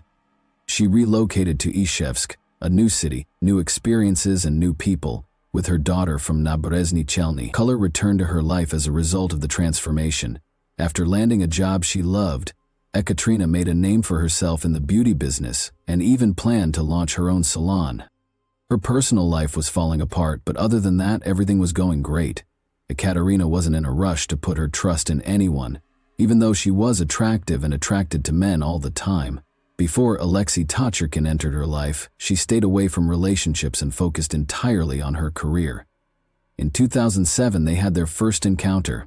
Alexei was employed as a cabbie. He'd turned on the charm since he felt flatteringly recognized by a woman as beautiful as Ekaterina. With 2 degrees in system administration and economics, he informed Ekaterina that he worked as a system administrator for numerous large corporations during the day, and that driving a taxi was only a side activity. Although Ekaterina was independent and self-sufficient by this point, she was intrigued for a while by his apparent ambition and education. They had a rigorous, amiable relationship. Then a system administrator was required for her ex-husband's company. Alexei was on Ekaterina's mind. After he was hired, Alexei became more involved in her life, taking her to see her parents in Naberezhny Chelny, fixing her computer, strolling her dog, and even driving her and her child to daycare. Ekaterina, however, saw it as just a friend lending a hand, despite Alexei's attentiveness. In order to capture her heart, he changed his strategy. He started to appeal to her pity. One day, outside the office where Ekaterina worked, Alexei put on quite a show. Tears filled his eyes as he told her that he had discovered his wife with another guy, and that his wife's aunt had even informed him that the children he believed to be his weren't. Despite the absurdity of the entire situation, Ekaterina sympathized with him and volunteered to help. Alexei continued to play the compassion card, saying that he had served in Chechnya, suffered a brain injury there, and occasionally attended the funerals of his deceased colleagues. Ekaterina was moved by his struggles and couldn't leave him alone. However, he eventually won her over when he traveled to Moscow for surgery to remove a bullet that was allegedly stuck in his head. From the train station, Alexei called her to report that he had fainted and that his money and documents had been stolen. After rushing to his aid, the empathetic Ekaterina took him home and cared for him for a whole week. They began dating following this occurrence. Unfortunately, Alexei's story was a total fabrication, with just a little portion of it being true. However, Ekaterina was too enamored and naive to recognize the lies at the time. Problems in their relationship started almost immediately, because relationships based on deceit rarely last. Alexei didn't seem to care that Ekaterina was left without enough money to even buy food for herself and her child after he grabbed the final 1,000 rubles out of her purse to buy her roses. Over time, Alexei Ekaterina eventually consented to move in with Alexei after he began to convince her to do so. But she was in for another surprise. Alexei recommended that they tie the knot. Ekaterina repeatedly turned down his 3 applications at the registry office. He used theatrical motions once more. In a desperate attempt to convince her that he had no one else in the world, Alexei Tatarkin would twist his arms and threaten to commit suicide if she rejected him once more. At last, Ekaterina caved in, and their marriage was formally recorded on August 30, 2011. Alexei was disliked by Ekaterina's mother from the beginning. She believed he wasn't a suitable match for her daughter and regarded him to be untrustworthy. She even repeatedly told him on the phone not to rush Ekaterina into marriage if she wasn't ready. However, her daughter called her one day and said, "Mom, I'm not sure how to explain this, but we got married.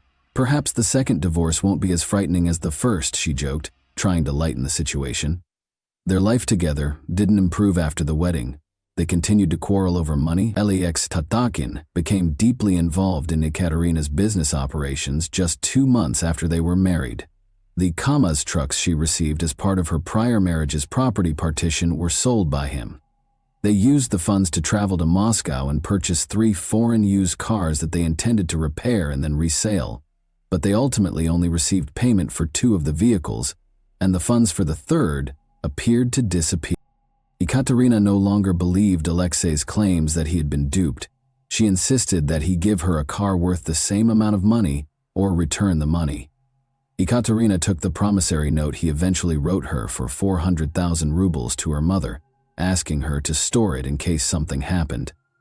Notably, Ekaterina put in a great deal of effort to provide for the family. She worked till as late as 1 in the morning and occasionally took on 10 or 12 clients in a single day.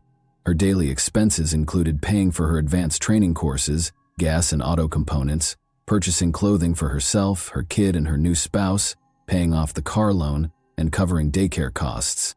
However, Alexei would always react jealously and accuse Ekaterina of leading an unsuitable lifestyle whenever she attempted to discuss money matters with him. She frequently announced to her mother and friends that she was divorcing and that the marriage had been a mistake, but it was almost impossible to induce Alexei Tatarkin to vacate her residence. They eventually split up around the middle of February 2012, but their disagreements persisted. Ekaterina Gurova vanished on May 27, 2012. A few days after filing for divorce. A prominent Izhevsk beauty expert, Ekaterina Gurova, was reported missing on May 28. Alexei was called by Ekaterina's mother. Although she didn't want to contact him and didn't like him, Ekaterina hadn't returned her call and hadn't answered her phone since the previous evening, which had never occurred before. Though her mother realized Alexei Tatarkin wasn't being completely honest, Alexei calmly said he didn't know where Ekaterina was and even promised to check her apartment. She was able to locate her daughter's friend's phone number that same day and contacted her from Naberezhny. She reported a missing individual to the police and made calls to nearby hospitals and morgues. Ekaterina's mother hurried to Izhevsk as soon as she received the news. Her daughter's car was still parked in the courtyard, and the apartment she had been renting was locked. One of the biggest search operations in the history of the city started at that point. At an attempt to piece together what might have happened on the day she disappeared, Ekaterina's acquaintances said that she was spotted sitting at a cafe with a man at around 2:00 p.m. One of the waitresses is said to have provided this information. Ekaterina then took her car and drove home. Around 3:40 p.m., she parked in the courtyard and entered her building, according to security cameras nearby. What followed is still unknown. Ekaterina vanished without a trace, but her automobile remained in the parking lot. According to Ekaterina's mother, she attempted to phone her. The phone rang at about 6 p.m., but Ekaterina didn't pick it up. Her phone was off by 11 p.m., and nobody could get through to her. Even if it was only for a brief excursion, Ekaterina's loved ones insisted that she would never simply leave town without notifying anyone. Under Part 1 of Article 105 of the Russian Criminal Code, the investigative department of the Pervomiaysky district in Izhevsk, under the investigative committee of the Russian Federation for the Udmurtia Republic, opened a criminal case on May 30, 2012, in relation to the unexplained disappearance of Ekaterina Gurova. The investigation was given special supervision by the investigative committee of the Russian Federation for the Udmurtia Republic. Even a month later, Ekaterina was still missing while the search went on to be located. Izhevsk as a whole was looking for Ekaterina. There were flyers everywhere with her picture on them. Her pals even sought assistance from psychics. The police searched for her with the help of dozens of volunteers, including her friends, acquaintances, and clients. On the basis of witness suggestions, they searched the suburbs and various locations throughout the city, but they were unable to find any clues.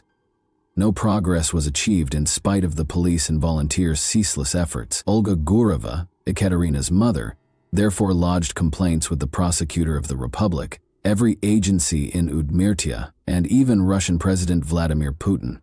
All of the offices responded to her letters, informing her that they had been registered. The detectives didn't begin to exhibit renewed interest in the case until after this. One of the main suspects was Ekaterina's spouse. Ekaterina thought he was responsible for the disappearance of her paperwork just before their divorce because he had been so jealous. But Alexei insisted he knew nothing and that he had nothing to do with Ekaterina's disappearance. He was arrested, interrogated, and then released shortly after she vanished. Then Alexei shut off his phone, stopped talking to anyone, and retreated from the outside world. As the hunt went on, it became clear that Alexei Tatyarkin's role in Katia's disappearance was complicated. A waitress who had taken money out of Ekaterina's card at Alexis's request was responsible for the break. A few days later, she called Ekaterina's mother after seeing the posters for missing persons. A neighbor's testimony further bolstered the case. From Ekaterina's apartment, the neighbor had heard a scream. On the day of Ekaterina's disappearance, other witnesses claimed to have seen Alexei operating her vehicle. Ekaterina's blood was discovered in the car when the authorities confiscated it and conducted an investigation. Early in July, the forensic results were returned. Alexei Tatarkin was taken into custody by July 10. He would put on a show while being questioned, saying he felt ill and that we needed to call an ambulance, all the while maintaining that he had nothing to do with his wife's abduction. The doctors were unable to identify any problems with Yevgeny Fedorov, the lead investigator for high-priority cases with the Investigative Committee of the Russian Federation for Udmurtia, and there was no evidence to support his claim that he had suffered a mild stroke. During another interrogation on July 12, he abruptly admitted to killing his wife Alexei. He claimed that his fear was the reason he confessed. He claimed that Ekaterina had been talking to him and driving him crazy in his dreams every night. On July 13, the eve of her birthday, he tragically gave her his confession as a gift. Even after confessing, the murderer of Ekaterina Gurova continued to mislead the investigators on the day of her 27th birthday. He claimed to have committed the crime on the banks of the Kama River 1 minute, and then he was unable to recall where he had hidden the remains.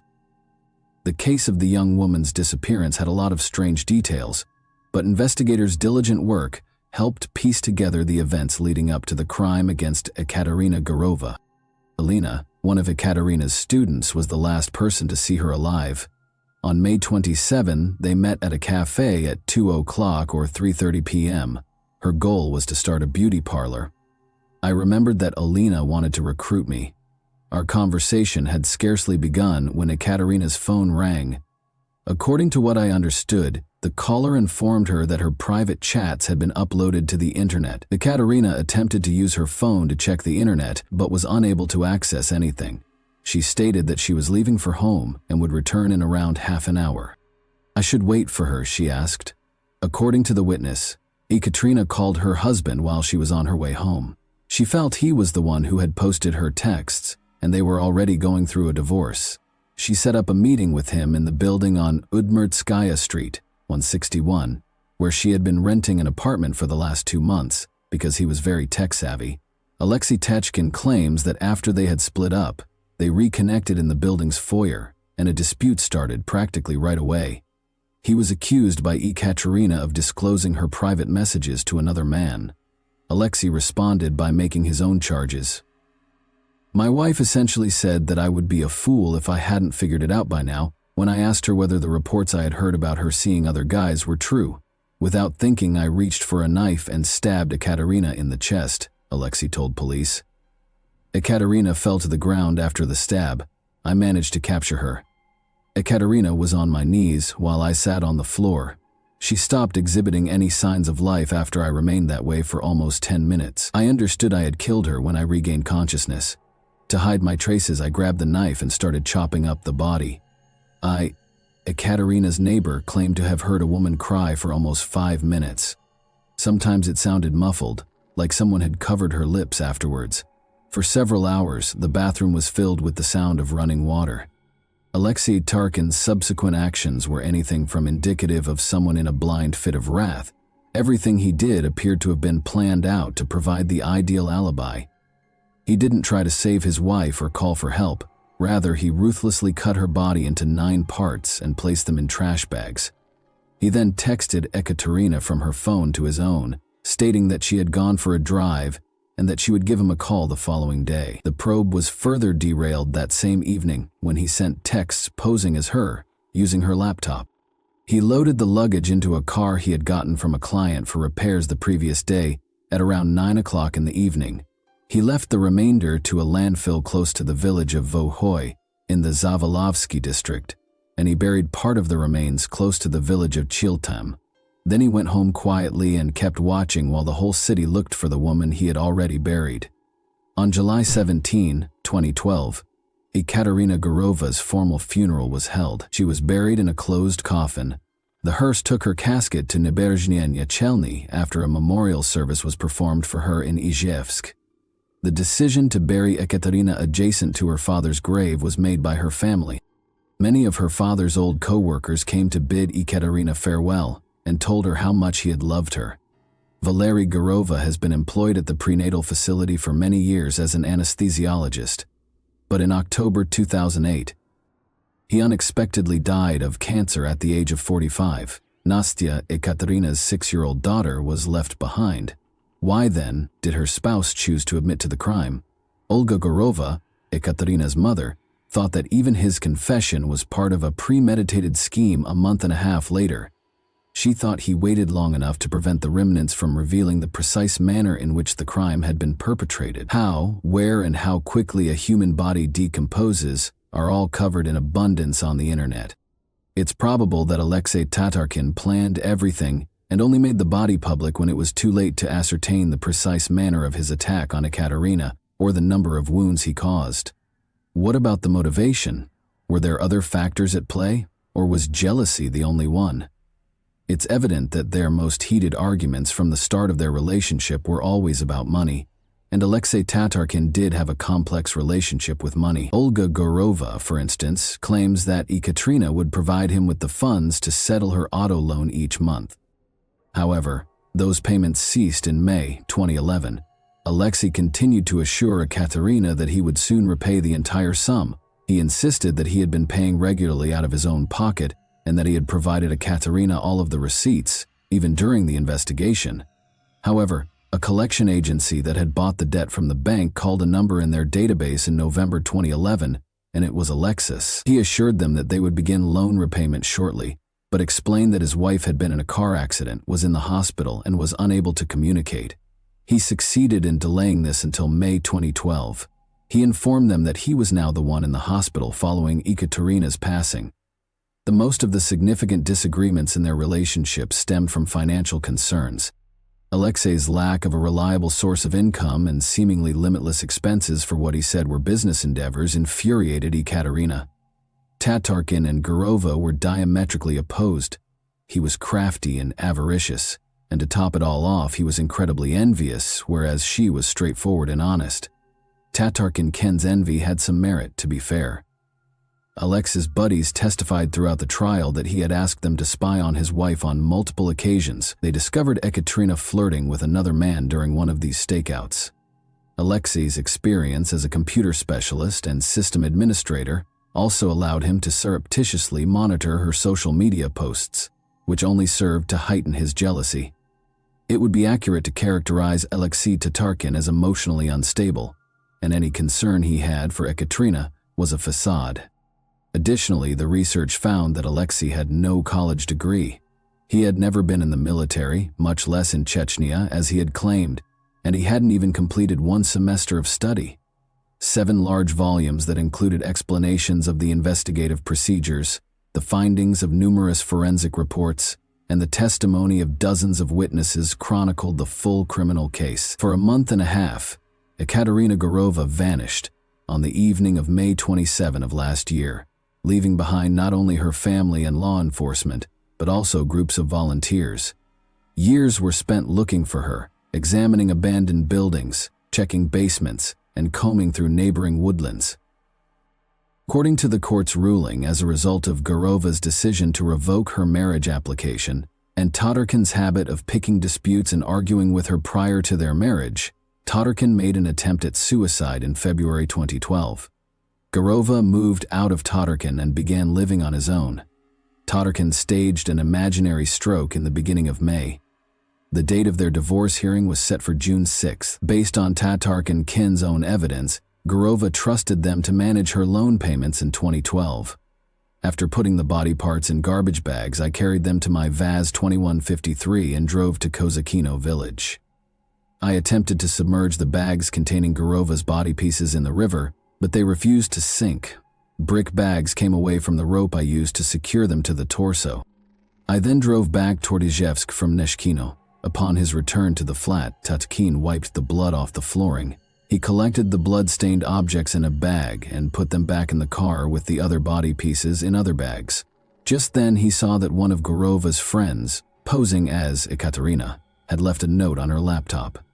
In order to provide an alibi for himself, he responded that she had allegedly gone out of town for a drive.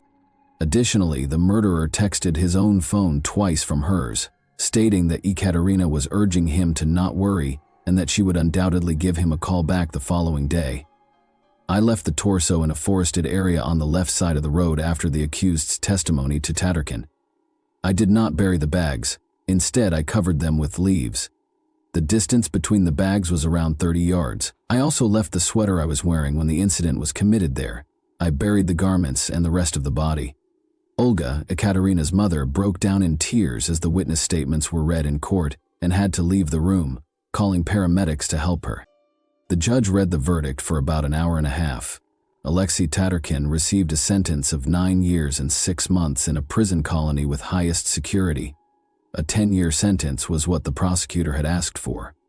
No appeal was filed. At the sentencing, Ekaterina Gurova's mother and her family attorney were not present. A demand for damages, in which Ekaterina's mother sought 5 million rubles for mental suffering, was attached to the criminal case.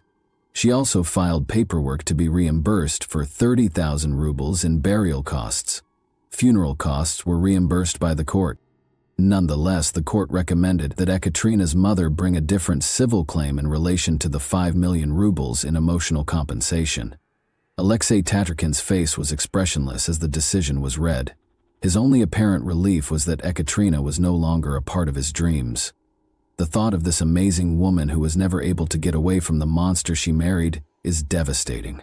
Ekaterina's optimistic and compassionate disposition allowed her to find the good in Alexei when there was only darkness.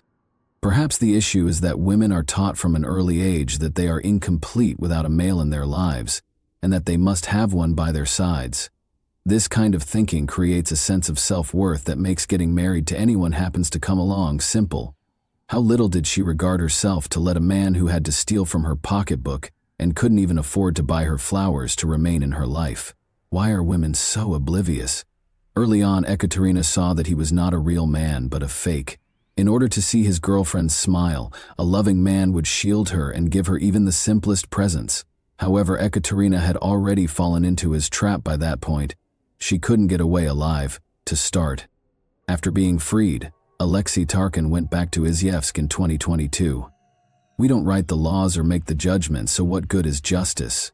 What we can do is take lessons from tales such as this.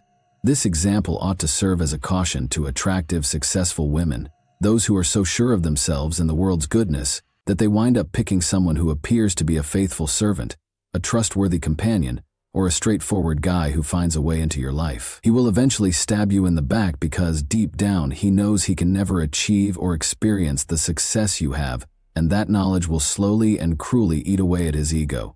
You trust him with everything, even your children and property, believing him to be highly loyal. This criminal will eventually face justice, which comes from above. And that wraps up today's chilling story. If you enjoyed this video, don't forget to like and subscribe so you never miss a new upload. Also, let me know in the comments what part of this story shocked you the most. Thank you for watching, and I'll see you in the next video.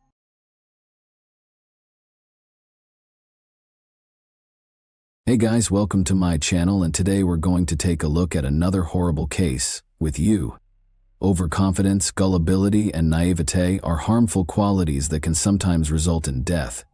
However, there are times when we all want to believe in miracles and that childhood fantasies can still come true. When something you've wanted is so close that you can practically touch it, self-preservation, caution, and common sense can all take a backseat. This vulnerability is precisely what crooks take advantage of. The cruelty and inhumanity of the 2005 case of Elodie Morel, a young French woman, stunned the nation. The icy disregard of common people who were aware of her detention and imminent death, but chose to remain silent in order to make a quick profit, only served to heighten the horror. This story illustrates why not all dreams come true, and why you shouldn't blindly believe someone who claims to be able to bring a fairy tale to life. Elodie Morel was who? On February 18, 1976, Elodie Morel was born in Marseille. She was beautiful, even heavenly, from an early age. Elodie flowered into a breathtaking beauty as she grew older, and many people thought she would look great on TV or the cover of high-end magazines. She developed an obsession with modeling as a teenager, but because she hailed from a lowly background, no one took her goal seriously. Elodie often submitted her pictures to different modeling agencies in the 1990s, but she never received a response. She attended college after high school, married Sylvain, a classmate, at age 22, and had a son by the time she was 25. She appeared to have permanently given up on her goal of becoming a model. Elodie was employed as a sales clerk at a hip clothes store in Marseille's downtown by 2005. She saw the adoring or jealous glances directed at her and was often complimented. She could easily pass for someone in her early 20s, aged 29, because to her flawless figure and lovely facial features. Elodie never completely gave up on her desire of being a model, but she stopped discussing it because she believed her time had come. However, she submitted an online application in April 2005, included her finest images, and stated that she was still interested in being a model. It didn't take long to respond, but the fashion photographer's alluring offer ended up being an invitation to a protracted, painful death, a snare for the credulous. Elodie got a flattering and alluring offer about 2 weeks after she put up her profile online. She might be the new face of the well-known English luxury vehicle manufacturer, Rolls-Royce. In order to complete the contract, she had to meet with the photographer and conduct a test shoot. The contract offered a payout of €1,000 per day for a picture session. The meeting was scheduled to take place at a pub in Aigues-Mortes on May 2. Excited, Elodie told her husband the news, and he didn't protest despite his skepticism. The young mother left her son with her parents early that morning, got into her car, and drove to the prearranged spot. She had already reserved a hotel room for her 3-day stay in Aigues-Mortes. Sylvain wished Elodie well and urged her to call as soon as she could. When she called her husband that evening to let him know she was apprehensive and on her way to the meeting, it would be his final conversation with his wife. On the last meeting, Elodie showed up at the pub as scheduled and waited to meet the female photographer she had allegedly been corresponding with via email at a table on the terrace. However, a man in his mid-40s joined her at the table approximately 10 minutes later. He identified himself as the assistant to the photographer and said he had been assigned to meet her and choose settings for the shoot that was to take place the next day. Elodie, who had no actual modeling experience, didn't think anything was wrong and believed him. The man spoke eloquently, had a polished appearance, and appeared to be fully aware of everything she had discussed with the photographer in the past. They had an easy conversation about Elodie's possible career. She was already picturing herself on the covers of famous publications and planning her spending of the money she would receive. The man proposed that they go search for the ideal spot for the shoot the following day at around 9 p.m., when darkness had completely descended. There are several locations for a breathtaking photo shoot in the lovely medieval town of Aigues-Mortes, which is full with towers, fortresses, and chapels. Emotional and still naive, Elodie and her new friend exited the bar and climbed into his vehicle. She was never again seen alive. What's chilly was the entire encounter seen by another individual who knew the offender intimately and had heard of his heinous intentions. Unfortunately, his attempts to step in were unsuccessful. That same evening, May 2, a terrified informant received a call at the Aigues-Mortes police station. According to a man in a panic, a young woman was in serious danger and something urgently needed to be done. He was certain there wasn't much time to act, but he didn't know the name of the possible victim or where she might have been taken. Dominique Tarasco, a 63-year-old nightclub owner who frequently served as an informant for the police, giving them sensitive information, was the caller. He claimed to have seen Guillaume Mingot, a friend of his, at the bar earlier that evening. Mingot was notoriously vicious and ruthless, and he had connections to the criminal underground. Mingot boasted the day before that he had met a gullible, attractive girl online and intended to kidnap her in order to sell her to a Spanish brothel for a high price. But it was hard to get the search going. The police knew time was of the importance, but they had no identity, no location, and no strong clues. They were named Elodie Morel by the following morning. She had been gone since the night before, and her phone was off, according to her anxious family, who called the police. They clarified that she had just disappeared after leaving for a photo shoot in another town. The police first failed to link the informant's call to this disappearance. Despite their suspicions that Elodie might have fled with a boyfriend, her family adamantly maintained that she would never leave her little son or vanish silently. Only 3 days after Elodie's disappearance did the search for her start. A waste of valuable time. For 2 of those days, Elodie was sadly still alive and imprisoned at a home in Aigues-Mortes, where she endured torture and abuse while her captors made decisions about how to end her questioning of the witness and arrest of the suspects. When Elodie Morel vanished on May 5, 2005, the lead investigators started to assume that she was the same enigmatic woman in peril that the source had warned about. When Dominique was called to the police to make an official statement, he instantly verified that Elodie was the same person he had seen at the pub with Guillaume Mingot 3 days prior, after seeing a picture of her. In response to a question about where he believed Mingot might be keeping the victim, Dominique said he had heard rumors of a recently closed deserted nightclub on the north side of town. That evening, a police unit established a stakeout at the scene and captured 48-year-old Guillaume Mingot and 53-year-old Richard Line as they entered the building. More research was necessary to determine the second man's involvement in this crime, as it was still uncertain.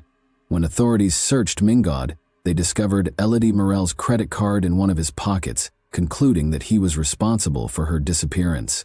However, after a few hours, Line was freed because there was no proof against him, and both men were taken to the station to be questioned. Line, who had never run afoul of the police himself, lived with his family on the outskirts of town and was friendly with Guillaume. Mingot first stated in the first tale that he had taken Elodie's credit card and didn't know her. His initial account of events states that on May 2, he was at the pub when he spotted a pretty well-dressed woman. He chose to rob her because he thought she must be wealthy. Guillaume offered to buy Elodie a coffee after he sat down at her table and gave her a compliment. She didn't ask him to go, but she did say she was waiting for someone. After a little conversation, he was able to take her credit card from the purse that was hanging on her chair and slip away before she realized it was gone. Although Mingot acknowledged that he knew the victim, he maintained that the whole event happened on its own and that he had nothing to do with her abduction other than to steal her card. Investigators verified that he had taken out cash from an ATM outside the city using the pilfered card that same day, but he was unable to describe how he recognized the image. He would have had a weak story if Elodie hadn't told him. Furthermore, a background investigation showed that Mingot had a number of previous convictions, including drug trafficking, armed robbery, and a 9-year jail term for a vicious rape.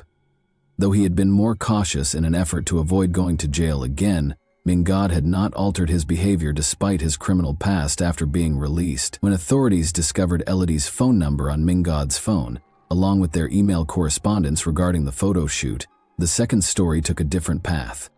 He was forced to alter his story after this revelation, which totally contradicted his first statement.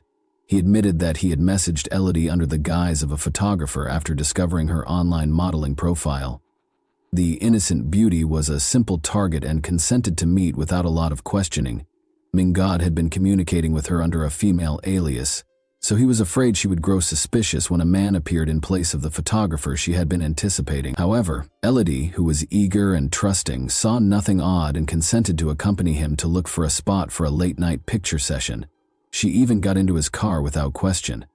Witnesses later attested to the fact that Guillaume swerved off the main road and halted the vehicle once they had reached a remote location. He insisted that Elodie give him her credit card while brandishing a gun. He took her handbag and located the card himself after she refused. Then he started asking for the PIN, but she refused to give it to him. In a fit of rage, he banged her head on the dashboard and began strangling her until she gave him the code. In order to make sure Elodie had told him the truth, Mingad then locked her in the trunk and drove to the closest ATM. He drained her account and the PIN worked, but now that he had the money, he began to think about what to do with the woman who was now imprisoned in his trunk, how to conceal the victim, and how to have the accomplices arrested. Guillaume Mingot drove to his buddy Richard Lyon's place to temporarily hide Elodie since he needed time to think things through. He told Richard about the woman who was trapped in his trunk and that he was eager to share his idea to sell her and make a significant profit. It's worth noting that Richard and his spouse had previously worked at the same shuttered nightclub, he as a security guard and she as a cleaner. However, after the club closed, they both lost their jobs and were barely making ends meet, with Richard turning to heavy drinking. Richard offered to help by giving Guillaume the keys to his empty garage, which he offered as a place to hide the woman. He preferred to wait for Guillaume to figure things out and to get his share of the money as soon as possible. Investigations later showed that Elodie was held captive for more than 2 days, during which she endured a nightmare of torture, assault, beatings, and the agony of hunger and thirst. Guillaume claims that during those 2 days he and Elodie spoke extensively, especially about their children, who were quite similar in age. Elodie pleaded that her son needed her and urged him to release her. According to Guillaume, there was a time when he genuinely felt terrible for her and was thinking about letting her leave. Since she had been in the garage for 2 days and it was quite hot, he even brought her a bottle of water. But when Richard, who was intoxicated, decided it was time to deal with the captive on the evening of May 4, things took a sharp turn. According to Guillaume, Richard went into the garage and used a rope to strangle Elodie while he was away. Guillaume maintained that he just assisted in disposing of the body and had nothing to do with the real crime, but he wouldn't say where they had concealed her body. The Lyon home was searched. The couple seemed anxious but unsurprised by what happened when police used a search warrant to raid the Lyon house.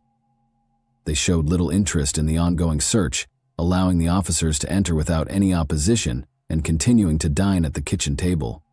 Police discovered a number of Elodie's belongings in their teenage daughter's room during the inquiry, including a wristwatch, jewelry, a hair clip, and her cell phone. Richard's wife was also found to be in possession of Elodie's pocketbook and purse.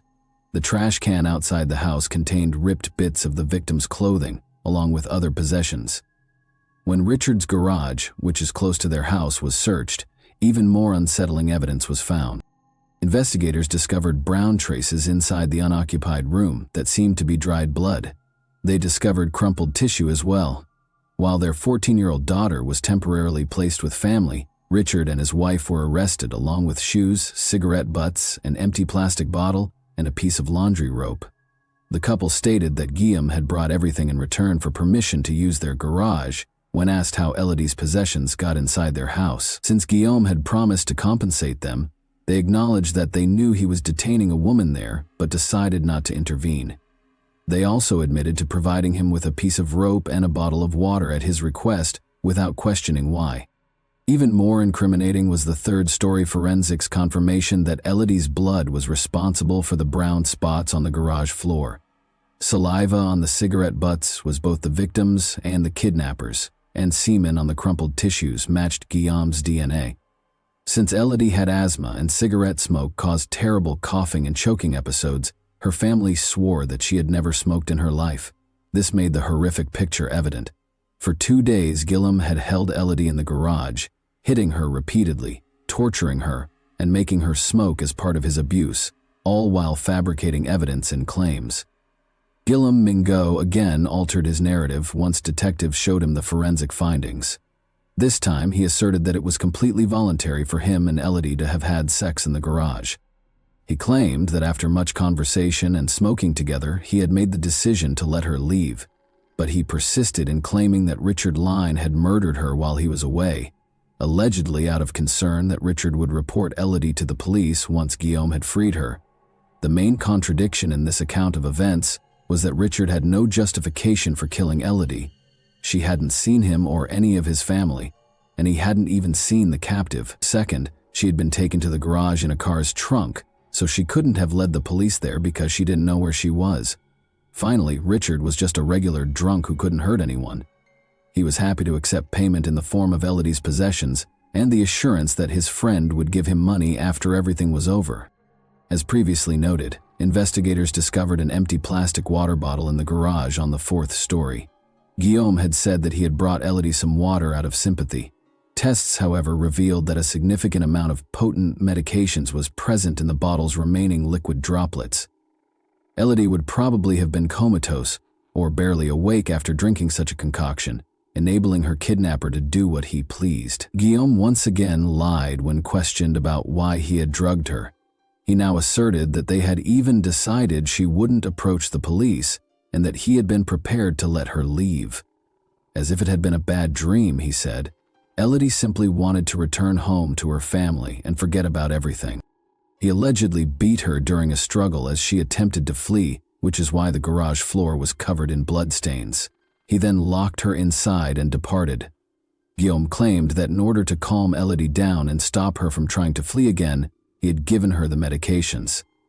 After dissolving some tablets in water and crushing them, he left the garage and came back 12 hours later. Elodie was nearly collapsing from thirst by that point. Unaware of the odd flavor, she drank the water rapidly and dropped asleep a few minutes later. Guillaume said he hadn't thought of the possibility that she might have overdosed and died because her body wasn't strong enough to manage the medications. He put her body in the trunk of her own car, which had been left in the parking lot close to the bar where they had first met, as soon as he noticed she was no longer breathing. Using the keys he had stolen from Elodie, he drove the automobile to Richard's house a few hours later. There were further contradictions in Guillaume's tale, even though he still wouldn't reveal where he had transported the automobile with the body. Guillaume most certainly strangled Elodie, as evidenced by the sweat and skin residue on the rope discovered in the garage. The suspect was aware that all the evidence was against him. Guillaume made an agreement with investigators in the hopes of lowering his sentence, and he disclosed that he had left the automobile outside the old cemetery at Aigues Mortes. On May 7, the car was located precisely where he had promised. The body in the trunk had already started to deteriorate after 3 days of exposure to the blazing sun. The autopsy revealed obvious evidence of strangulation, beatings, and torture. The victim had been sexually assaulted, drugged, and restrained. Ultimately, they were strangled to death with a rope. The trial and sentencing.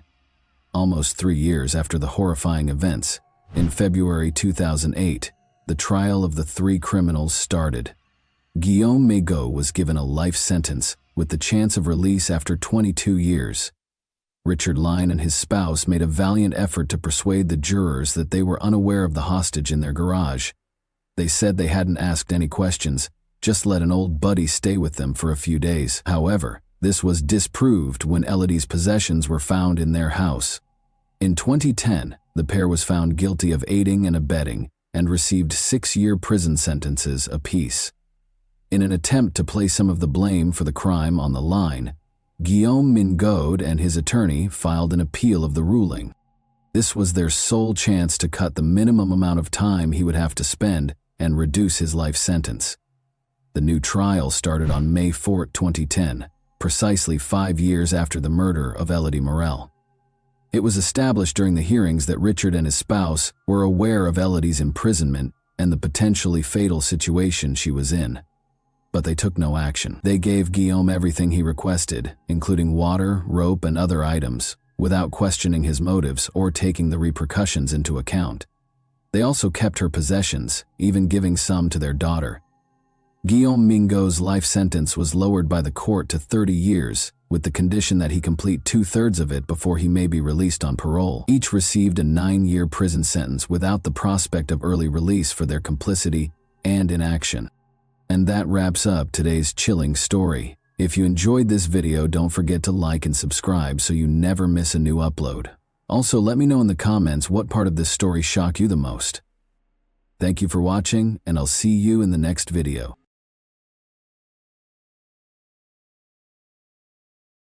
Hey guys, welcome to my channel, and today we're going to take a look at another horrible case with you. The case of Loretta Jones leads us to Price, Utah, in the United States. With fewer than 9,000 residents according to the 2010 census, Price is the biggest city in Carbon County. The majority of its citizens own their homes, giving them a suburban feel. Price is a stunning area for outdoor activities and is well known for its cavernous gorges, expansive deserts, and intriguing rock formations. Statistics show that there is a roughly 1 in 56 probability of becoming a victim of crime in Price. Our story starts here, in this quiet village. Loretta Jones and her 4-year-old daughter Heidi Jones resided at 460 E 400 South in Price. She put in a lot of effort there to support herself and her daughter. She was young and single, but she gave everything she had for Heidi, who recalled all of their wonderful times together. Heidi's dolls and much of her childhood clothing were handcrafted by Loretta. Their wonderful life together would soon come to an abrupt end on the evening of July 30, 1970. Unaware that it would be the last time she would see her mother alive, Heidi bid her goodnight with a kiss on that beautiful July night. When Heidi Jones awoke on the morning of July 31, 1970, she discovered her mother, Loretta, dead on the floor of their living room. Heidi, too young to properly understand, stepped outside. There she noticed Sue Ann Hovert, her neighbor, excavating worms at her flat. Hovert asked Heidi what she was doing after noticing her beckoning her closer. In response, Heidi said, "I can't. I think my mommy is dead."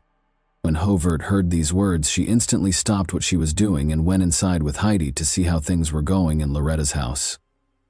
Hovert discovered Loretta laying face down, her back and hair matted in blood, and she was completely nude from the waist down. Police Chief Art Poloni arrived at the site after Hovert phoned the police. On July 31, 1970, at approximately 11:40 a.m., the police arrived and verified Loretta's death. The living room was covered in blood, and Loretta had been stabbed 17 times. Since there was no evidence of forced entrance, the detectives concluded that she had known her assailant. Additionally, Loretta had no defensive wounds, suggesting that she had not attempted self-defense throughout the assault. The medical examiner determined that Loretta had body fluid on her and that she had been slain by a short, narrow knife. Unfortunately, there were no CCTV cameras to record the events, and DNA testing was only in its infancy at the time. Investigators looked to Heidi for answers because a young girl was there in the house when the crime occurred.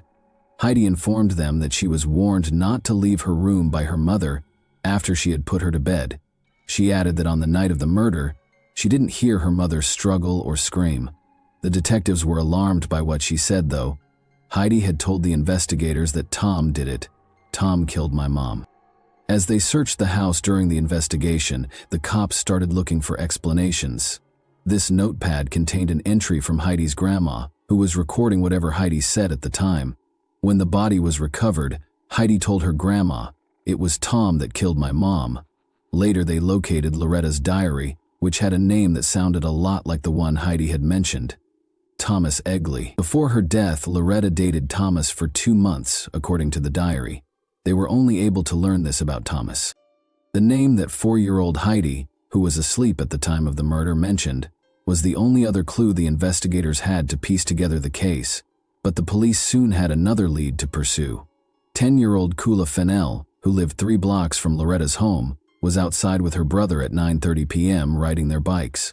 As night fell, Kula's brother abandoned his bike and entered, and Kula chose to follow suit, leaving her bike outside. A man grabbed her from behind and covered her lips with his palm as she made her way to the main door.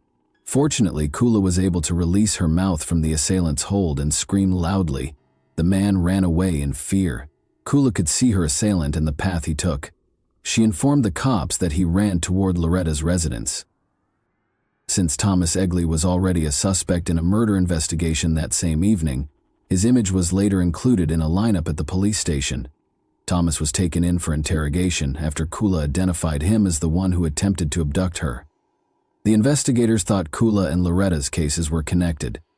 Thomas denied any involvement in either of the two occurrences when they questioned him about them separately on August 1, 1970. According to Thomas, he got a lift with other teens the night of the murder and was dropped off at a fast food restaurant in Price, where he ate hamburgers. Around 11:30 p.m., he claimed to have gone to Highway Rendezvous, a pub on Spring Lane Road, before returning home. He said that day, he didn't see Loretta. When the investigators went to the pub to inquire about if they actually saw Thomas that evening, the proprietor acknowledged seeing him. He had red spots on his shirt and appeared frightened and shaky, she observed. Thomas informed the detectives that since he had been painting all day, the red specks on his shirt must have been paint. The detectives took samples of Thomas's hair, blood, and fingerprints, as well as the clothes he claimed to be wearing that evening, regardless of what he stated. They felt they had sufficient grounds to arrest Thomas as a result, and they did. While Thomas and his fiancée, who was 8 months pregnant, were staying at a motel in Helper, Utah, Thomas was detained. However, prosecutors called witnesses who gave Thomas an alibi during the preliminary hearing on November 5, 1970. Since Thomas was known to have visited Loretta's house before to the occurrence, the prosecutors claimed that the fiber evidence resembled the rug she had at her house was insufficient. However, Thomas was charged with attempted kidnapping and jailed for 90 days after Kula Fennell named him as the man who attempted to kidnap her. In 1971, Thomas relocated to Rockford, Colorado, following his parole. For years, however, Loretta's case remained unresolved. After her mother passed away, Heidi had to cope with the trauma. Her grandma, who had taken her in right away after her mother passed away, would listen to her talk about the incident. She kept saying to her grandma that she didn't think Tom killed her mother. Her grandmother kept a journal in which she recorded everything Heidi said. Heidi added that Tom was cruel to Loretta and would frequently strike and slap her. The grown-ups in the family eventually sought to dissuade Heidi from talking about the incident and try to help her forget it. Heidi never forgot what had happened to her mother in 1970, even if she stopped talking about it. As Heidi got older, she realized that Loretta had to have suffered through the attack in order to keep her safe. Heidi decided that she owed her mother justice as a result, and she would obtain it for her. Heidi never forgot her mother's case, even if decades went by and she moved on with her life. Even though she still had a soft spot for her mother, she didn't advocate for the case to be reopened, until one day, after being inspired by the television program Unsolved Mysteries, she launched a large letter campaign, writing to the Carbon County Sheriff, Price City Police Department, and FBI. She wrote letter after letter, but none of them answered. David Brewer, a friend from high school, responded to a social media post made by 43-year-old Heidi in 2009. After a while, the two got back in touch, and Heidi found out that David was collaborating with the Carbon County Sheriff. Heidi saw this as a chance to revive her mother's case. In order to talk about her mother's cold case, she deliberately ran into David at a local arts festival. As David heard Heidi's story, he was struck by her tenacity and shocked that he had never heard of it throughout their high school years. Heidi told the story of how her mother kissed her goodnight, and then, when the door to her room opened, she told her not to leave, as though she knew something terrible was about to happen. She described how she thought her mother had been murdered by Tom. Despite her hazy recall, Heidi vaguely remembered what appeared to be Tom forcing her mother to have sex with him or stabbing her, but she missed her mother's cry. David chose to assist after hearing her story. At last, Loretta's case was reopened. The odds were stacked against David Brewer when he began working on the case. He attempted to use the crime files, but they were no longer there. He just had Heidi's hazy recollection and previous media attention.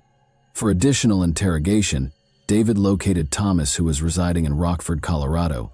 In response to his question concerning the evening of July 30, 1970, Thomas described his meals and activities for the day, but stated that he was unable to recall Loretta's name. Although David was certain that Thomas might be the murderer at that very moment, he was forced to depart without making an arrest, since there was insufficient evidence to indict him. In order to question her, David Brewer also located Thomas's ex-girlfriend, Marcia Hidalgo. When Thomas arrived home late on the night of the murder, Marcia informed David that he immediately showered while still clothed. When Thomas got home from the laundromat the following day, a number of his clothes were gone. Marcia claims that Thomas told her that he gave hamburgers to a woman and her daughter when she questioned him about his whereabouts. Despite his inability to understand the material, David grew increasingly certain that Thomas killed Loretta.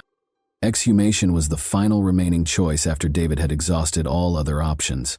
After David expressed his opinions, Heidi unexpectedly stated that she would even fetch a shovel to dig the grave herself if it would bring justice for her mother. He wasn't sure how Heidi would feel about exhuming her mother's body. Heidi sobbed several times as they carried out the exhumation, but when the body was excavated, they found that the entire body had been ruined by water, which prevented them from getting the necessary evidence. In spite of this, they inflated the results for the public, saying they had discovered fresh evidence that offered a lead. After the news spread widely, David soon got a call from a woman named Linda. Linda clarified that she made the decision to contact the detectives after recalling the details of the exhumation she had seen on television. She informed David Brewer that Loretta had used her blood to write the murderer's name. David was shocked and inquired as to how she knew this, given that the police had forbidden anyone from entering the scene of the incident. Linda clarified that throughout her high school years, when the murder occurred, she resided at Heidi's grandfather instructed Linda and one of Heidi's aunts to go to Loretta's house and pack Heidi's things the day following the event. Linda claimed that after the police let them in, she spotted a capital T and a O with her own eyes. This was a significant development in the case, but they required a picture of the crime scene to support their claims. David visited with Heidi and gave her the update. He complained about how difficult it was to locate any pictures of the crime scene because they were all gone. Heidi instantly recalled that a picture might be in a box of items her grandma had stored for so long. Everything connected to the case, including the notebook in which her grandmother recorded everything Heidi had said about the case, was discovered when they searched her grandmother's home for the box. The picture of Heidi standing close to her mother's body shape was the most eye-catching thing. Although the image was unsettling, it ended up being really helpful. The letters T and O were in Heidi's and her mother's blood in the picture. David Brewer started assembling the pieces. He noticed in the journal that Heidi had talked about how cruel Tom had been to her mother and how she had informed everyone that Tom was to blame. The most significant detail was that while fighting for her life, Loretta was attempting to write her killer's name with her blood, but she was only able to write O. Despite this picture, the detective still needed more to apprehend Thomas Egley, who was now thought to be Tom. The case was put on hold once more until someone made the decision to assist. Lisa Carter, claiming to be Thomas Egley's neighbor, called the police department. She claimed that after watching the exhumation film, Thomas came up to her and asked if she could monitor his dogs because the police could soon face him. Lisa Carter volunteered to assist in the investigation since she thought Thomas was Loretta's murderer. In order to obtain Thomas's confession, she asked to wear a recording device. After the cops gave their approval, plans were formed. Lisa lied to Thomas, claiming that her husband had been in Utah undergoing detective training. She informed Thomas that he had already been mentioned as the murderer of Loretta Jones. Thomas was shaken by these remarks, but he held off on confessing right away because he still didn't trust Lisa. On July 26, 2016, 2 days after earning Thomas's trust, he started discussing the events of the evening of July 30, 1970, with Lisa. According to Thomas, Loretta opened the door when he knocked. He felt unworthy after Loretta rejected his assertion that he was in her home for intimacy. He claimed that after Loretta returned from leaving him in the living room to fetch something from the kitchen, he grabbed a little knife and stabbed her. Thomas proceeded to have sex with Loretta after stabbing her, saying it was consensual. After Loretta denied, a perplexed Lisa questioned how it was consensual. However, Thomas responded that Loretta never declined him during that period. When she questioned him what happened after, he replied that he slit Loretta's neck because he had lost it all after becoming intimate with her. Lisa claims that Thomas expressed all of this without expressing regret for his actions. He seemed to be concerned exclusively with his personal security. The investigators only needed the confession to take Thomas into custody. Thomas Egley is not well recognized. Caroline Kendall, Loretta's sister, claims that she was only aware of Loretta's one blind date with Thomas. Loretta informed Caroline that she didn't want to interact with Thomas since she didn't like him. That's why Loretta turned down Thomas's approaches that evening. Thomas Egley, 76, was a local vagrant who had lived in a variety of locations both before and after killing Loretta. His home life was never steady. He had been married 3 times and lived with numerous women. The majority of his time was spent alone, despite having 5 children. Thomas Egley was charged in August 2016 with both forced intimacy, a first-degree felony, and the legal equivalent of first-degree criminal murder in the 7th District Court. Criminal homicide or murder in the 2nd degree was Thomas's formal charge. At the time, Utah law considered murdering to be a statutory violation. On August 18, 2016, Thomas was apprehended without incident near Rocky Ford, Colorado, pursuant to a $1 million 0-cents warrant. Thomas's assault case was withdrawn after he entered a guilty plea to the murder. On November 22, 2016, he was subsequently given a sentence of 10 years to life. A written statement given by his lawyer, David Allred, stated that Thomas was sorry for what he had done, although it didn't seem to be genuine. Other than that, Thomas never expressed regret. Thomas stated in court that he couldn't understand why the deceased's family decided to restart a case from 46 years ago, even though he felt he should be released because he hadn't committed any crime since killing Loretta. Even after 46 years, Thomas didn't appear to regret what he had done. Thomas claims that when he killed Heidi's mother, he was unaware that she was present. Because Loretta was aware of this, she never resisted or yelled as he was stabbing her. If Thomas had known Heidi was present, he probably wouldn't have spared her. He protested to the judge after being sentenced that he didn't like his incarceration, which was Salt Lake County's state prison, since it didn't let him have visitors. He might appeal, the court informed him. Heidi, who suppressed her pain for more than 40 years, had the chance to express her entire thoughts to the person who killed her mother. She talked about how painful her mother's passing was, and how she hoped Thomas Egley would stay in prison and never have to see his loved ones again. Even if he were eligible for parole after 10 years, she also promised to ensure that he never walked free. Heidi referred to it as justice, even though others called it closure, claiming that nothing could provide her with the relief and closure she required. For her, it was crucial that justice was done. As this tragic tale of Loretta Jones's passing draws to a close, we are reminded that not all wounds, particularly those of the heart, can be healed with time. Additionally, we are reminded of the evil that exists inside our nature. We are left with the intriguing question of why Thomas Egley decided to orphan Heidi at such an early age, given his clean slate with the law. Before we leave, I would like to ask you a brief question. How did you feel about the way Loretta's case was initially handled? Considering everything that was accessible to them at the time, do you believe that law enforcement could have performed better? And that wraps up today's chilling story. If you enjoyed this video, don't forget to like and subscribe so you never miss a new upload. Also, let me know in the comments what part of this story shocked you the most. Thank you for watching, and I'll see you in the next video.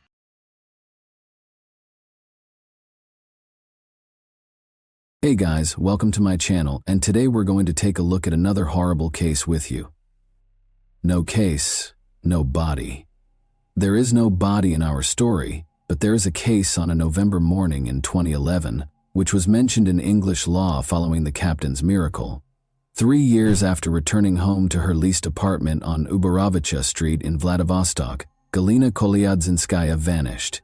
Her parents still think Galina is alive and are waiting for her return in April 2024. Her boyfriend Victor Cohen was found guilty of her murder, although no tangible proof of her purported death was shown at the trial. Following Victor Cohen's release from jail, the matter gathered traction and split the public in 2 directions. Some people think Victor's sentence for murder was too light, while others think he was sentenced for a crime that never happened. Together, let's learn how a well-known criminal case involving the death and disappearance of an unproven man spread across the nation, sparking debate among onlookers and leading to the formation of organizations to look for Galina. Viktor Polov was born in Vladivostok on July 9, 1988. He adopted Cohen as his last name. When the youngster was very little, his parents split in 2012, leaving his mother and grandma to raise him entirely on their own. He graduated from Far Eastern State University's high school gymnasium in 2005. He enrolled in the PR department at the same university's Institute of Mass Communications, but left after 6 months in 2007. Ilona, who had COVID, presented her sister Galina, who was 3.5 years older than Victor, to her classmate. Galina Kolyazinskaya was born in Rostov-on April 22, 1985. Her parents relocated to Vladivostok when she was 13 years old. The girl stood out, had a theatricalized way of dress, and was characterized by her brightness. She was slim, intelligent, and highly creative. After completing her education, she attended an art school before enrolling in the Far Eastern Federal University's Faculty of Design. She captured Victor's heart, and he fell deeply in love for the first time. They left their hometown of Vladivostok for Moscow, and Victor abandoned school because they both wanted to enroll at the Theater Institute. Vitya did not fail the entrance examinations, but Galina did. However, he made the decision to go back home in support of his beloved girl, and the two of them moved back to Vladivostok and began living together. Victor found out of his grandfather's passing and the inheritance he had inherited upon his return. The couple decided to use the remaining funds to invest in a successful business after renting an apartment in the heart of the city and purchasing a car each. The young couple was depressed as a result of their unsuccessful attempts to set up a shop for the fabrication of automobile tires, start a chain of donut shops, and even resell church kila. As time went on, the young people's relationship started to fall apart due to conflicts. The furious argument between the couple did not end there. Galina's pals once saw Victor grab his fiancée by the neck during a fight between them. But sometimes Galina did the same. She might break the furniture in their leased apartment or strike her partner. Galina eventually began attending nightclubs more frequently, and Victor developed an interest in other women as a way to escape the issues in his present life. After another trip to the club, Galina was on her way home early on the morning of November 14, 2011. Galina was incensed that Victor was not home, so at 6:43 a.m., she called him and insisted that he come right away. Victor arrived at their leased apartment 15 minutes later. The young folks decided to eventually part ways after a fight broke out between them. Galina sought 300,000 rubles from Victor in exchange for the previously gifted car, after which she would go and stop bothering him. She left the flat, as it turned out, forever after Victor gave her the money. Galina's parents became concerned and began phoning her the following day, but she had turned off her phone. Victor also did not return their calls. He didn't call the girl's mother to inform her of the argument until the second day following Galina's departure. After extorting a substantial amount of money from him, she packed up her belongings and departed. "I'll never be seen by you again. Don't try to find me. Inform my mother that I'm doing well." Victor also told Galina's mother that he repeated what Galina had said in her final words. Galina's parents and friends were not shocked by her abrupt absence, because she was known for her flighty behavior and might go absent for days. He called her after she left, but the girl did not return his calls either, because the phone was initially only switched off. However, 3 days later, the police started looking for Galina Kolyazinskaya when her father informed them of his daughter's abduction. The matter was enthusiastically taken up by specialists, and Victor was initially called to the station for a discussion. Since he saw Galina last, he was able to address a number of questions throughout the interrogation. Victor said that he had another woman and frequently argued with his girlfriend, whom he had become distant from. Victor claimed that he was tired of his scandalous lover, who could throw her hand at him or slather his car with yogurt when she was envious. Galina once declared while intoxicated that if her opponent kept dating her, she would rip his hair out. Galina wasn't killed by me. We did argue with her. After packing her belongings and taking all of our money, 300,000 rubles, she departed. Her whereabouts are unknown to me, Victor demanded. The investigating team also looked at both of the young people's automobiles and the apartment where they shared housing, but they were unable to find any evidence of Galina's murder or blood traces. During the questioning, Victor was even put through a lie detector test. Although the young man's evidence was muddled, it was not shown that he was responsible for Galina's disappearance. After questioning Galina's neighbors and acquaintances, the police declined to file a criminal complaint because they could not find any evidence of corpus delicti. But Galina had never been anywhere but Vladivostok. Her passport was not from another country. Victor moved in with his new girlfriend, Tatiana, and began a new life after gathering Galina's possessions and giving them to her parents. Young people's affections were so intense that they made the decision to get married in 2012. Victor finally shed his father's last name which had burdened him since he was a young boy. His future wife, who heard the lovely last name in one of the films, suggested the Cohen option, which he found appealing.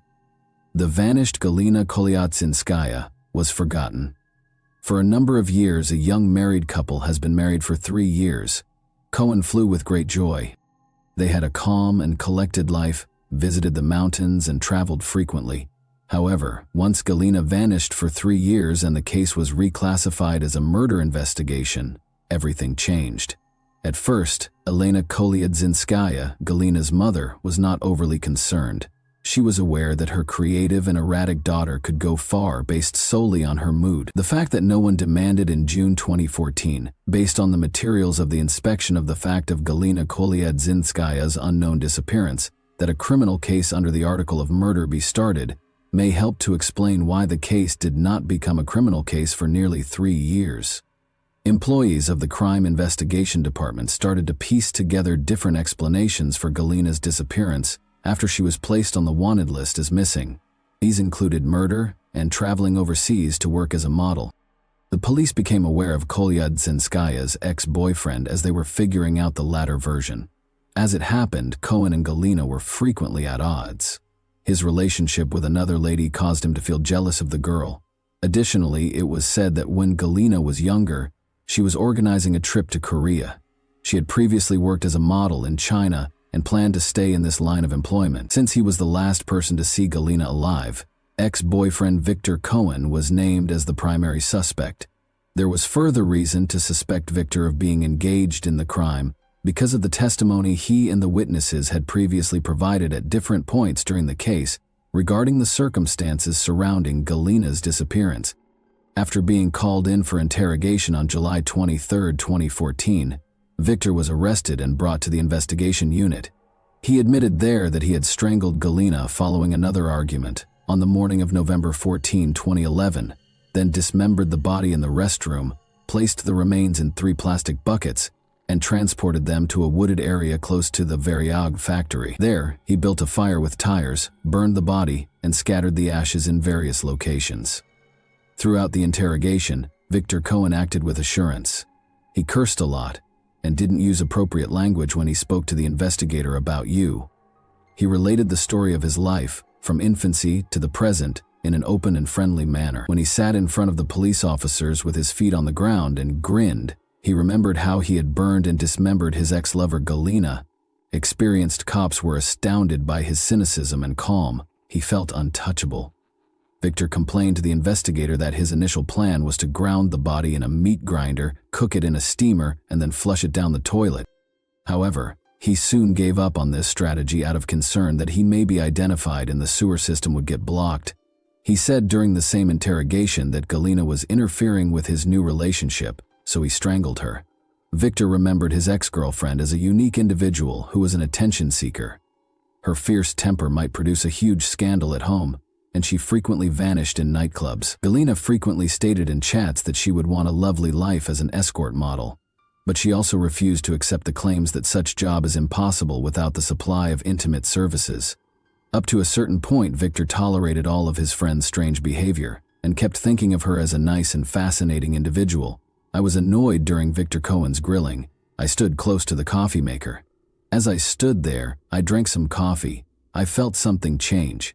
There was only this one individual. I went home, went to where she was sleeping, apologized, and began strangling her. She opened her eyes and began to struggle.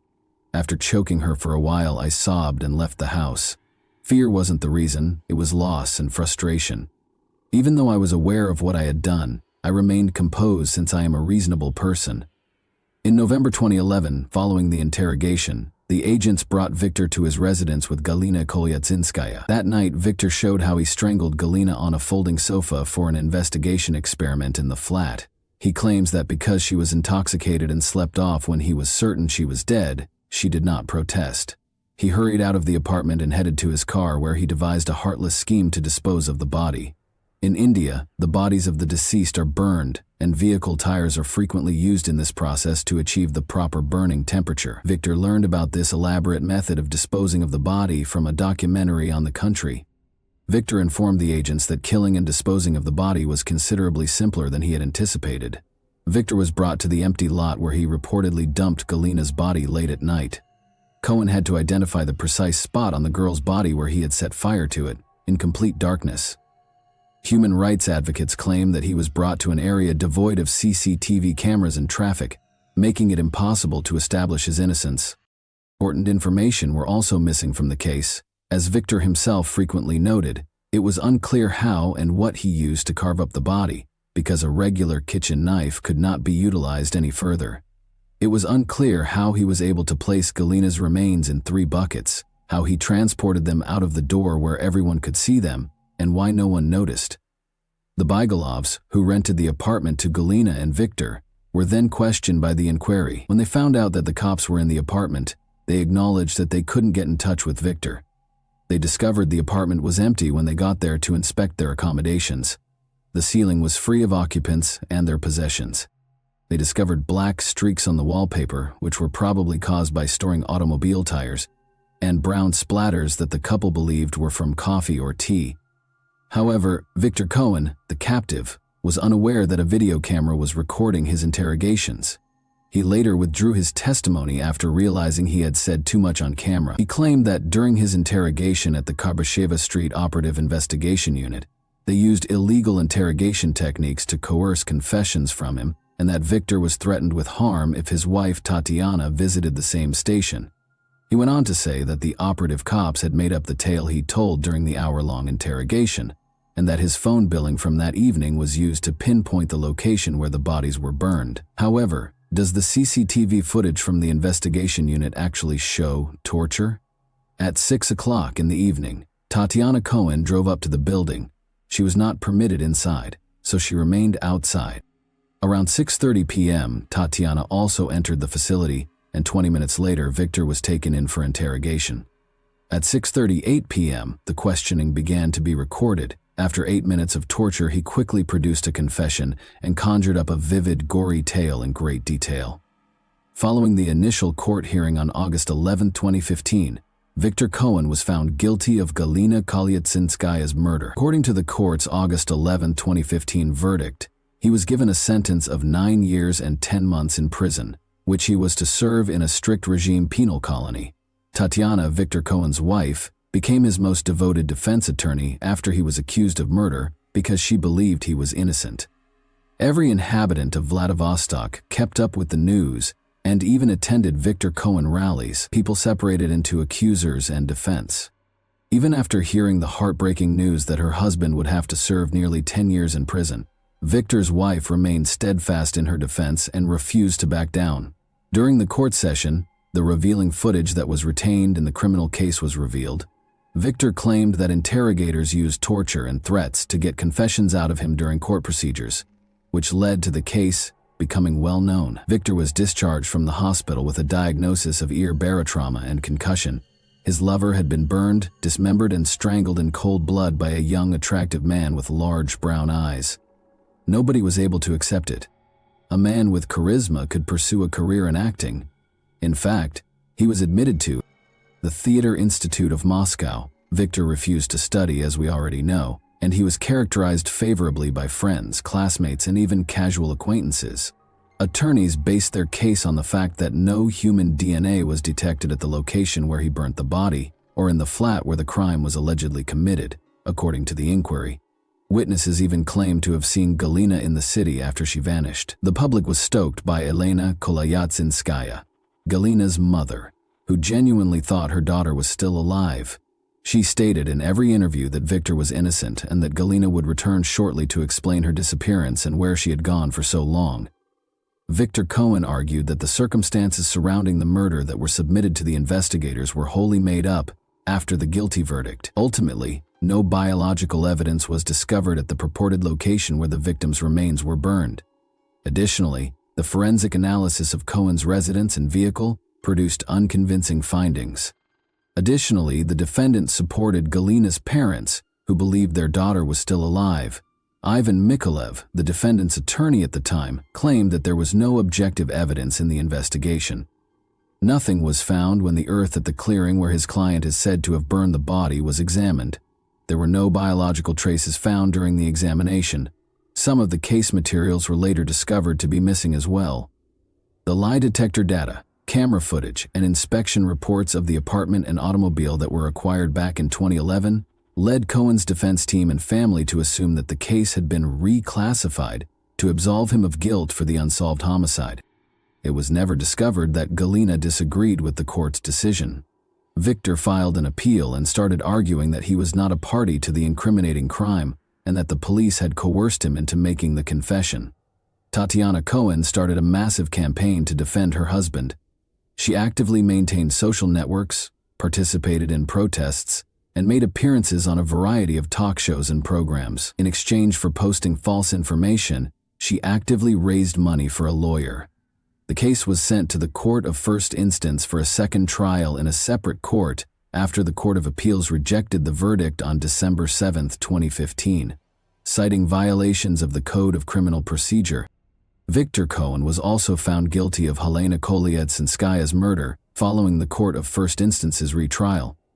As a result of the June 21, 2016 judgment, he was given a sentence of 9 years and 9 months in jail, with the option to do his time in a severe regime colony. Victor Cohen served his term after the Court of Appellate Instance upheld it on November 28, 2016, despite the fact that the conviction had been challenged once more. Following the appeal, Tatiana remarried, divorced Victor, and stopped having any affairs. It came out that her position as a wife was a well-planned game, since Tatiana started seeing someone else right after Victor was arrested.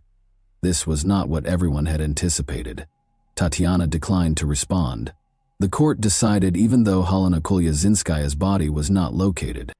Victor Cohen was duped based on circumstantial evidence, and there was a lot of it. First, Victor's confession, in which he states that he chose to grind the body in a meat grinder in order to dispose of it after the murder.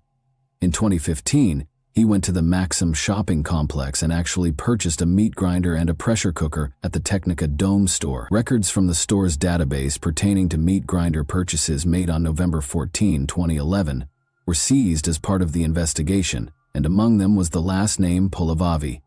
The time on the invoice and the receipt from the store's database match.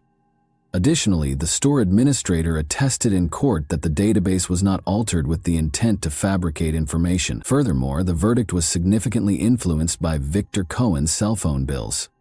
Victor remained in the apartment from 11 a.m. to 6 p.m. on November 14, 2011, probably dismembering the body and transporting it in buckets to the woods close to the Varyag facility at night. Victor kept saying that after Galina departed, he contacted her, but her phone was unreachable. Victor last spoke with Tatiana on the phone at 11:51 p.m., right outside the Varyag facility. Victor's phone bill, however, indicated that he did not call Galina between 10 a.m. and night. Furthermore, it's clear from listening to the court proceedings when Galina Kolyadzinskaya and Victor's billing is disclosed that, following Galina's disappearance, she received calls from friends, family, and even Victor's mother, but not from Victor. If it were Victor, someone would at least convey a message to his missing friend, especially because everyone is searching for Galina and Victor is suspected. Victor, however, didn't. He knew, of course, that there would be no response. Sales receipts for 320-liter plastic buckets with locks and lids that were purchased on the same day as the meat grinder were also included in the case. Sadly, the receipts don't include a last name, so it can't be confirmed that Victor Cohen purchased them. However, how could Galina fit into buckets that held 320 liters? The enamel found in the bathroom was another piece of circumstantial evidence. Galina was dismembered in the bathtub by Victor, who then used a metal brush to scrub the tub so hard that he obliterated the enamel after covering everything with foil to conceal the bloodstains. Victor claimed in the confession video that Galina had damaged the bathtub's enamel by frequently using acidic or alkaline cleaning solutions. Following her disappearance, witnesses who said they saw Galina at Sheremetyevo Airport in Moscow and at a shop in Vladivostok were later proven to be untrue. CCTV footage from the airport shows that no such girl was discovered. One of the witnesses was the subject of a criminal case under the article on giving false testimony. My only and primary concern when researching this case was why no additional clues were discovered. Even the slightest details are impossible to foresee and conceal. After all, there must be some evidence left if Victor killed Galina. The response was straightforward. Victor refused to allow the police to enter his apartment over the first few days. He moved in with Tatiana right away, and the apartment's owners were unaware of the situation. It wasn't until December 8th that he finally took his possessions. When the policemen arrived to see how he was doing, nobody opened the door. It took 12 days for the cops to enter the residence. Instead of using luminol, they just made things right. The apartment's owners began remodeling on December 10. Only on December 27th were the two vehicles examined. Remind yourself that on November 14, Galina vanished. Victor thus had a month and a half to clean the car's interior and roughly 3 weeks to clean the flat and hide his tracks. Therefore, why were neither Galina's remains nor DNA traces discovered? Experts have concluded that, under artisanal conditions, it is still conceivable to completely burn the person, which is precisely what occurred in this instance. Wild animals may have scattered the black fragments Victor claimed to have scattered in the forest close to the burning site, depriving the inquiry of the final piece of evidence. Galina was dismembered and placed on tires, where Victor set the fire at the proper temperature to burn the bones. Black pieces of burnt bone were all that remained of her. Citing the length of time that had passed, he did not mention the precise site of the campfire. He had simply forgotten. We would need to use a sieve to sort through a sizable portion of the forest in order to locate the body's remains. However, why? Nothing is known about Helena Kolyatchinskaya if the murderer is not apprehended for almost 13 years. The statements of the man found guilty of her murder recount the final day of her life. Where may Galina have gone if Victor Cohen hadn't killed her in the first place? It is nearly impossible to become lost in today's environment unless you are a professional in the intelligence service, according to seasoned, retired investigators who spoke casually with journalists. Galina had to be located in 13 years. She could not avoid leaving traces, even if she lived abroad under a phony identity. She would have been identified as she would have needed to be fingerprinted, even to replace her documents. Victor Cohen claims to have been tortured and married someone else, but he never once says that Galina will return, that he is waiting for her, or that she will prove his innocence. He is fully aware that the primary witness is not present and cannot be. Victor never once claimed that he was innocently imprisoned, that 10 years of his life had been taken from him, or that his cherished wife, Tatiana, had left him because she didn't want to wait for him there. He has no resentment of the system, no desire to defend his honor, and no intention of suing to establish his innocence. He is aware that no one will ever find the body. He destroyed it with fire. No proof exists. He acts as though he has done time for his crime, and this allows him to fabricate all these tales of the disappearance. He's clean now. What are the possible claims? He served time after being found guilty. Everything has been redeemed by him. Even in such detail, an innocent individual would not be so heartless as to implicate himself. Many people nationwide are still in shock at what transpired. Even though the case has now been concluded, they are continuing searching independently for Galina. Because Galina's parents are still hoping for daughter to return home, they utilize forums to advertise and occasionally share pictures of girls who look a lot like her. And that wraps up today's chilling story. If you enjoyed this video, don't forget to like and subscribe so you never miss a new upload. Also, let me know in the comments, what part of this story shocked you the most? Thank you for watching, and I'll see you in the next video.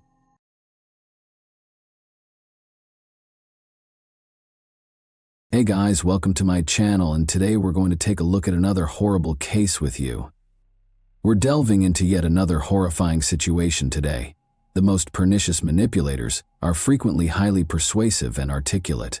They can easily frighten, lull the victim's alertness to sleep, and subjugate it entirely to their will. Being in a relationship with someone like that can pose a major risk to one's bodily and emotional well-being. The manipulator typically seeks out a victim who is vibrant, ambitious, and energetic, so that even the strongest, smartest, and most independent members of his network frequently fall into his trap and become submissive, unassailable puppets. He was referred to in the media as an Australian stalker from Tinder, who hunted down young, accomplished women and first won them over with his charm, humor, and good looks before turning their life into a living hell. Paul Lambert was the man's name, and he was extremely smart, seductive, and equally mad. Tortured, intimidated, maimed, and ready to kill, he stalked his victims with frenzied insistence. He was only stopped by a bullet that was intended to kill. On August 10, 1980, Paul Lambert née Scales was born in Brisbane, Australia's capital and largest city in the state of Queensland. He grew up with his older sister Dorothy and was the youngest of two children in Margaret and Oliver Scales' household. The boy's parents separated when he was only 5 years old. Despite providing financial support to his previous wife, his father abandoned the family and essentially stopped interacting with the heirs. The man soon got married again and had 2 more kids.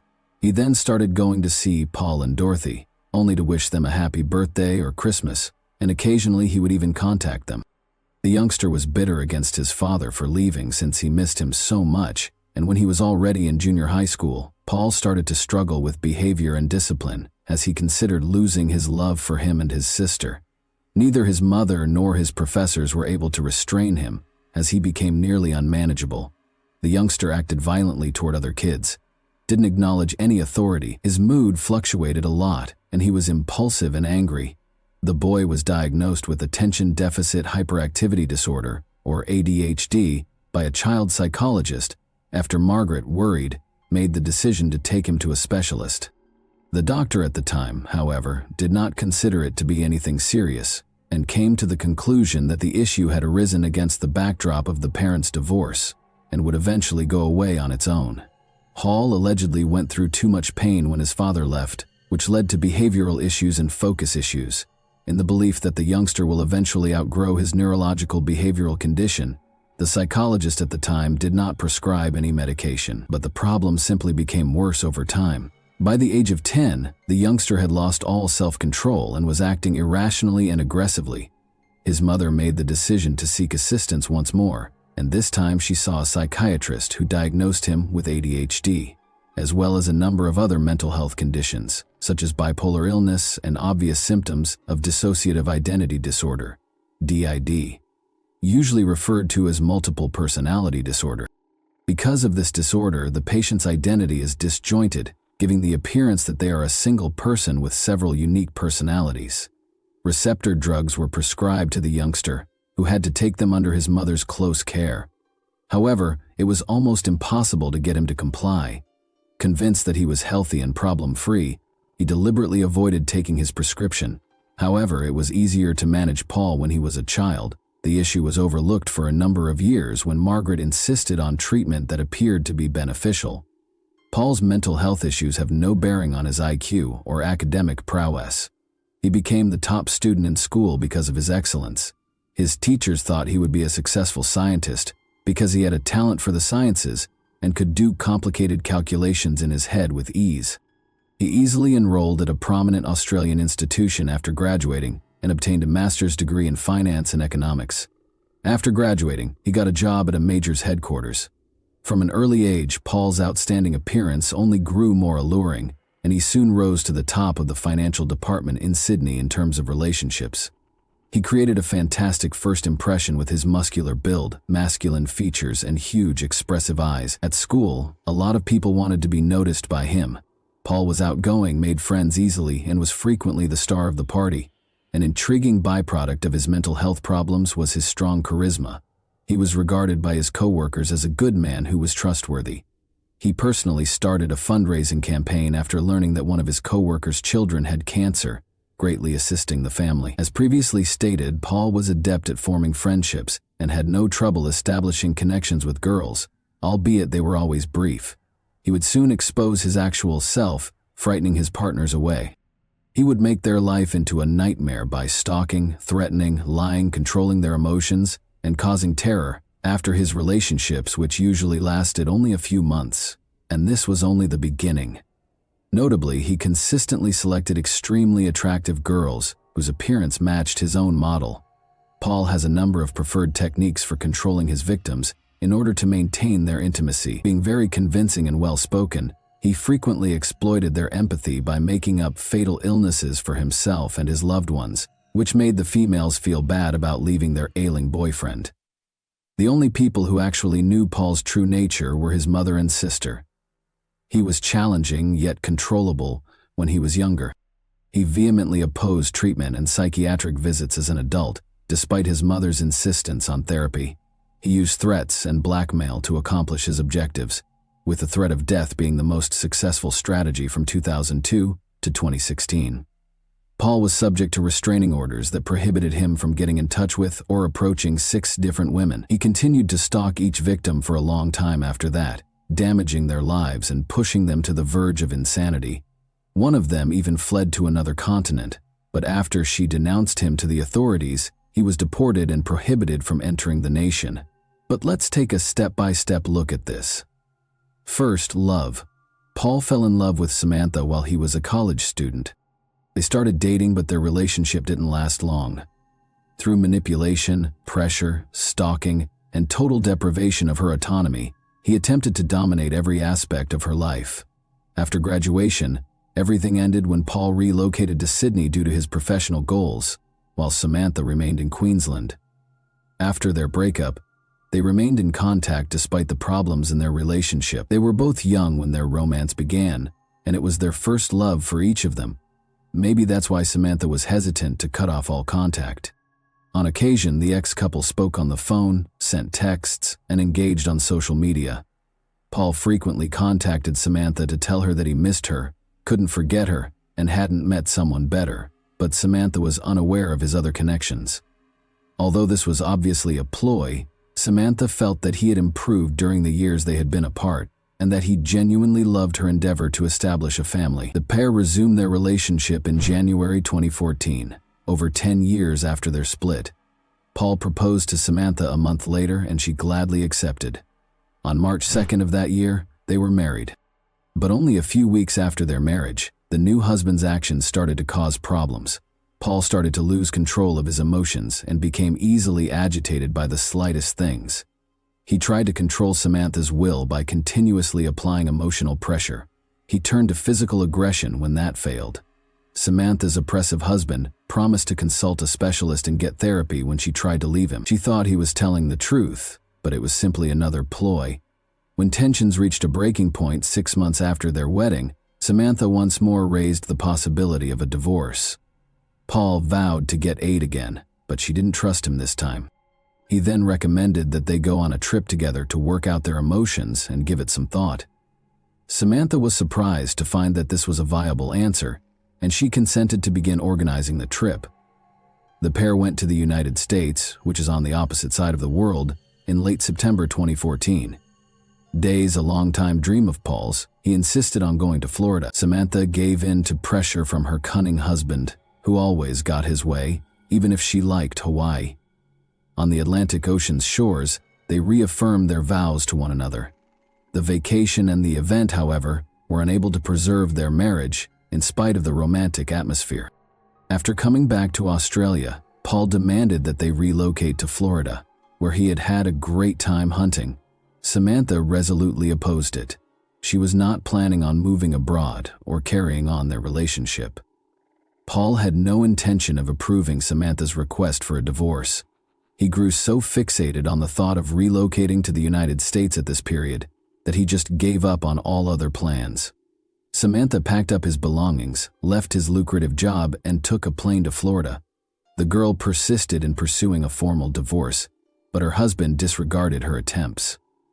After moving to a foreign nation, Paul was able to treat himself because of his substantial savings from years of work at a large corporation. He purchased pricey, fashionable clothing, frequently went to the gym, rented a large apartment in a desirable neighborhood, and took care to keep himself looking presentable everywhere he went. Although he attracted women's attention, he was searching for something unique. During the unresolved divorce, Paul made profiles with his best images on a number of dating websites. Many women messaged him almost quickly, praising his appearance and wanting to learn more about him. But it took him a while to reply before he came across Brittany Ann Kill's profile. A local news anchor, this 32-year-old blonde looked like she was straight out of Hollywood. Paul was immediately drawn to Brittany and was the first to message her, proposing that they get together. She agreed right away, and they scheduled a date. Paul's charisma, eloquence, and excellent looks won her over a day later. He did more than merely compliment her. He brought Brittany to a fine dining establishment in the city. She fell in love with Paul on their first date because he left such a lasting impression on her. Brittany was thrilled to tell her closest friend that he was the man of her dreams, with all the best attributes. But Paul saw her as a trophy, something he wanted to make himself feel better. This woman had enormous professional potential, was a well-liked TV personality, and was extraordinarily beautiful. Paul made up some significant business to explain returning to Australia to complete his divorce because he didn't want to lose her. He proposed to Brittany and intended to return to the United States immediately thereafter. Given that he had previously refused to give her a divorce, Samantha was astonished by Paul's unexpected visit, and even more so by his desperate wish to dissolve their union. However, in early 2015, Hall flew back to Florida because he couldn't bear to be separated from his new passion without formally ending their marriage. He couldn't bear to leave her without his careful eye, to be more precise. Feeling responsible for the breakdown of Paul's marriage, Brittany was startled and even contemplated ending their relationship when she unintentionally learned the true reason he had traveled to Australia. Paul was able to persuade her, nevertheless, that he and his wife had decided to dissolve their marriage on their own initiative and that they had been apart for a long time. He only had a few formalities to finish. Paul rushed to visit Brittany as soon as he got back, telling her a tearful tale of his past marriage's misery and his quest for genuine love. The couple moved in together a week later because his statements sounded so genuine. Brittany, however, established some guidelines and consented to grant Paul a 3-month trial period. She thought that Beauty and the Beast could determine whether they were genuinely compatible during this period. Paul just took a month after moving in to show his true nature and make Brittany's life a living hell. He started to treat her like his property, thinking he had the authority to control every aspect of her life and to dictate what she did. As a result, his conduct became unpredictable and erratic. He appeared to be struggling with several opposing personas that he was unable to manage. Brittany attempted to break up with her new lover after realizing there was a significant problem between them. This was a call to action for Paul. He began to place the blame on her, saying that he had flown halfway across the world for her after divorcing his wife. He maintained that she was ruining his life because he had given up everything for her. He urged them to look. Brittany packed up her belongings and moved out to a different apartment, but they stuck to their initial plan of living together for at least 3 months. She tried to move away from her troubled lover, but it didn't work. Paul started pursuing Brittany, never letting her be alone for long. He really followed her everywhere, called her from many lines, emailed her, and sent her hundreds of texts every day. His communications ranged in tone from vows of love and forgiveness to threats of damage to herself or to others. Paul's strategy modified a few weeks later. With a shaky voice, he called Brittany and informed her that he had no one in the U.S. to talk to after his father passed away. Brittany felt her heart relax. Someone lying about something so important was unthinkable to her. Being kind and understanding, she consented to see her ex-boyfriend because she sincerely wanted to help him and thought he needed to vent, hence manipulating her emotions and appealing to her sympathy. For a while, Hall was able to keep in touch with Brittany, giving the impression that they were back together, but he was unable to control himself. He reverted to his violent behavior, frightening her with his erratic behavior. He threatened to hurt himself and said he wouldn't endure another shock when Brittany tried to end their relationship again. To be honest, Brittany was terrified of her unsatisfactory partner, but she was unsure of how to leave him. Paul responded that psychotherapy and medication would not help him because he was diagnosed with an incurable brain tumor that is developing and the reason for his breakdowns and weird behavior. She gently suggested that he get help from a psychiatrist. Declaring that he was going to die soon, the compulsive liar sobbed and forced the lover to swear that she would not abandon him while he was still living. Because Paul did not offer her peace at work or at home, the next month and a half ended up being the worst in the well-known TV host's life. The young woman woke up. Usually I got nervous and preoccupied. She suffered from panic episodes, which had a detrimental effect on her work and had the potential to ruin her career. Deportation and restraining order. Unable to handle it, Brittany just fled Scales and went to live with a friend, where she believed he wouldn't bother her. However, the man shifted strategies and started threatening the girl by publishing her unguarded images and an intimate video that he had secretly recorded. This was the final straw, and the woman eventually reported it to the police and her stalker. The court ruled in July 2015 that the stalker could not approach the girl or make any kind of contact with her. Nevertheless, Hall persisted in tracking his victim, sending threats against her, and using blackmail. Kill was relieved to be back in Australia when the man was ultimately deported from the nation in October of that year, preventing him from entering the United States. To hide his legal troubles, Scales first adopted his mother's maiden name, Lambert, to avoid being discovered. He never had time to file for divorce from his ex-wife, so he made the decision to go back to her. When Samantha heard of Paul's return, she was appalled and went to the police to request protection and to expedite the divorce proceedings. Even though Samantha knew this dangerous man well, she believed him when Paul called his wife in February 2016 and told her that he had agreed to grant her a divorce. After persuading her to see a lawyer together to resolve some issues, Samantha was already looking forward to receiving the long-awaited divorce certificate. Everything went smoothly when the man picked up the girl in his car, but as soon as they left her house, he started pleading with her to end the divorce and move back in together. When she firmly refused, he insulted Samantha and threatened to smash the car so they would die together. Paul drove the automobile so fast that it nearly sped beneath the truck in the approaching lane. They went off the road after the girl was able to twist the steering wheel. After that, the man started beating his wife, but she was able to flee the cabin and start calling for assistance. Samantha accused Paul of kidnapping, physical harm, and attempted murder in court following the incident. In addition to being immediately divorced and prohibited from seeing his ex-wife, he was found guilty on all counts and given a 10-month prison sentence. The individual was surprisingly freed on parole, with a 1-year probationary period only a month later. Paul went to another once he was free. State obtained employment and rented a home there without informing the authorities. To ensure that no one suspected, he traveled to the same location each time to check in with the inspector. By the way, Lambert had to see a psychiatrist, who discovered that his issues were even more serious than previously believed.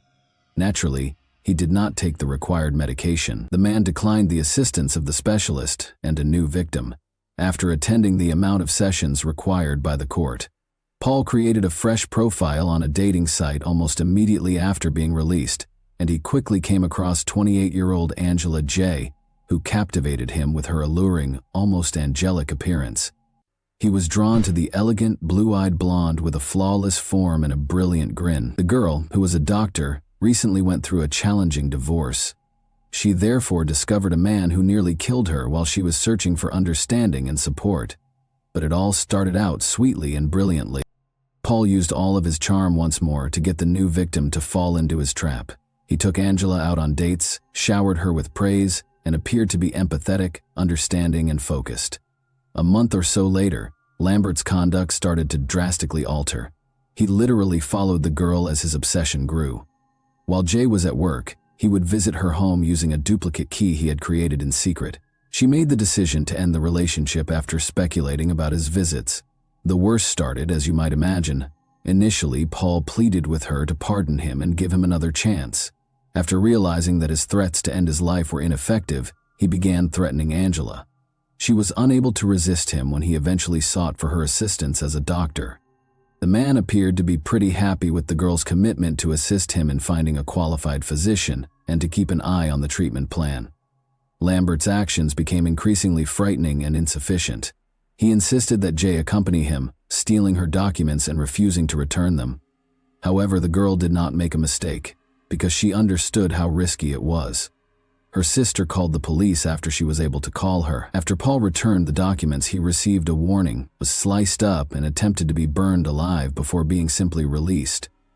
Paul purchased a large kitchen knife, a roll of duct tape, and lighter fluid at a hardware store that same day after leaving the police station. After that, he rented a discreet vehicle and drove to Angela's house, but the girl had changed the locks, so he was unable to enter. He lurked close to the front door, waiting for her to come home from work. After spotting her stalker at the last second, the girl fled into the house, locked herself inside, and dialed 911. Paul had already escaped by the time the law enforcement officers arrived, so they were unable to capture him. But a week later, on November 3, he came back with a crowbar, which he used to break into Jay's house while she was at work, by opening the back door. The gullible girl had just made it beyond the threshold when she came back, when she felt a sharp pain in her shoulder. When Angela attempted to flee, Paul slammed her to the ground and started randomly stabbing her throughout her body. She sustained almost a dozen stab wounds to her neck and chest. The girl kept fighting for her life even after her arms were torn. After dousing the victim with a container of lighter fluid, the man abruptly grabbed a lighter, which fortunately turned out to be defective. Jay kept screaming and calling for assistance during this time. A neighbor who was walking past the house heard her frantic pleas and heroically hurried to her aid with the first stick he could find. He was able to frighten the assailant, who fled. The girl was shot like a rabid animal, and the father clasped her bleeding wounds until the medics arrived, after calling for an ambulance. The victim was saved in spite of severe injuries and significant blood loss. Unexpectedly, Paul kept using Angela's phone to write and make calls. He expressed regret, attributed everything to his alter persona, and vowed to exact revenge, even after she was admitted to the hospital. Jay's parents, his ex-wife, and his mother all received similar texts from the man. When Lambert phoned the police on November 4, he spoke for several minutes about the personas inside of him and accused them of all the crimes. He hung up after responding that he would prefer to die in order to offer to surrender. Nevertheless, the authorities were able to track down the call and pursue the offender. The following morning, Paul was apprehended on a roadway off the east coast of Australia and told to halt, but he attempted to elude the patrol. Spikes were put on the road to stop the fugitive's car, which was traveling at a rapid speed. Lambert, however, was not going to back down and leapt out while brandishing a massive knife. The man once more said that he would prefer to die in response to all pleas for surrender. He acted in an unprofessional and aggressive manner, prepared to assault the officers who were already pursuing him. One of the policemen had to shoot Paul after he ran at him with a knife at one point. However, the intruder was not deterred by a single round. After a few more rounds were fired, Lambert collapsed onto the sidewalk and remained motionless. The madmen could only be stopped by death. And that wraps up today's chilling story. If you enjoyed this video, don't forget to like and subscribe so you never miss a new upload. Also, let me know in the comments, what part of this story shocked you the most? Thank you for watching, and I'll see you in the next video.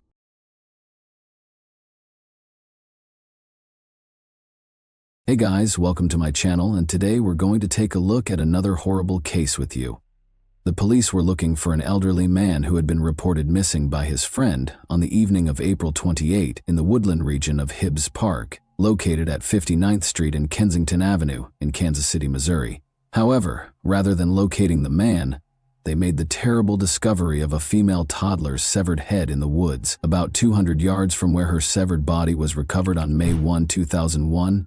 The child's missing head was discovered wrapped in a plastic bag. No one had reported the youngster missing, and the head was completely decayed. The cops named her Precious Doe because they didn't know who she was. There were many unresolved questions surrounding this discovery. Who was this kid? What was the reason behind the horrifying manner of her murder? So let's go straight to the riddle without any more ado. Large plains, undulating hills, and scenic splendor are the hallmarks of Kansas City, Missouri. Numerous cultural attractions, such as museums and art galleries, are abundant in Kansas. With more than 20 authorized wildflower trails spread throughout the state's rural and urban areas, it is aptly known as the Sunflower State. Kansas City, which has a population of nearly 500,000, is among the most violently crime-ridden cities in the United States, with 57 violent crimes per 10 citizens, and our story starts in this city. In order to pick up Erica for a family reunion, Michelle and Harold returned to Betty's house on April 4, 2001. Because she loved the little girl so much, and because Easter was quickly approaching, Betty was hesitant to let her go. She also made arrangements for Erica to spend the Easter break with her. However, because Michelle was the biological mother, Betty was powerless. Betty packed up Erica's belongings, including the beautiful gowns she had purchased for her Easter outfits and her favorite doll. Unaware that it would be her final encounter with Erica, she said goodbye. They both agreed to bring the youngest of their children to Kansas City, Missouri, most likely because Carol had children before he met Michelle. Carol abducted Markeisha Johnson, his 6-month-old child, for a number of reasons, including the fact that Harold's cousin LaWanda Driscoll owned the apartment in Kansas and that Michelle already had her other 4 children elsewhere. They chose not to bring all of their children with them to Kansas City. After a few weeks, Harold's cousin LaWanda Driscoll quickly became aware that Erica was no longer with her. Michelle informed LaWanda that Betty Brown had traveled from Oklahoma to pick up Erica when she inquired about her location. An unidentified man called the police on the evening of April 28, 2001, claiming that he had been attempting to contact his friend for some time but had been unsuccessful. The cops complied with his request for assistance in performing a welfare check on his companion. They had to explore the forested area close to Hibbs Park, which is located at 59th Street and Kensington Avenue in Kansas City, Missouri, as they were unable to locate the man at his home. The police received a call informing them that the individual they were hunting for had been located after some time of searching, but just as they were ready to depart, they came upon a horrifying scene: a toddler's severed head. The remains was quickly identified by the authorities as belonging to a female toddler. The cops were dubious about the discovery right away because the deceased was discovered naked. In addition to wondering why no one had reported the disappearance of a child her age in the region, they also questioned why a toddler's death would be found in the woods. The absence of the head left the investigators at a loss.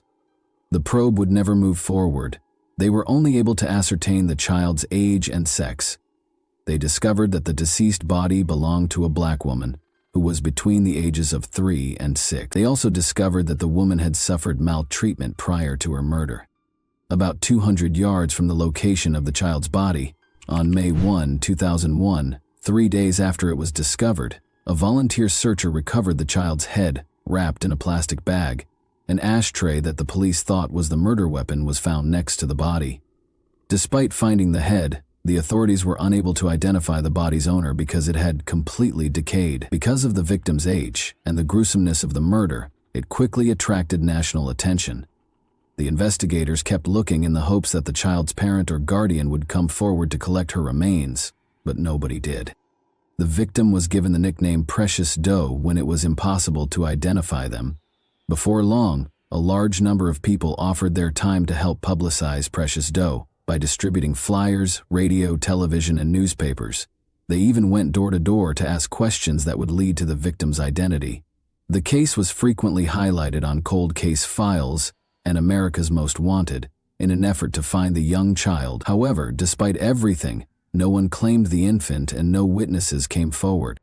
The public contributed funds for Precious Doe's funeral, which took place at Hibbs Park, close to the location where her body was discovered, in December 2001. Hundreds of individuals attended, demonstrating the large turnout of local citizens. Even though the case received a lot of publicity, nobody knew who Precious Doe was. When Precious Doe's body was dug up by the police in 2002 for an autopsy, the findings revealed that she had been severely beaten with an ashtray and mistreated prior to her murder. Nothing was discovered when police checked the ashtray for DNA and fingerprints. Researchers examined the resemblance of Precious Doe's skull in July 2003 and also fashioned busts that suggested her possible appearance. The case was so well known that the police were often getting tips, sometimes from people nearby and sometimes from far away. At one point, Jamaica called the police about the matter, but they discovered that it had nothing to do with who Precious Doe was. The people soon lost hope, since the police were preoccupied with other cases. However, Alonzo Washington, a strong advocate for Precious Doe's cause, never gave up on finding the truth. Every year, Alonzo placed advertisements about the case in a local newspaper.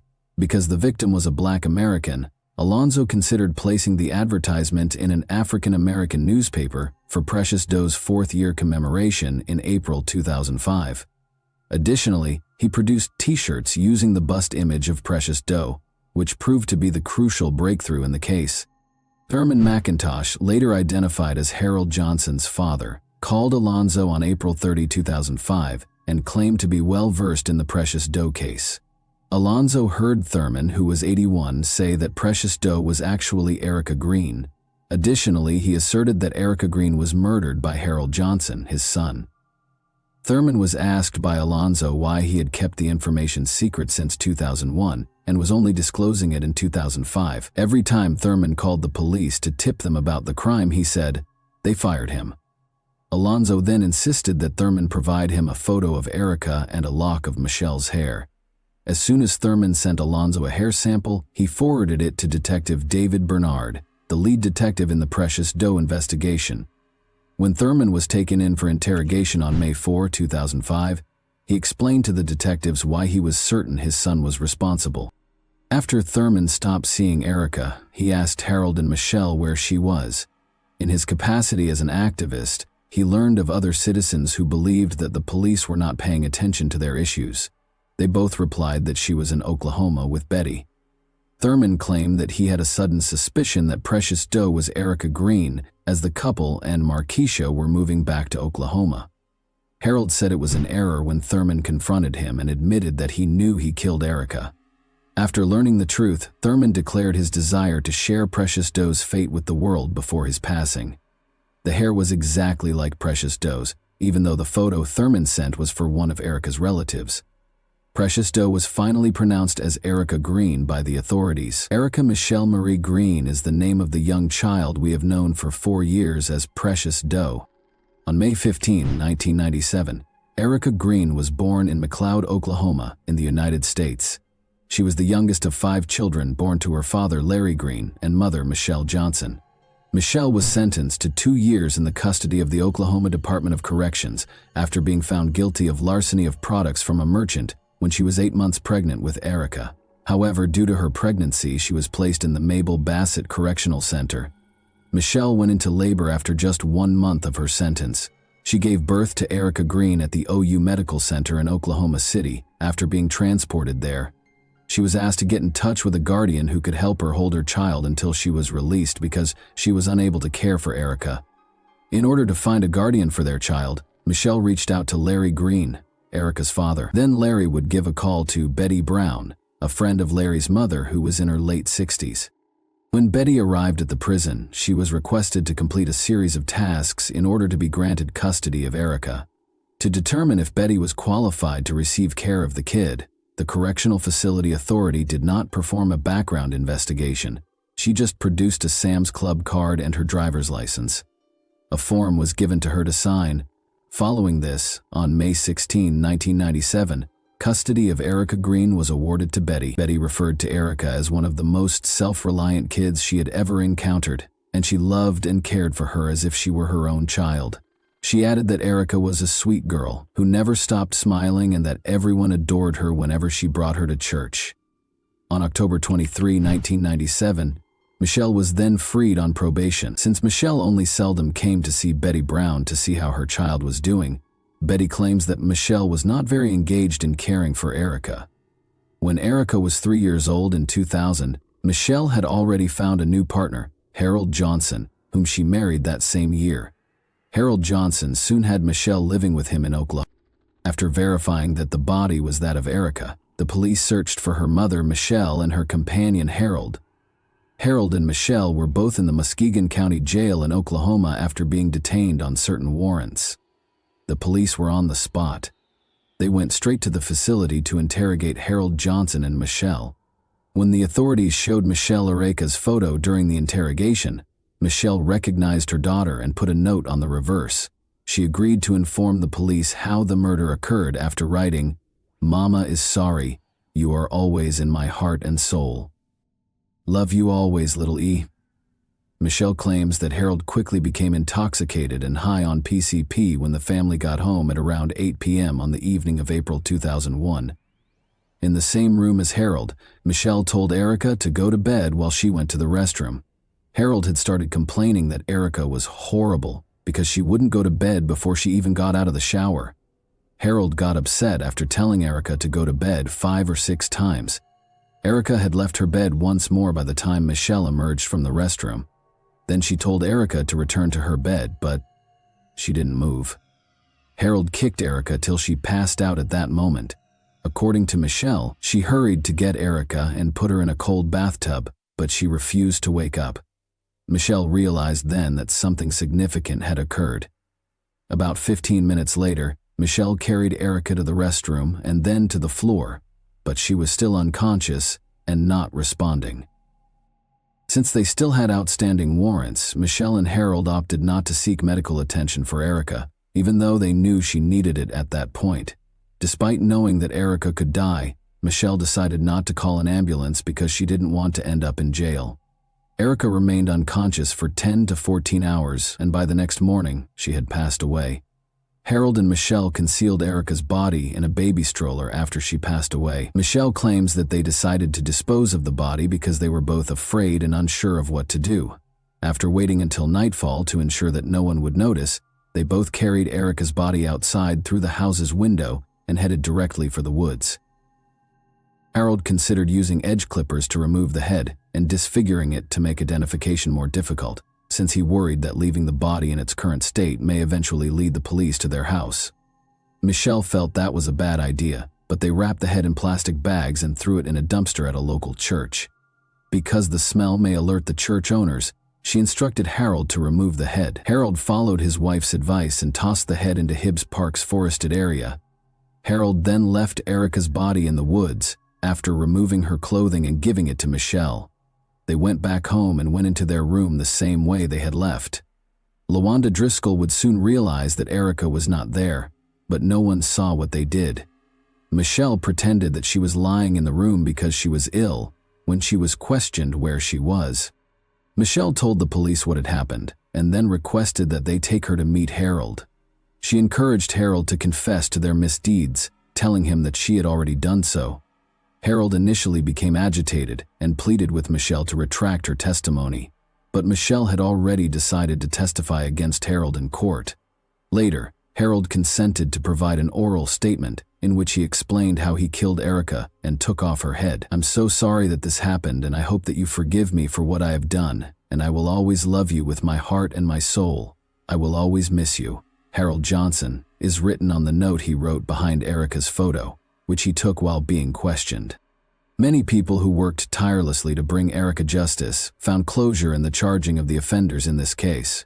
Unfortunately, Erica's father, Larry Green, was incarcerated when the people decided to give her a dignified funeral in August 2005 under her real identity.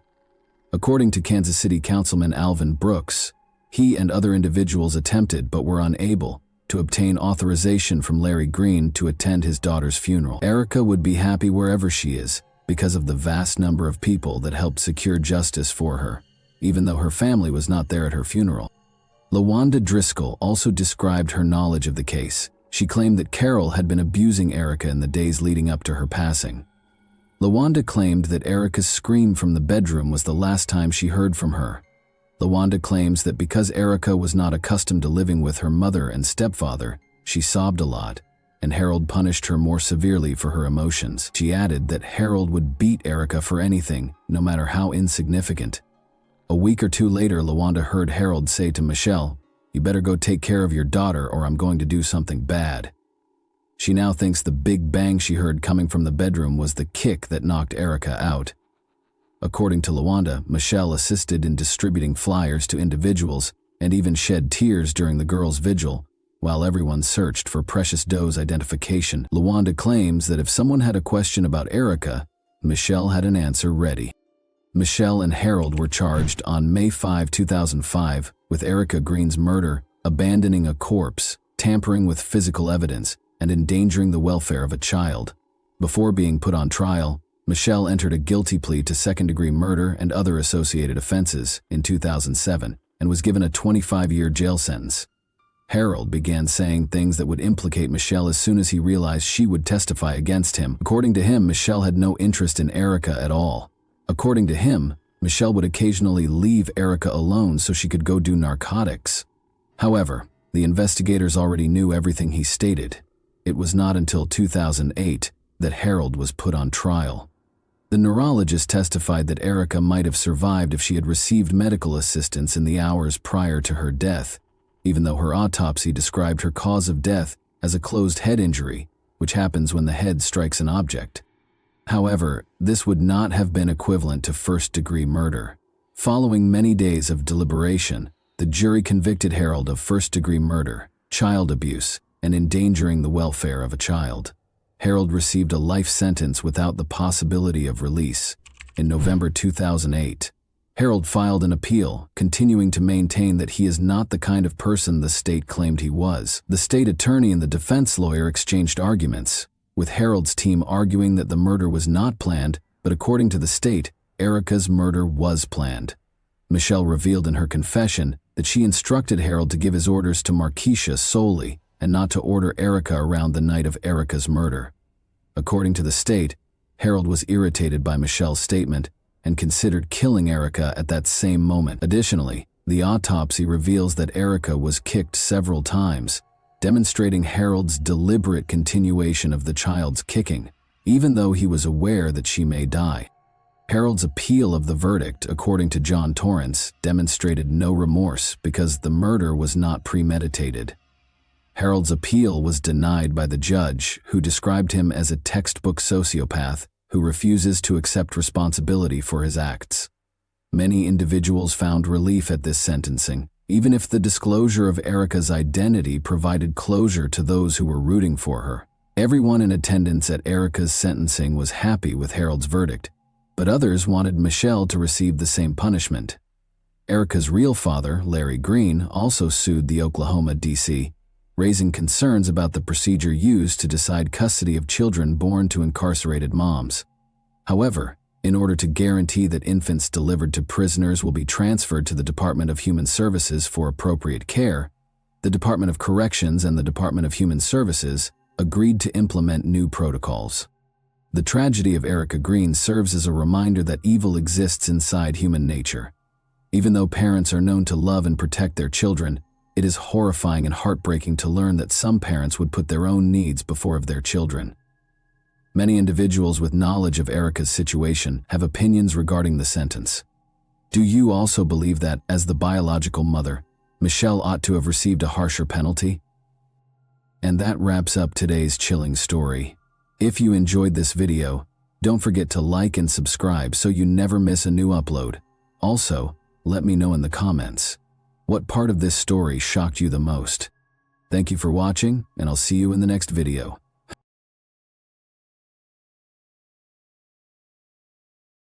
Hey guys, welcome to my channel, and today we're going to take a look at another horrible case with you.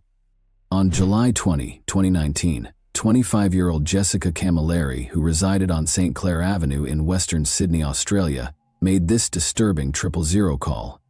Although Jessica recounted a very graphic sight, the investigators found the call unsettling, and they were correct about the nature of the crime. Jessica also appeared to be relatively calm. Rita Camilleri, Jessica's mother, is 57 years old. Rita's life was also impacted by Jessica's struggles as a youngster, who battled several mental problems. Rita loved her and tried her best to give her a decent life, even though she had to deal with a lot of challenges because of Jessica. However, she could never have predicted or imagined what Jessica did to her on that terrible night of July 20, 2019. Jessica was standing outside her house, completely covered in blood, when detectives arrived on the scene. They discovered Rita's severed body at the murder scene, which was almost like the set of a horror film. What transpired that evening between Rita and Jessica? Was there more to the narrative? Or did Jessica act in self-defense? We start on October 12, 1993, when Jessica Camilleri was born as the second daughter of Vince and Rita Camilleri, a Maltese-Australian marriage. Christy, Jessica's older sister, had a typical childhood, but Jessica didn't. Jessica's parents discovered that she was born with an intellectual handicap despite the fact that she was intelligent and able to speak. Jessica's IQ, which was between 55 and 60, was much below the typical range. Jessica was in the bottom 1% of the population as a result. As a child, Jessica displayed deficits in speech, walking, and coordination, among other developmental milestones. Teachers noticed her deficits in language, math, reading, and writing when she first entered school. Jessica's parents eventually discovered that she was on the autistic spectrum, which had an impact on her empathy, judgment, and understanding of other people's feelings and thoughts. Jessica's social life and academic life were both hampered by her years of age group lag. Jessica began exhibiting severe outbursts of anger due to daily mental anguish, which gradually progressed into intermittent explosive disorder, IED. A deficiency of serotonin, the brain's mood hormone, was linked to her IED. It was a mental illness that often began at age 6 and worsened during puberty and the early years of adulthood. It was not just ordinary anger. Jessica only became uncontrollable in response to stressors or provocation of any type. She struggled as a child with complicated everyday tasks like grocery shopping, taking public transportation, banking, and taking care of the house. Jessica's autism caused her to become fixated on specific things. Jessica spent hours upon hours viewing horror films with graphic gore and carnage, like Texas Chainsaw Massacre and Jeepers Creepers. Her fixation with bloodshed only deepened as she watched more and more of these films. Jessica's parents divorced when she was a teenager. Because of the antagonistic atmosphere in the house, Jessica's father, Vince, no longer wanted to live with Jessica and Rita. He claimed that Rita was unable to discipline her own daughter and held her responsible for Jessica's deteriorating health. Even though Rita was at her lowest point at the moment, she was still able to maintain her composure and take care of Jessica after her father had departed. Jessica's frequent outbursts at school became more intense. Because she attacked other pupils and occasionally even teachers, she was suspended a lot. Although she primarily attacked women, she once bit a male student and would not take her fangs off him when someone attempted to remove her. It also didn't help that Jessica eventually had to drop out of school and be placed in supporting settings. Due to her inability to handle all of these situations and her frequent violent outbursts, Jessica was placed on a disability assistance pension starting in 2013. With no friends, Jessica was sitting at home. She would spend the entire day watching horror movies in her room. Jessica's outbursts required her to be admitted to psychiatric hospitals on several occasions in the next years. Rita took Jessica to Nepean Hospital in Western Sydney at the beginning of 2018.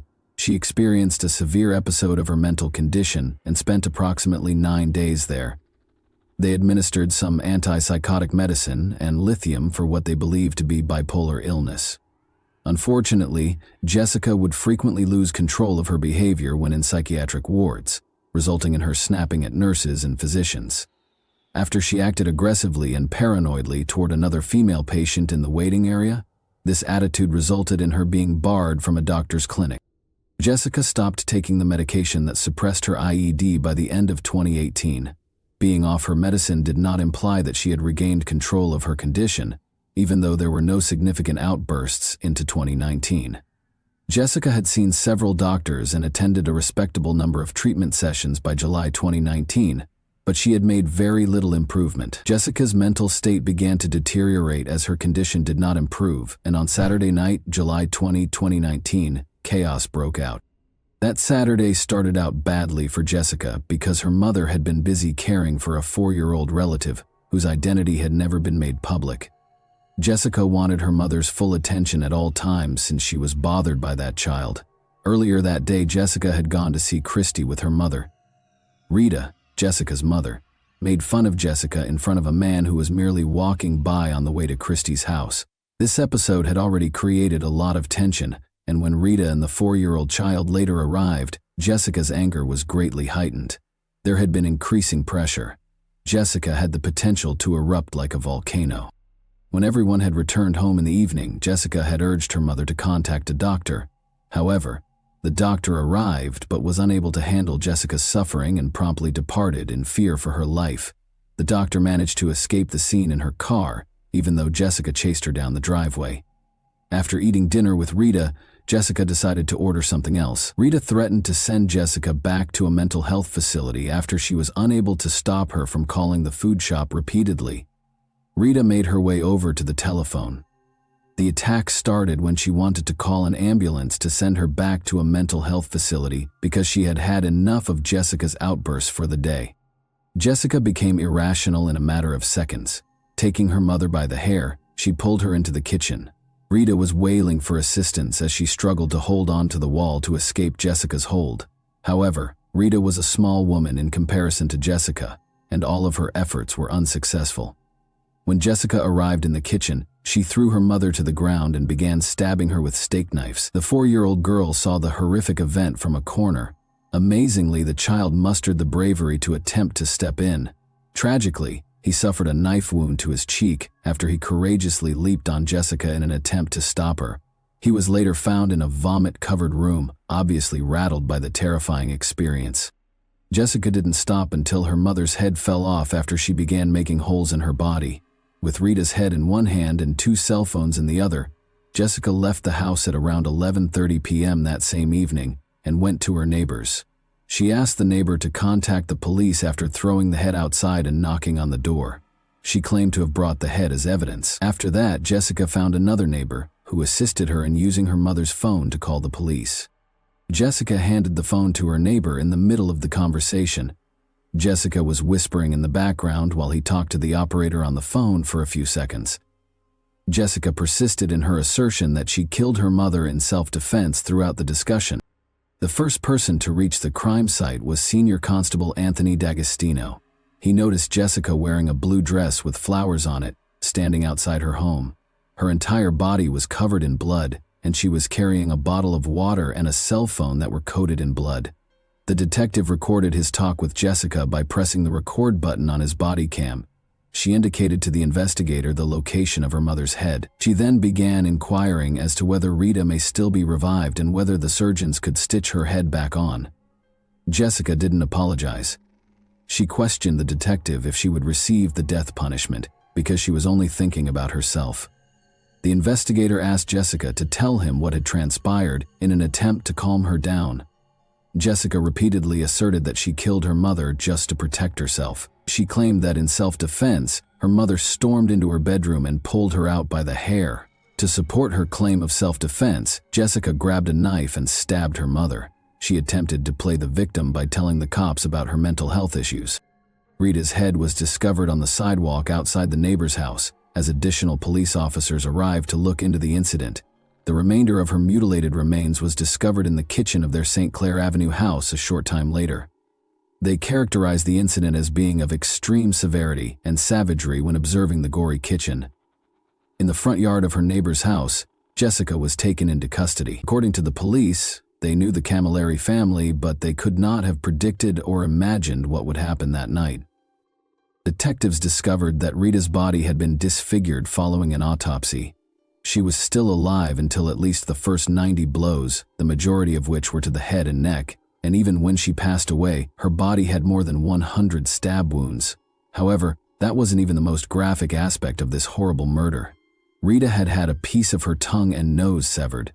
She had been pushed and pressed after both of her eyeballs had been ripped out. At the crime scene, the detectives discovered 7 knives, all of which Jessica had used to stab her mother. 4 of the 7 knives had broken during the murder because Jessica's attacks were so vicious. Jessica revealed the true reason behind her ruthless murder of her mother on July 21, 2019, the morning following the tragedy. She began by claiming that, despite having harmed numerous people, she had never spoken to her mother until yesterday night, when Jessica's mother threatened to have her committed to a mental health facility. After losing her temper, Jessica wanted to discipline her mother. Jessica claimed to the investigator that she had no intention of killing her, but things suddenly spiraled out of control. Jessica was unable to resist stabbing her mother when her IED took control. Jessica was put on trial before Justice Helen Wilson in December 2020 after being accused with murder. The jury was informed that the purpose of the trial was to prove that Jessica's mental diseases took over and significantly impaired her mental state at the time of the murder, rather than to dispute whether Jessica killed her mother or not. Tony McCarthy, the Crown prosecutor, said in his opening statement that Jessica had a history of assault. Even her own family members had been harassed and intimidated by Jessica, who threatened to use a knife to hack off their heads. Tony brought up the fact that Jessica liked horror films, particularly those that included brutal murder and body dismemberment. He went on to say that Jessica's intellectual handicap was just modest to moderate. Nathan Steele, Jessica's defense lawyer, urged the jurors to ignore their feelings and sympathies and focus their decisions solely on the evidence. He claimed that Jessica had diminished capacity at the time of her deadly attack on her mother as a result of the impact of her mental illnesses. She had been seeing Professor David Greenberg ever since she was arrested. He was called upon to diagnose Jessica during the trial. He said that he could not uncover any indications that Jessica had visual or auditory hallucinations or schizophrenia. Professor David noted that although Jessica didn't typically utilize social cues to communicate, she was fairly specific about the specifics of the crime and lacked emotion as she recounted the horrifying events of the night she killed her mother. Additionally, he claimed that Jessica had a low sense of self-worth and displayed narcissistic traits and personality issues. Jessica had become an egocentric and self-centered person as a result of all the extra care she received as a child. She had a history of requesting attention, and her IED would activate if she did not receive it. It was not unusual for Jessica to be in a comparatively peaceful state of mind when the cops arrived. After she had committed an offense, her anger swiftly subsided. She felt entitled and had an irrational expectation that those around her would treat her well. She would become enraged when things did not go as planned. Jessica Camilleri became more challenging as she grew older. According to her sister, she stayed on the couch most of the time, refusing to get up when she was thirsty and requesting that her mother get her a drink. She overlooked the fact that other people had needs and feelings because she thought her impairment made her special. She was extremely sensitive to criticism and would frequently respond to it with anger or contempt. Professor David stated his diagnosis and added that Jessica's mother, who was now deceased, was her only friend. Christy, Jessica's sister, also testified in court. She stated that her younger sister had been brutally bullied by other children at school and had been diagnosed with several problems, including attention deficit disorder and dyslexia. She claimed that when their father abandoned them, Jessica's health began to deteriorate due to their father. Jessica was still relatively disciplined and in charge, but that all changed quickly once he left the family. Justice Wilson recognized the conflict between punishing a criminal who has a major disability and weighing the need for punishment throughout the sentencing process. The judge concluded that Jessica knew what she was doing and how gravely wrong it was, even though she had lost control. She said that a severe punishment was required because of the seriousness of the act, the great suffering done to Rita's family, and the need to keep Jessica out of the community. Christy was relieved when the judge stated that she felt some closure, knowing her mother will receive justice. Christy was certain about the nature of her relationship with Jessica going forward. It was impossible to imagine what Jessica had done to Rita. After a trial that lasted a week, in December 2020, Justice Helen Wilson convicted Jessica guilty of manslaughter but not murder for the death of her mother, Rita Camilleri, 57. On March 12, 2021, Justice Helen Wilson chose to give Jessica a relatively lighter sentence of 21 years and 7 months, even though the maximum penalty for manslaughter was 25 years. She would only be eligible for parole after 16 years and 2 months. Helen Wilson pointed out that Rita Camilleri's body had over 90 defensive wounds to her hands when she was in excruciating pain, just as she claimed that Jessica had demonstrated remarkable skill in mutilating depravity when she killed her 57-year-old mother in July 2019. Rita must have been horrified and appalled at what her own cherished daughter was doing to her. The fact that this crime was committed in front of a 4-year-old child was the worst aspect of it, according to Justice Helen Wilson. Jessica Camilleri would now be imprisoned for the next few decades in Australia's most severe women's prison, Silverwater Prison in Western Sydney. Jessica's mental state did not improve while she was incarcerated as a convicted murderer. Her painful recollections of her time in school returned after going through all the bullying and torture. She would frequently argue with other inmates and occasionally even guards. But when she was accused of assaulting 2 prison officers and causing actual physical harm as a consequence of an event in August 2021 and October 2021, things became serious. According to the officers, Jessica took hold of their hair and only released her hold after removing a large strand of hair from each officer's head. The injuries required the officers to be admitted to the hospital. Jessica was thus put in the prison's isolation ward. It was decided to issue a verdict for these felonies, later in September 2022. Jessica, who is 28, filed a challenge against her sentence in the Court of Criminal Appeal. She claimed that her loss of control during the attack on her mother was not appropriately taken into account, as did her defense team. Jessica's lawyer Tim Game argued the judge that Jessica's sentence did not take into account the fact that her difficulties were close to being considered mental illness. He added that the punishment was excessively severe for someone who completely lost control. Tim Game went on to say that Justice Helen Wilson erred in her sentencing of Jessica by emphasizing Jessica's understanding of her acts rather than the 2 psychologists' findings that Jessica lacked self-control throughout the attack. He emphasized his belief that Jessica's hefty sentence was a grave error on the part of Judge Helen Wilson.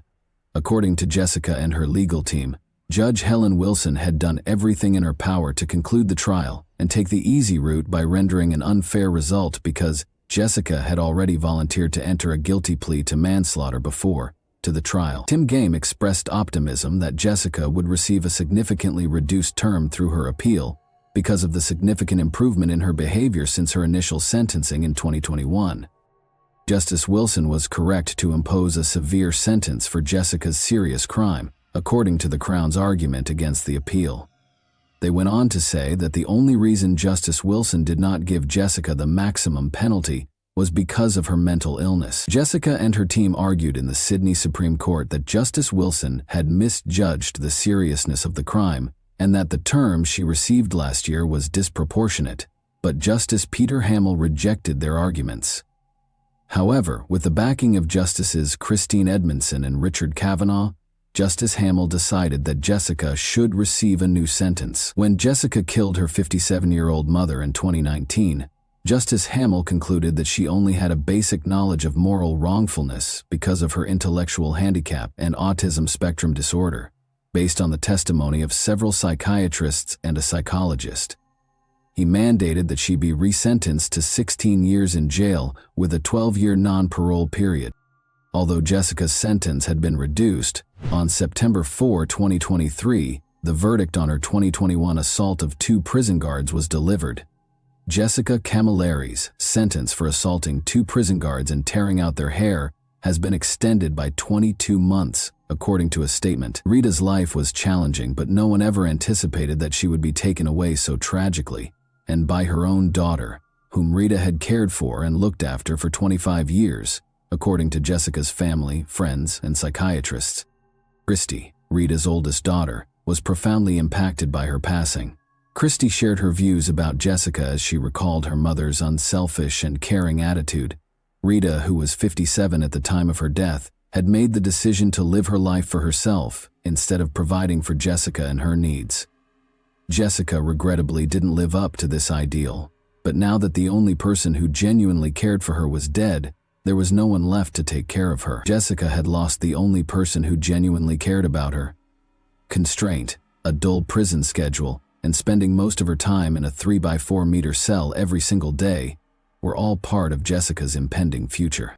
Is Jessica's sentence appropriate, in your opinion?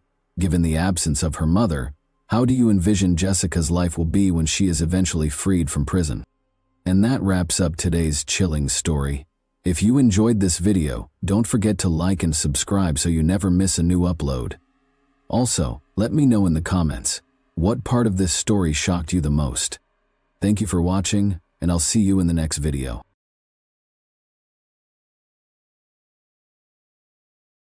Hey guys, welcome to my channel, and today we're going to take a look at another horrible case with you. This video shows 47-year-old Fiona Beale, a primary school teacher at Eastfield Academy in Northampton, dancing sloppily in front of the pupils. Every one of her pupils enjoyed having her as their instructor. She was a committed educator who wished to make the most of her students' school time. Nobody in this video has yet to comprehend that Fiona's tale will be featured on newspaper front pages in a few months. We will thus talk about the events that took place in England in 2021 today. The details of Fiona Beale's early years are scarce. She was a lovely and amiable woman who liked her work and her students, according to many who knew her. She lived in Northampton, which is roughly 60 miles northwest of London, with her partner Nicholas Billingham, 42. According to the 2021 census, the total population of the urban area is close to 250,000, making it one of the biggest towns in England. Moore Street was the residence of Nick and Fiona, and it was on this peaceful street that the events of today took place. They spent 17 years together. Naturally, Fiona and Nick experienced highs and lows like any other couple. Here's what I know about Fiona and Nick's connection, though many facts will likely be revealed later as this case was concluded approximately 2 weeks ago. According to Leslie Oldham, who knew the couple well, I thought she was really nice. Leslie remembered that although they weren't holding hands or smitten, they appeared content enough. She was quite courteous and talkative when Nick invited her around for tea. You never knew how long a relationship would continue with Nick, because he was always a little of a ladies' man and liked being pampered by women. When Nick and Fiona became infected with a virus that was then circulating the globe in November 2021, their love ended. After testing positive for the virus, Fiona and Nick had to separate themselves, she told her loved ones on November 1, 2021. All they needed to do was complete an online application and spend 10 days at home. But she texted her sister the very following day to let her know that Nick had broken up with her and gone out with someone else. It's crucial to remember that it happened in early November 2021. Nicholas Billingham remained in contact with his friends and family after splitting from Fiona Beale. He sent his mother a text message claiming that he had fled with Faye. He claimed to be content and to have a wonderful new life. After 10 days at home, Fiona went back to work after her recuperation. When she returned to work, co-workers who had learned about the breakup gave her a lot of encouraging comments. But many saw that she was affected by the separation with Nick. Nearly 4 months after splitting with Nick, at the end of February 2022, her mental health started to decline. She could no longer live in a home that made her think of Nick all the time. She thus relocated to Cumbria, which is roughly 200 miles away from Northampton. Her family members were alarmed by the text she sent them on March 15, 2022. Her relatives phoned the police because they were so concerned. Police discovered Beale gravely hurt in a bath at a Lake District property she was renting while doing a welfare check. Constable Josh Parkin spoke in court about how he first thought she was dead and how ominous music was coming from her cell phone. According to Parkin, "I saw a female laying in the bath, completely naked. It looked like bodily fluids in the bath, leading me to believe the individual was deceased. What I would describe as sinister acoustic music was playing from a mobile phone that was next to her. I immediately requested an ambulance to attend our location. I suggested that we tried to get her out of the bath to perform CPR. She then roused and became somewhat conscious. I pulled quite violently on her ear to try and get a pain response. She moaned and went to turn over in the bath. We sat her up, and that's when she started to become emotional. I discovered a blue notebook that was leather-bound and had a logo of some kind on the front. The fact that the paper and the parting note were identical at the time held significance for me. It was evident from a cursory glance at the notebook that it contained information about her mental health at the time. I remembered that the last page of the book mentioned both vomiting and defecating. At the time, I believed it to be essentially a continuation of the farewell note. Fiona left a second message for the home's owner along with her bank card. The message read, "This is my PIN, don't go into the bathroom." Fiona was taken to the hospital by ambulance, and as the doctors treated her, the cops took a closer look at her notebook. They discovered something evil there. Constable Lawson rejected the notes as ramblings, even though they seemed to describe Beale killing someone. He also stated that he did not think anyone had been killed at that point. The notes seemed to be ramblings, he claimed. In a statement, Constable Roy Williams, a colleague, stated that he too thought the notes were ramblings, but that there were some extremely unsettling elements. I believe these comments to be a delusional fantasy, as Beale appeared to be having a mental health episode. Because of the book's substance, we were unable to overlook the statement. She said her long-term partner was not a very nice man, and that she had killed him. Fiona wrote in her notebook, "Everything changed last year. You be sweet to them, especially your wife. My husband wasn't sweet to me. I suppose I ought to explain what happened to get me to this point. My mental health had been deteriorating. Whenever he was cheating, he would up the ante on belittling, moaning, and criticizing. I have to confess. Okay, here goes. October 2021. He spat on me and threatened me during intimate contact. I thought about leaving, but the things he said and did fueled my dark side.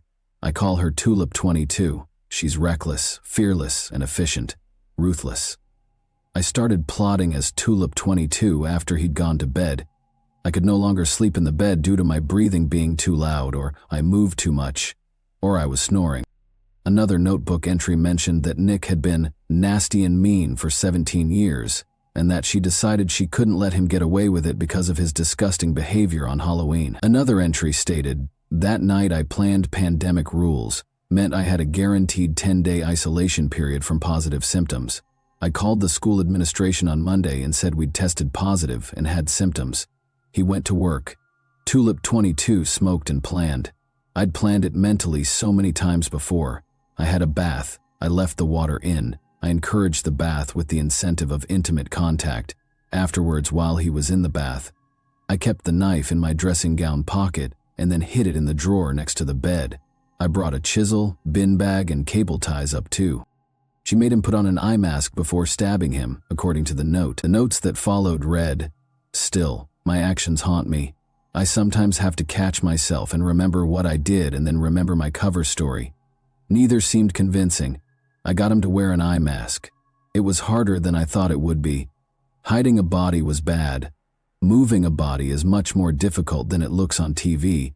I am sorry I didn't leave him. I am sorry I let him rip my self-esteem and self-worth apart. I am sorry. I am weak. I am sorry for what I did. Yes, I am alive currently, but it's more like a waiting room. People will blame my mental health. I could have fixed myself.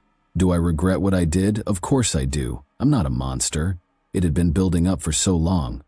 The funny thing is that he was such an unlikable person, I only had to send a few texts. No one seemed bothered. I don't think anyone would have looked for him. Beale had written in her journal that Billingham why she stabbed him.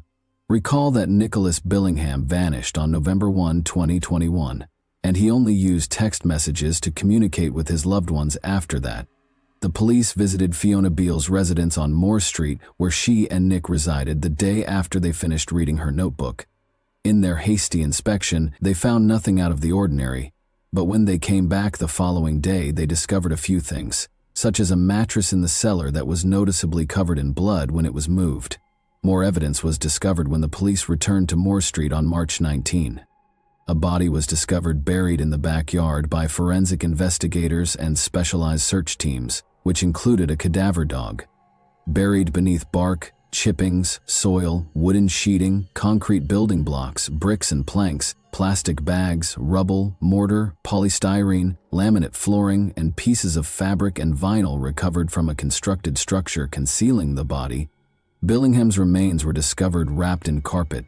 The eyes were covered with a sleep mask. On the inside, the words, "This is my morning after" face were printed. According to the police spokesperson, he was not given any dignity or opportunity to die because of the way he was wrapped in cables, hose pipes, plastic bags, and construction debris. It displays complete disdain. One day after the body was found, a post-mortem was performed. It has been determined that he was killed by a single stab wound to the right side of his neck, which cut the esophagus and trachea and crossed the right jugular vein. Moderate force would have been needed for this. It is impossible to rule out severe force. Fiona Beale was taken into custody by the authorities on March 22, 2022, and accused with killing Nicholas Billingham. When Nick's family learned of his passing, they were crushed. Fiona's use of Nick's phone to text them and his buddies startled them. One of these texts was shown to reporters by Nick's mother, Yvonne Valentine. "Nick has been taken from us far too early and will always be in our hearts," said Nick's family in a statement. "We've been overwhelmed with offers of kind support and words of comfort from so many beautiful people, and know that he will be sadly missed by all his friends, family, and loved ones. Our heart aches for Nick. He was a gorgeous little boy, and we have so many cherished memories of him growing up, and we're so proud of the man he became." Fiona Beale's co-workers and her students' parents were shocked to hear that the adored teacher had a darker side. "We are particularly mindful of the impact this news will have on the children, and we'll be doing everything we can to support both pupils and staff as we work through this difficult time together. This is an appalling tragedy that will shake our school community to its roots, and it's at times like this that we must rally around each other, support each other, and be kind to each other."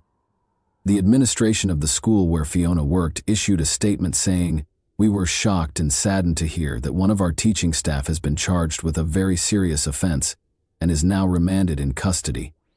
Nick passed away on November 20, 2021, after the police began their investigation. In the days that followed, Fiona made every effort to conceal any evidence of the crime she had orchestrated. Fiona understood that by informing everyone that she had the virus, she would have 10 days to avoid being bothered.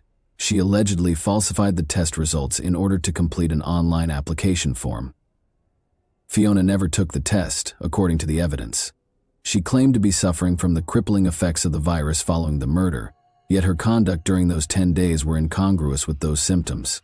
Using her deceased partner's and subsequently her own Amazon account, she purchased a number of cleaning supplies, including for Venetian blinds, a new mop and bucket, ultra-heavy-duty bin bags, a new mattress, bedding, clothes, wall art, and mirrors. The cleanup began as early as 1:07 a.m. on November 2.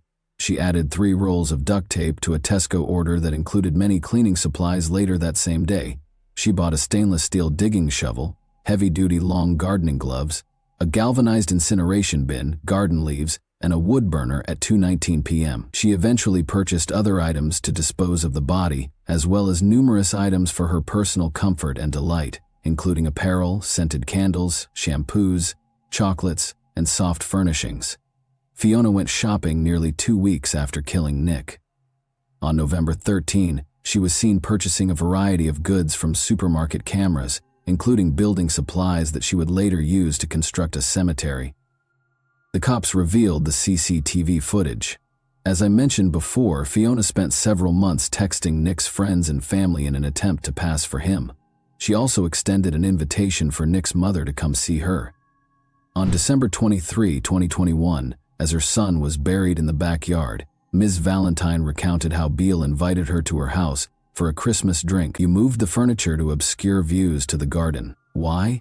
To stop anyone seeing where you had buried my son. You sat in your front room with me, having a casual chat with me, having a Christmas drink with me, and the whole time you knew that you had killed my son and buried him only feet from where I was sat." Ms. Valentine said in her victim impact statement that Beale continued to go about her personal life and work as usual, showing no signs of depression or trauma.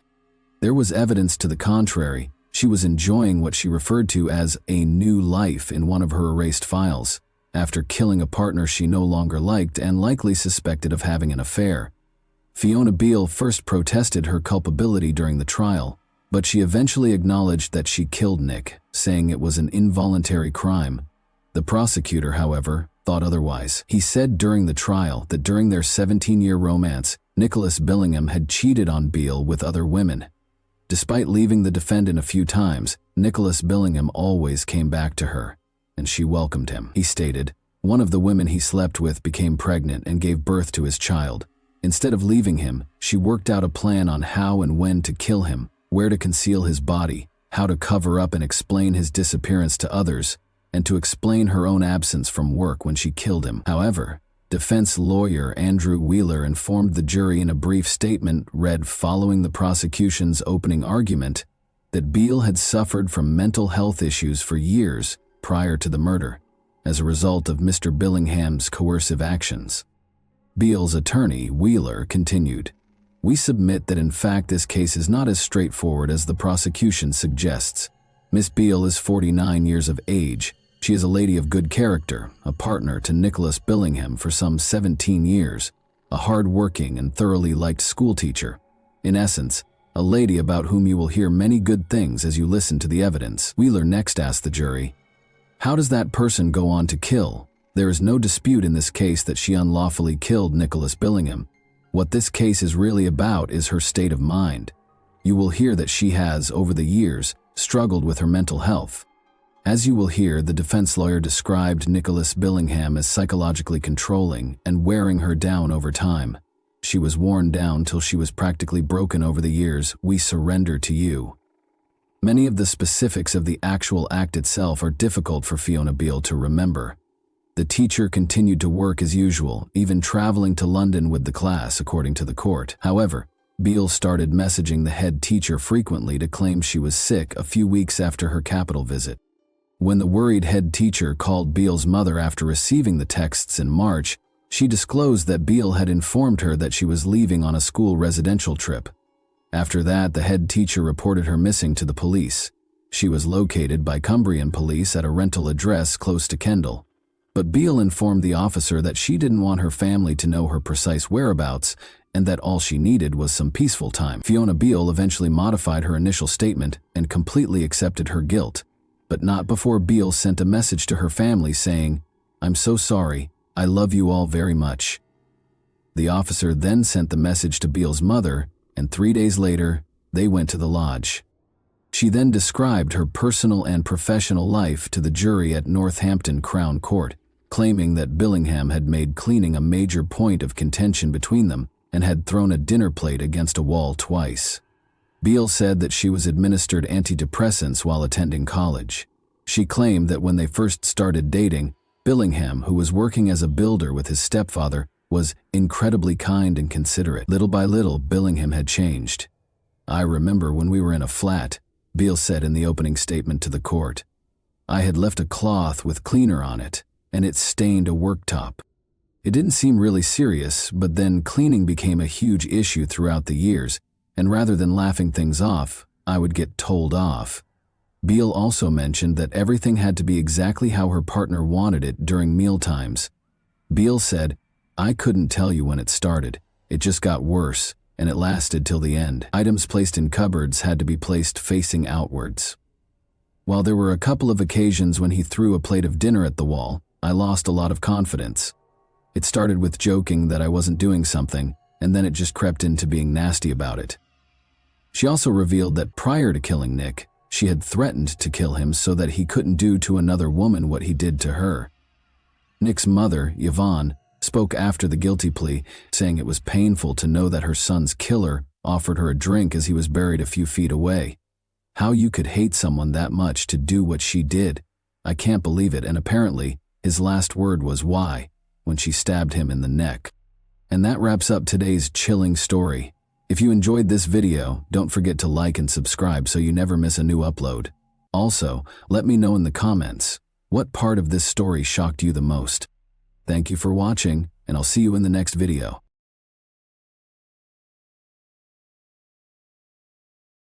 Hey guys, welcome to my channel, and today we're going to take a look at another horrible case with you. Keyshawn Mann, a 13-year-old boy, made the horrific 911 call that you heard. The Kentwood-dwelling child had a rather startling encounter. He was casually relaxing on the basement couch on January 25, 2010, when an unthinkable incident occurred. They heard someone approaching and the horrifying sound of a gunshot.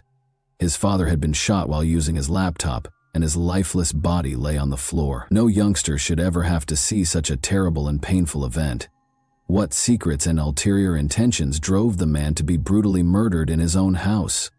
How did the police resolve the case in the end? We'll examine Keyshawn Mann's convoluted case today. On January 25, 2010, this case brought us to Kentwood, a quiet town with a population of about 54,000 people, tucked away in a beautiful environment and renowned for its calm attitude and close-knit community. It provides a delightful fusion of natural beauty and suburban living. Kentwood offers a warm atmosphere for both families and single people, with its tree-lined lanes and amiable locals. Despite its peaceful exterior, Kentwood conceals a number of secrets that will soon be revealed. Everyone appeared to be going about their everyday lives as usual in the town of Kentwood on January 25, 2010. However, the police department was notified by an unexpected 911 call around 6 p.m. The initial caller sounded frightened, as though a horrible incident had occurred. His voice betrayed the fact that he was a scared teen in dire need of assistance. They had no idea that this upsetting call was only the start of a bizarre and startling chain of events. The police began questioning people in an effort to learn more specifics about what had happened. The police were aware that the victim might have attempted suicide despite the confusion. They thus made an effort to verify their suspicion.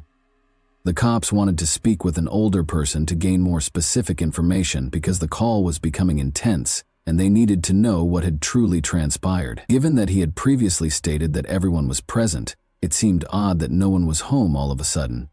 The individual began to express a troubling suspicion that he had at the time of his father's passing. When he rushed upstairs after hearing the noises of someone racing from upstairs, he discovered his father's lifeless body and a scene of bloodshed. Amidst their astonishment and perplexity, a question persisted in everyone's consciousness. If the father wasn't the one fleeing, then who was, and where had he disappeared to? The cops hurried to the 5800 block of Pine Vista Street in Kentwood as soon as the call ended. Keyshawn Mann, a 13-year-old boy who had courageously contacted out to report his father's death, met them when they arrived. He was accompanied by his two younger siblings. One of them was 8 years old and the other 12. Fear and despair were mixed together in Keyshawn Mann's eyes. He described to the police the horrific events that transpired, including how he heard a gunshot and hurried upstairs to discover his father, 35-year-old Jermel Stokes, dead within seconds. Blood was scattered around the room, making the crime scene a terrifying image. After quickly securing the location, the police started to investigate Jermel's body. At the rear of his skull, they discovered a bullet wound. Interestingly, his body showed no further bruises or indications of violence. This implied that the murderer's only goal was to take Jermel's life without inflicting more damage or violence. The murderer believed his mission was accomplished and departed the area as soon as he had shot him. The detectives observed something strange as they closely inspected the wound. The wound from the shooting was bigger than what they usually saw. This information implied that the murderer had discharged the weapon very close, almost at point-blank range. It became clear that Jermel was deeply engaged in his work on the laptop at the dining room counter, oblivious to the imminent threat. Since Jermel made no move to flee or protect himself, it was suspected that the murderer might have been someone he knew. Victims typically attempt to defend themselves out of reflex when faced with such closeness. This paved the way for an inquiry to reveal the facts about this heartbreaking and unsettling crime. In an effort to uncover any clues the murderer may have left behind, the police inspected the residence and the whole crime scene. They found 2 handguns when they searched Jermel's room's cabinet. Although they thought both firearms were Jermel's, one of them looked unsettling because it had traces of gunpowder and a missing bullet, indicating it had been shot lately. The other rifle looked undamaged and was loaded. This sparked suspicions because it didn't seem likely that the murderer would have had time to place the gun back in the closet before departing if he had used it to murder Jermel. Keyshawn Mann's claim that Jermel was gunless during the 911 call raised additional doubts. The detectives questioned how Keyshawn Mann could have been so certain that Jermel was armed. In an attempt to find any evidence that would provide them with information about the predator, the rifle was sent for testing right away. At that point, Lakeisha Mann, Jermel's fiancée and Keyshawn Mann's mother, came home after hearing of Jermel's passing. Despite being in the same town, the fiancé took a long time to return home, which the police thought was odd. If the spouses learn of their partner's death, they typically return quickly. In an attempt to learn more about Jermel's past, potential enemies, or any clues as to who might be responsible for his death, the investigators made the decision to question her, but she said she didn't know anything about his past. It was discovered that Keyshawn Mann was Jermel's stepchild rather than his biological kid. The investigators felt as though something was being hidden because of the contradictory responses and unclear facts. They understood that they needed to learn more about the family's history. According to the authorities, Keyshawn Mann's mother had a tumultuous divorce from his father, her first spouse. But the public was not privy to the specifics of their relationship. She was a single mother who yearned for respect and love, which is how she met Jermel Stokes. He became her son's friend and father figure, especially Keyshawn Mann. Lakeisha and her 3 sons quickly moved in with Jermel after they made the decision to advance their relationship. However, Jermel already had children from several different women. According to paternity and child support paperwork, he had 4 and 9-year-old children with one lady, 10 with another, and 11 and 12 with a third. According to state police records, Jermel was previously charged with a felony in 1993 for carrying a concealed weapon. In 2003, he also entered a guilty plea to a misdemeanor charge of taser possession. Aiming for a new beginning and a blended family, Jermel started a new chapter in his life with Lakeisha and her 3 sons, despite his difficult past. His new family life appeared to be going smoothly. Jermel tried to build a close relationship with Keyshawn Mann as a stepfather, despite the fact that he was not his biological child. He filled the vacuum created by Keyshawn Mann's biological father's absence by acting as a father figure. Since there had been no prior reports or information indicating any problems or conflicts, there were no signs of any troubles inside the family. At first, the police inquiry into Jermel Stokes' murder revealed no background or apparent reason that could account for the terrible incident. No suspicious information or hints regarding the family were discovered. The case was obviously mysterious because no one was a suspect, even if it wasn't immediately apparent. Detective Mattis couldn't get rid of the idea that every murder must have a purpose. Even though the detectives first ruled out the family's involvement, they were ignorant of the harsher facts and hidden secrets that were concealed beneath the surface of their seemingly ideal family. The police turned their attention to identifying the person who might have killed Jermel out of a personal grievance or motivation. First, They asked the neighbors whether they could remember anything out of the ordinary or if they had witnessed someone fleeing the residence on the night of January 25, 2010. Still in shock after the terrible incident, the neighbors acknowledged hearing a gunshot but did not see anyone running away.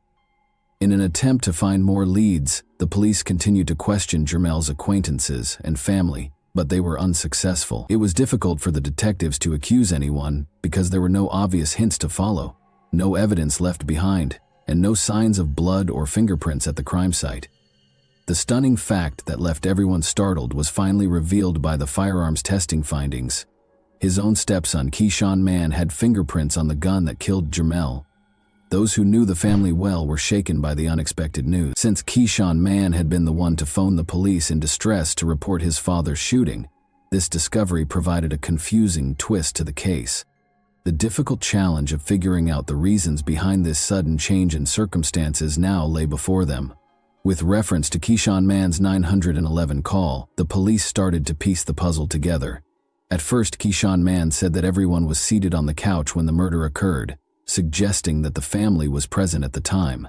However, when authorities asked to talk with an elder member of the family, nobody was home, which caused suspicion. The police came at a conclusion based on these discrepancies. They thought that Keyshawn Mann saw the ideal chance to execute his plan on January 25, 2010, just before 6 p.m. when his mother was out. Silently, he took his gun out of the cabinet, fired at his father, and put it back where it belonged. Unaware that his decision to put the gun back would be used as strong evidence against him, he called the police in a panic and fear to report the murder of his father. They had not yet learned the reason behind Jermel's murder, though. To gain a better understanding of what transpired on the night of the murder, the police went back to the residence on Pine Vista Street in Kentwood and spoke with Keyshawn Mann in a different room. To their astonishment, Keyshawn Mann acknowledged that he had been playing with the rifle. When they asked him directly if he had killed Jermel, he clarified that he called the police because he was so terrified after inadvertently pulling the trigger. But something wasn't quite right. Keyshawn Mann had disputed that there was a gun in the house when the 911 call was made. However, after speaking with him, it became evident that something was off. Why would he confess to playing with a pistol after initially denying possessing one? The police didn't think it was an accident. They thought Keyshawn Mann killed his father on purpose. However, they chose to consult a licensed psychiatrist in order to speak with him because of his youth. They recognized that he might have taken such a severe action as a child due to underlying concerns or motives. When he was questioned about why he killed his stepfather during the therapy session, the other side of the story came to light. Behind the joys and the seemingly ideal family, there was more. Keyshawn Mann talked candidly about Jermel Stokes' torture and abuse of him and his family. He disclosed that if Jermel was upset or for the smallest of reasons, he would regularly beat him, his mother, and his brothers. Keyshawn Mann felt stuck with no way out and wanted to shield his mother and siblings from the constant torment.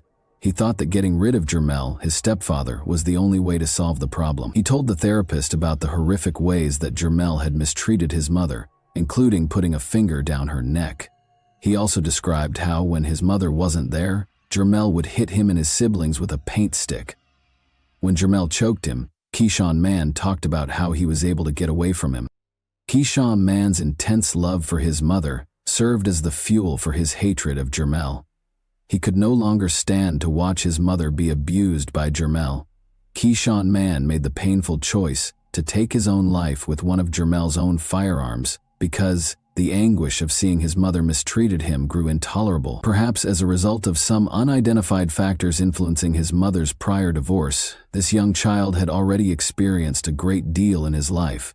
But this time, Keyshawn Mann had reached his breaking point, which led him to perpetrate a heinous crime. This terrible story was made all the more fascinating by the depths of motivations and emotions.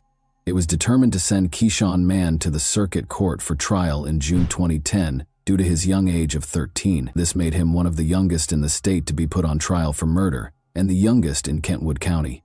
Keyshawn Mann confessed to killing his stepfather, Jermel Stokes, according to the Kentwood police detective in the courtroom. Keyshawn Mann acknowledged stealing Jermel's unlicensed silver handgun from a cupboard during the trial.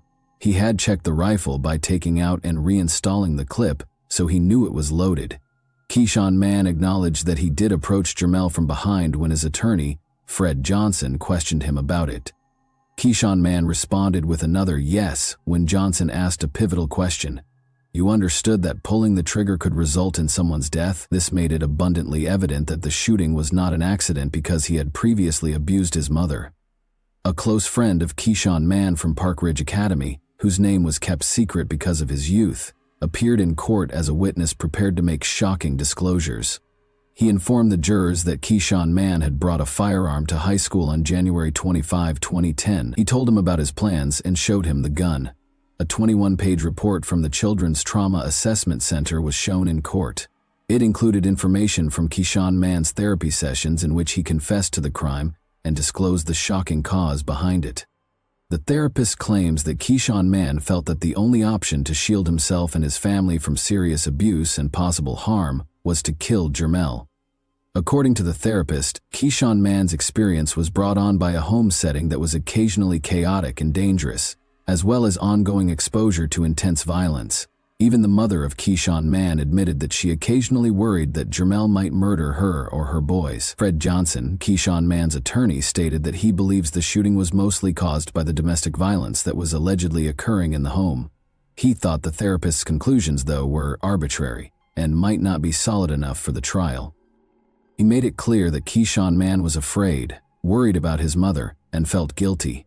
According to Johnson, Keyshawn Mann knew the effect his acts had on his mother and sincerely regretted them. Since there had been no previous calls to the police or Child Protective Services about the family's abuse, the police and prosecutors questioned the validity of the evaluation report. According to police interviews, discipline in the home was imposed by Keyshawn Mann's mother, Lakeisha Mann, wearing t-shirts that said "Beloved Melly," a nickname for Jermell. Some of his relatives denied that he had ever mistreated Lakeisha Mann or the children. Did no one know whether there had been abuse? And secrets of that nature don't remain that way in the closet. Jose Moore, JL's uncle, rejected the allegations as baseless. Investigators were unable to determine a specific motive for the crime, according to Kent County Prosecutor Bill Forsyth. Everyone concerned found it uncomfortable because there was no recognized motive for the murder. After hearing the case and carefully weighing all the evidence, Judge Daniel Zemaitis found Keyshawn Mann guilty of second-degree murder for the death of Jermell Stokes and sentenced him to serve the next 8 years until he turns 21 at the Muskegon River Youth Home, a juvenile facility about 110 miles from Grand Rapids. Keyshawn Mann would be released in 2018 if he finished this term, but there was also a chance that he would receive a different punishment, one that would involve transferring him to an adult jail for at least 162 months or life. Some of Jermell's family members were unhappy with the proposed agreement because they believed Keyshawn Mann's sentence was not harsh enough. Keyshawn Stokes, Jermell's sister, said that she thought Keyshawn Mann should be sentenced to 35 years in jail because her brother was 35 years old. Justice, in her opinion, was not being done. Annette Moore, Jermell's aunt, also expressed her belief that Keyshawn Mann's return to normal life was an unfair decision. She didn't think Keyshawn Mann was mistreated, but she did think he committed a significant offense and should be sentenced as an adult. Moore expressed her displeasure with the current sentence's fairness, but since the verdict had already been rendered and could not be overturned, acceptance was the only option. But 3 years later, on February 13, 2013, 16-year-old Keyshawn Mann showed up in court for a progress report on his stay at the Muskegon River Youth Home. He was performing better than the facility average, according to reports. He was able to go to counseling sessions and classes while he was in a guarded area. On a scale of 1 to 5, the youth home's officials gave his performance a 4 and observed that he was improving significantly. They even noted that Keyshawn Mann had demonstrated suitable coping mechanisms by managing his emotions, disappointments, and rage in a constructive way. During his brief court appearance, Keyshawn Mann apologized for his behavior and thanked his family for their support. He made a big mistake, he admitted, and he made it clear that he was determined to learn from it. According to his lawyer Johnson, Keyshawn Mann was committed to giving it his all no matter what. Keyshawn Mann was scheduled to complete college credit classes after graduating from the Youth Home Educational Program as a junior. As 21-year-old Keyshawn Mann celebrated his birthday and his release from the Muskegon River Youth Home on December 6, 2017, after serving more than 7 years in prison for second-degree murder, Birthday balloons floated in the Kent County courtroom. Keyshawn Mann was released. Keyshawn Mann was granted his freedom by Judge Daniel Zamatis, who was supervising his progress at the periodic review sessions. At the final hearing, the judge spoke to Keyshawn Mann and said he was certain he was ready to start a new chapter of achievement in the community. When the judge gave the announcement, Keyshawn Mann and his mother Lakeisha exchanged heartfelt embraces as friends and family crowded the courtroom. Vicky Seidel, the assistant prosecutor for Kent County, commended Keyshawn Mann for setting a good example for other youth in the program. She claimed that he had carried out his duties and characterized him as an example for the inmates. For almost 18 months, Keyshawn Mann had been enrolled in online courses at Mid-Michigan Community College. According to his family, he had plans to continue his education, possibly attending Grand Rapids Community College in 2017. Kent County Probation Officer Dan Corey reports that Keyshawn Mann's meeting with his father, Jermel Stokes, to resolve the matter went smoothly. Mr. Stokes said he hoped Keyshawn Mann would have a fruitful life. Though it had been a tough 7 years, Keyshawn Mann agreed that his life had significantly improved. He conveyed his appreciation for the chance to improve himself, given that Keyshawn Mann was only a small boy at the time. Jermel's aunt also pardoned him for his behavior. She felt that Keyshawn Mann should be given the opportunity to start over, since she understood that his actions were motivated by fear. How do you feel about this case? Do you believe Keyshawn Mann should have been given another chance? And that wraps up today's chilling story. If you enjoyed this video, don't forget to like and subscribe so you never miss a new upload. Also, let me know in the comments what part of this story shocked you the most. Thank you for watching, and I'll see you in the next video.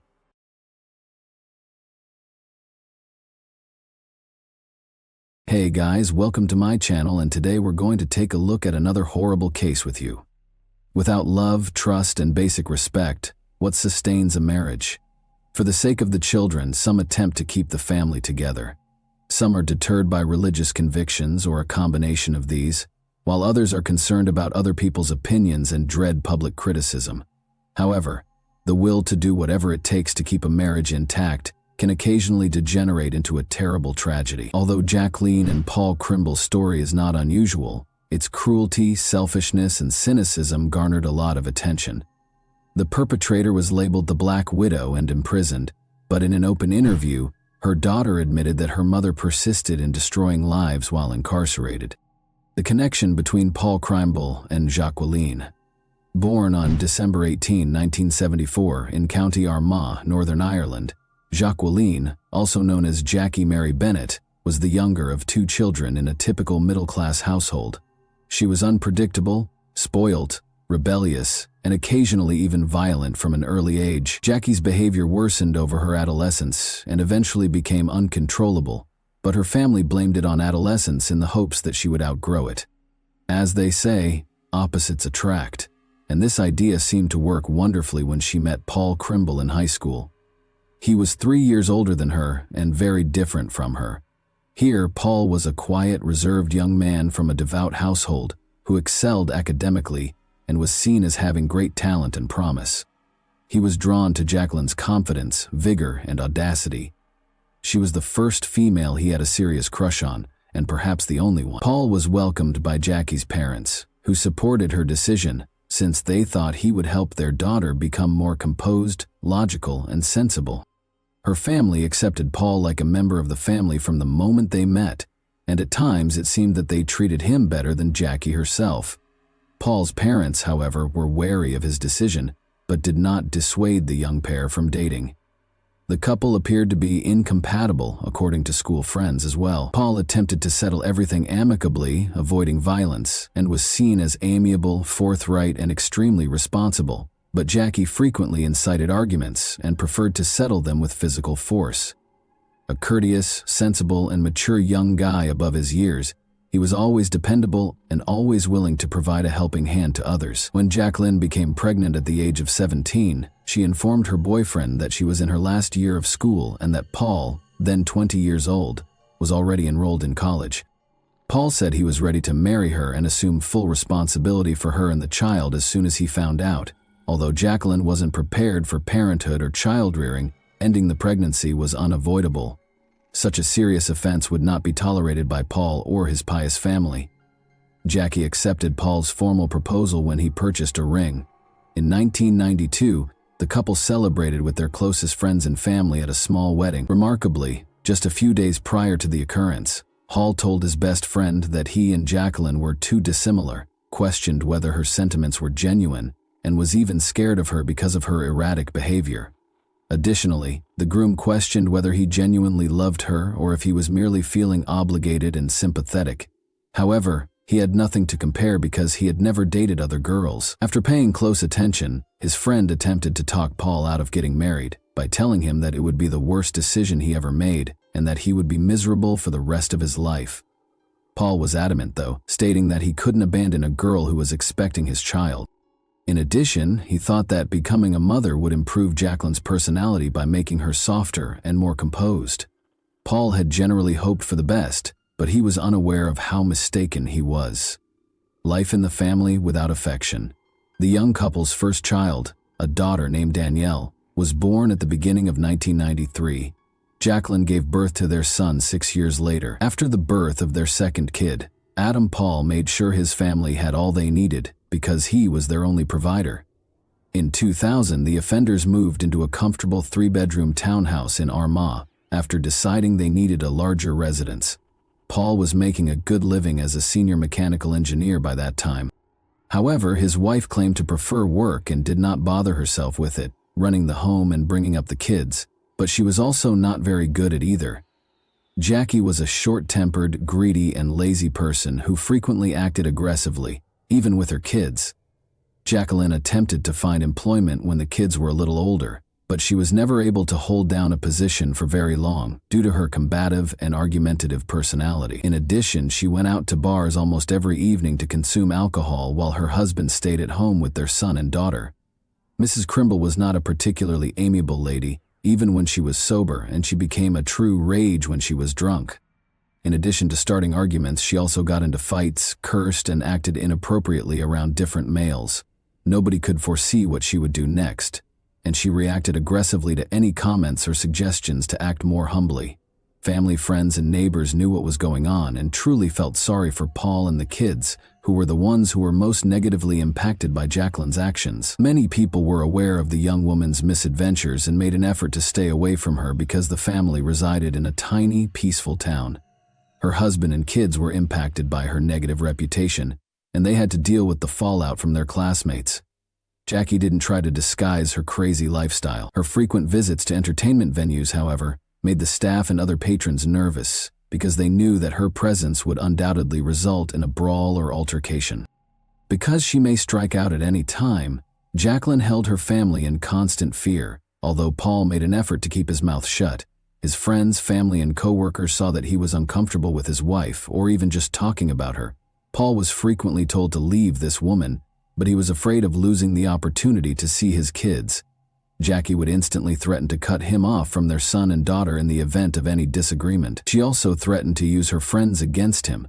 These were males she frequently saw at bars who were willing to break the law to protect her. In these circumstances, Paul typically gave in to his wife and said nothing.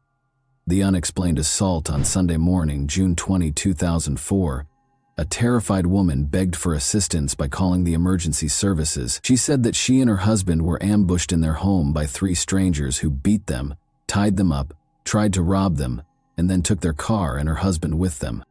When Jacqueline Crimble called, police and emergency personnel hurried to the address she gave.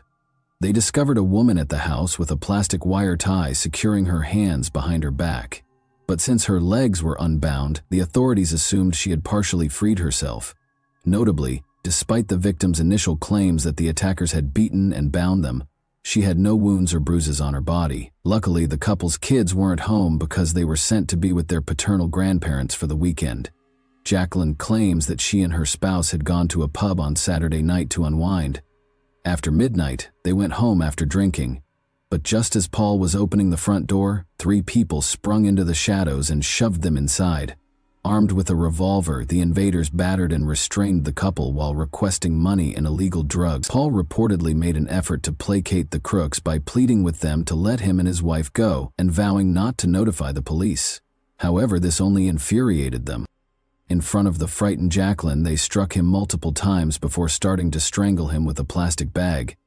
The attackers chose to at least take the car when it became evident that there was no money or illegal drugs in the house, but for some reason they took the owner with them, leaving the chained woman behind. Jacqueline was able to use her tongue to get to the phone and call the police when the thieves drove off with Paul. She pleaded with the investigators to locate and rescue her husband right away, because she was certain he might still be alive. The authorities had no reason to suspect the woman, although she looked and behaved suspiciously calm despite her anxiety. The disfigured body in the trunk at that very moment. Investigators started gathering evidence at the crime scene as soon as the couple's car was reported stolen throughout the county. Although they made an effort to learn as much as they could about the assault, Jacqueline asserted that the culprits were disguised. She was unable to remember any identifying characteristics, such as limping, speech impairments, or specifics of the clothing. All she could say was that they were men, and there were 3 of them. Less than a day later, on Monday morning, the Crimble family automobile was discovered abandoned only 3 miles from the residence where the attack had occurred after the search got underway. It was parked next to a long, empty home in a secluded alley. The owner's mangled body, which was obviously beaten and tortured, lay inside the trunk. The 35-year-old man had several bruises all over his body and face, his hands tied behind his back, and his legs shackled with a wire tie.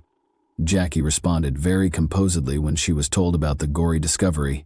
She didn't appear to mind her husband's cruel deprivation, who was also the father of her children. She made an effort to look shocked and hurt, but she was unable to shed a tear, so she asked when she would be able to have her car back in less than a minute. All of this seemed quite suspicious, so the police investigated the young widow, the primary suspect. At first, Jacqueline's version was accepted as the sole reliable one and was not questioned. Law enforcement, however, suspected the widowed mother of 2 might be lying because of her peculiar conduct. She was never a model wife or mother, and it soon became clear that she and Paul had been having a long-term, failing marriage. She was disparaged by her parents and kids as well as by neighbors and acquaintances. Additionally, it was discovered that Jackie had been dating Roger Ferguson for a number of months. He resided with his mother on the farm he owned in Armagh. She and Crimble were frequently spotted drinking alcohol together in the town's entertainment establishments. Additionally, Roger paid the married woman a visit at home while her husband was at work and the kids were at daycare and school. Roger was thought to be a potential accomplice, and Jacqueline switched from victim to the primary suspect just 1 day after the automobile with the mutilated body was discovered. The woman seemed far more focused on getting her automobile back than she did on being a heartbroken widow. In addition, her story of being attacked by a group of armed addicts sounded unbelievable. Where had they gone after leaving the car with a body in the trunk? And this was the first time something like this had ever happened in the sleepy town. It was also odd that the enigmatic crooks were able to leave no evidence behind. No other eyewitness reported seeing dubious visitors around the community. But nearly everyone who ever had contact with the victim had bad things to say about her. Furthermore, it was quickly discovered that the dead had an insurance policy, and in the event of his death, his wife could anticipate receiving a hefty settlement of £300,000 sterling. In this instance, a legitimate motivation that could account for the crime had emerged. Jacqueline said she was able to use her tongue to dial a button phone and make a help call during the crime investigation. In fact, there were traces of her saliva on the gadget when it was taken for inspection. Investigators did see, however, that the phone was on the coffee table, face down, with her hands bound behind her back during the first examination of the crime scene. If it had been in that position from the beginning, she could not have switched it over after the call or called for assistance. The couple's home computer search history showed odd searches. When Jacqueline was queried explicitly about the months-long search for information on life insurance payout amounts and procedures in the case of the policyholder's death, she claimed to know nothing and implied that maybe Paul would be interested. Roger Ferguson had a strong alibi and was thought to be a possible collaborator in the crime. According to his mother, he stayed at home the night since he wasn't feeling well, and at 1:30 in the morning, she was looking through the home medicine cabinet for a remedy for his stomach problems. The old woman's evidence was compelling, but her son was not yet taken off the suspect list.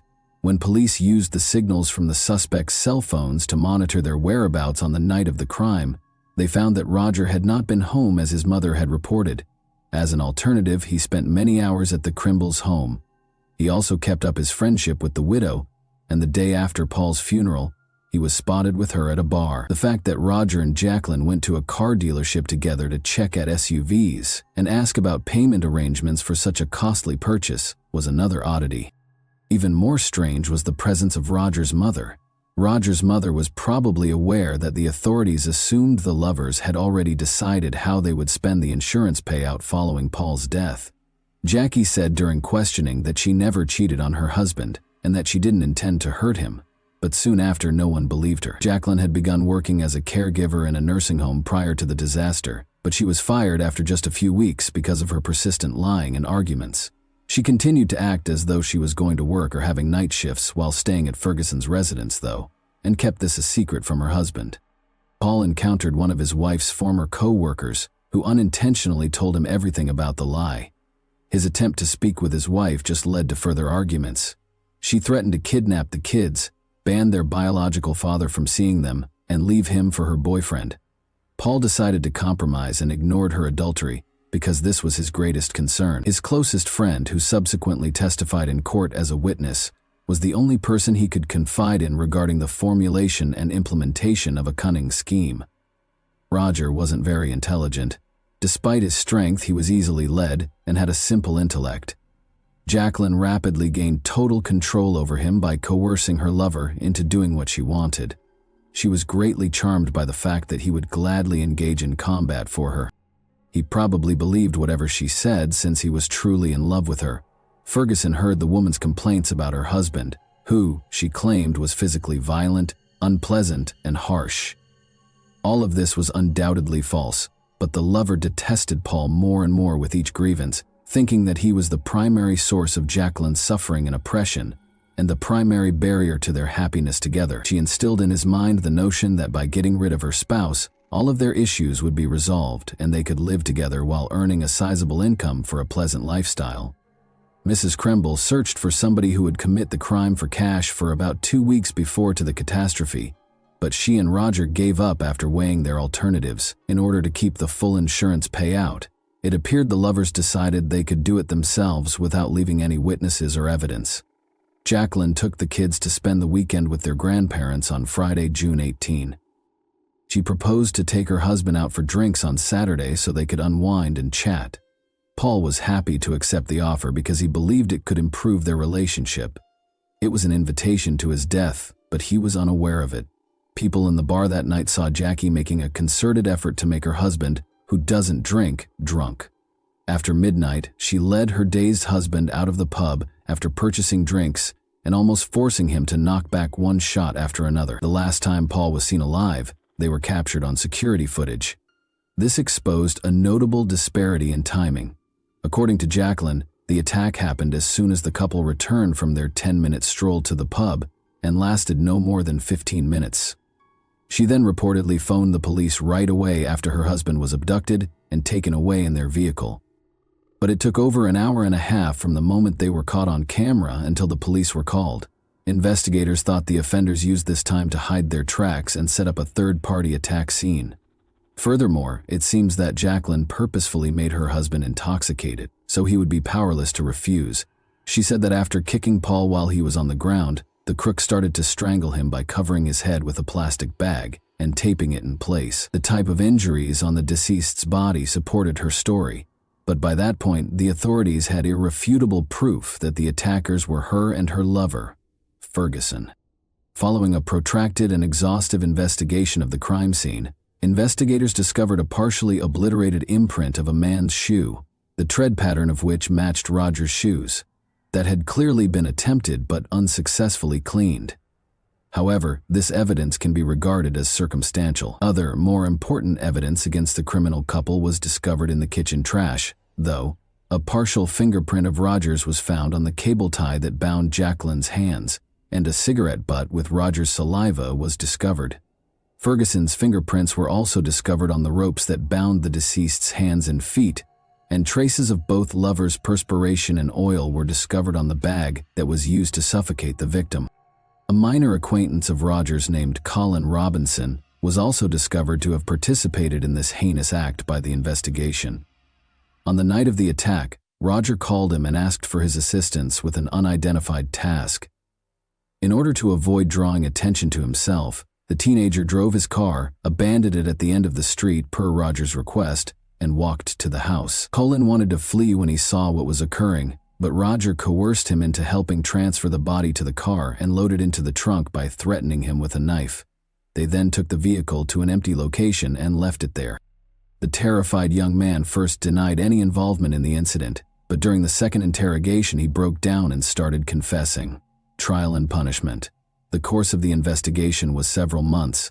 They collected indisputable proof throughout this period, spoke with every witness, and got the third criminal to confess. But the offender's trial didn't start until the spring of 2007, nearly 3 years after Paul Cramble was deprived of his life on May 7. The widow received a 20-year sentence after Jacqueline and Roger were found guilty of a premeditated crime with the goal to earn insurance money in prison, while her accomplice and lover were sentenced to 18 years.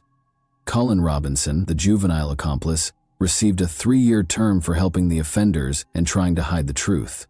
Roger's aging mother was likewise unable to avoid accountability for perjury and giving her son a fake alibi. In retaliation against her own children, the woman was only granted a year of probation due to her senior age and severe health issues.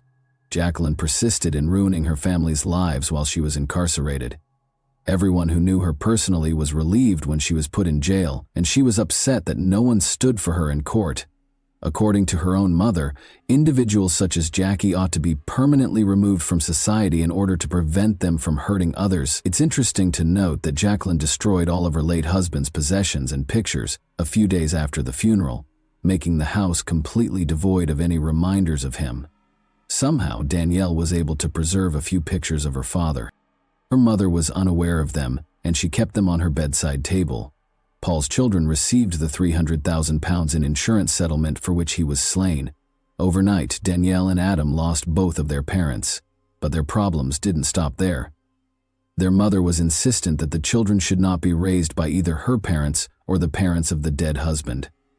The children were placed in foster care as a result of her efforts to deny them guardianship rights. Danielle was only 11 years old, and her brother Adam was only 5 years old when the tragedy occurred, even though they had living grandparents. From prison, Jacqueline tried to control her children while maintaining her parental rights. She specifically wanted them to use various forms of pressure to publicly declare her innocent. For instance, she said that if they came to see her in prison, she would sign off on their school trips. However, she misled them during the visit by refusing to sign the document and insisting they testify in her favor. Consequently, only the brother and sister were unable to accompany their class on weekend outings. Danielle is currently 31 years old, resides in Basingstoke, works at a daycare, and is seeing an engineer named Simon Bryce. Her 25-year-old brother relocated to London and has a decent degree. With Jacqueline's upcoming release next year, her adult children are extremely concerned that their mother would keep doing everything in her power to ruin their lives. And that wraps up today's chilling story. If you enjoyed this video, don't forget to like and subscribe so you never miss a new upload. Also, let me know in the comments, what part of this story shocked you the most? Thank you for watching, and I'll see you in the next video.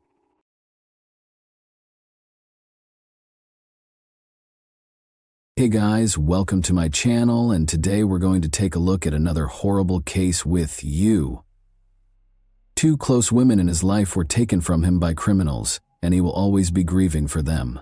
It's said that lightning never strikes the same spot twice, but our hero has had the opposite experience due to a horrible turn of events. Jim Larson lost 2 ladies he loved 7 years apart to petty thieves. Twice, men who only ever show up in people's worst nightmares tear his life apart. His sister Sonia Larson, who wanted to be a teacher, started it all. Her first year at the University of Florida had just begun. She and her roommate, Christina Powell, went to Walmart one August evening in 1990 to get some necessities.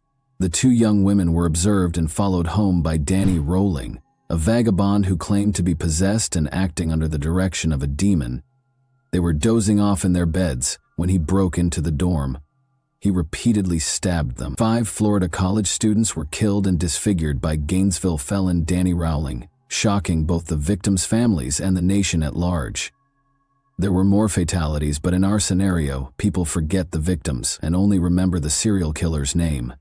Her family was deeply hurt by the death of a sister and a daughter, and Sonia Larson's terrible passing never stopped plaguing them. The Larson family could never have predicted that the terrible, violent death in their family would recur, causing them to relive the trauma in their own nightmares. Carla Larson left her kid at daycare on the morning of June 10, 1997, and went to work as a project engineer at Centex Rooney. The day at the Florida construction site was swelteringly hot. Carla informed Cindy Harris, a coworker, just before lunch that she would be running a little behind schedule because she was going to the grocery shop to get some food and beverages for a meeting that afternoon. She left work at midday and went to the new supermarket on International Drive, which is close to Osceola. Carla Larson didn't come back to work for a few hours. She never showed up for an important meeting that she was scheduled to be at. Her coworkers became alarmed and started looking for Carla on their own, following her path back to the grocery she had intended to visit. They continued to hope that she might have been delayed in returning because of a little incident, her phone dying or her car breaking down. However, the search was unsuccessful. Around 4 p.m., Carla, her car, and her presence were nowhere to be seen. Cindy called Jim Larson, Carla's husband, to inform him that Carla had not been at work since noon and had not returned from the store. Jim reported his wife missing to the Orange County Sheriff's Office over the phone. When they were both in college 8 years ago, they started dating. Jim was enthralled by Carla's beauty and charm when he was studying graphic design. He was very fortunate to have found someone as considerate, kind, and caring as she was. They eventually got married because they felt the same way. They moved into a modest house on Orlando's Stone Court. After Jim's sister passed away tragically, Carla helped him regain his desire to life by pulling him back from the brink. She comforted him and gave him encouragement to keep going and find happiness once more. After Carla earned a degree in civil engineering from the University of Florida, they went to Atlanta and then back to Florida to look for work and start a family. Jim was hesitant to have a kid with her because he didn't want to introduce a new life into a society where people like Danny Rowling preyed on the defenseless. Jim finally found some peace of mind after undergoing a lot of counseling and receiving constant support from his wife. Jessica, the Larsons' long-awaited daughter, arrived soon after. They purchased a modest home in Orlando on a peaceful cul-de-sac. They put in a home security system and sturdy locks. To ensure that his family was completely safe both inside and outside their house, Jim even purchased a guard dog. Jim accepted a position at a nearby business, and Carla was sent to work on a new amusement park project in Orlando. They found happiness in the little things in life. Jim and Carla managed their parental duties without sacrificing their significant and taxing careers. However, on a typical summer day, Jim's idyllic life, which he had fought so hard to build, took a sad turn when Carla vanished. When Jim reported the disappearance of Carla Larson, Tom Woodard was on duty and got a radio call. At first, Tom, a seasoned officer, didn't take it too seriously because he thought it was just another domestic dispute. He nevertheless made the decision to investigate the matter. The sheriff sensed anything strange while speaking with Jim. Jim appeared terribly worried and unnecessarily agitated. The sheriff was certain that it was a normal missing persons case, unlike others he had met in similar circumstances. He assumed that Carla had either left Jim because of a disagreement or taken some time to collect her thoughts. But there had been no family problems, no conflicts. Everything was content and stable. Tom Woodard was unaware at the time that Jim was under a great lot of stress due to his fear of losing his wife, especially after the event in Gainesville and his ongoing struggles with the pain of losing his sister. He was afraid that a cherished woman would be lost as a result of this disappearance once more. They started looking for Carla. Given that Mrs. Larson had a 1-year-old kid and a solid marriage, family members emphasized that it was extremely unlikely that she would have left her family. Jim Larson, 37, stated under interrogation that he had been employed at Home Depot until 3 p.m. that day. Someone at his wife's place of employment called him at around 4 p.m. to inform him that she hadn't been seen since midday. However, how could a young woman, like the lead character in Sandra Bullock's film The Vanishing, disappear from a supermarket parking lot in the middle of the day? The missing woman was last seen going toward a grocery store close to the construction site, according to eyewitness accounts. She was confirmed to have arrived at the store and bought the things she intended to buy by a signed receipt. What transpired after Carla left the supermarket was still a mystery. She might have run into someone. Since the woman's white-gray Ford Explorer with the license plate TGX99V was also missing, investigators were attempting to ascertain the time and place of her disappearance. In the afternoon, witnesses also claimed to have seen a white Ford Explorer traveling carelessly on a gravel road close to a forested area. A Caucasian male with dark hair and a deep tan was the driver's description. The accused kidnapper was depicted in a composite sketch. Since the car might be a crime scene, a search team was dispatched to the area to look into it. Such incidents don't frequently occur in Orlando. The hunt for Carla attracted a large number of volunteers. The city's citizens, particularly those in College Park, were frightened when word spread that the young woman had vanished from the grocery parking lot. The volunteers posted leaflets at bus stops and grocery stores. The area around the store was searched by search teams. The search radius increased with every hour. Over the course of the 2-day search, a helicopter was brought in to survey additional ground. Even though there was less and less chance of finding Carla alive every minute, the homicide department and her co-workers persisted. After 36 hours of searching the same spot again, 2 of Carla's co-workers finally found something early on June 12. A woman's mangled body was lying in a marsh covered in a towel. One of the men described how, following the gory finding, he and his companion had exited the vehicle to explore when they smelled something odd but were unable to identify its source. From the little flash of his lighter, Jack lit a cigarette. The aroma was brought toward them by a modest breeze. After roughly 70 feet of leisurely walking, they located the woman at 3:39 p.m. She was half covered in sand, lying behind a shrub in the swampy region. It took the men a long moment to understand that what they had discovered was, indeed, Carla Larson, who had vanished 2 days before. She was naked, with a blue towel over her head and her long blonde hair flowing down her back. Her wedding band was the only piece of jewelry left. When Jim Larson and his family noticed the patrol cars, they began searching the area on their own. Jim was told about the discovery in the woods by a police chaplain. He felt nothing when the cops discovered her partially covered in sand. But nobody realized that the man was already burned up and overcome with emotional pain. In order to ascertain whether Mr. Larson was responsible for her death, the police were so perplexed by his actions that they put him through a polygraph test. Locals who had been keeping tabs on the COVID hunt, Carla even said that Larson appeared too aloof throughout the probe, but they failed to realize that he was just exhausted. Jim was shocked that he had experienced this twice.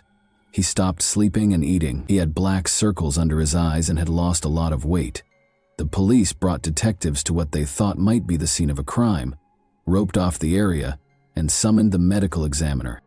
Investigators thought that there had been an attack after first examining the scene of the body, since the woman was found naked and all of her jewelry, aside from her wedding ring, was gone. So was it a robbery or an assault? In addition to stealing items, the robber also killed a woman. But first they had to be sure the body was indeed that of Carla Larson. Florida's extreme heat and humidity had taken their toll. The rain, animal activity, and insects had made it very difficult to identify the remains.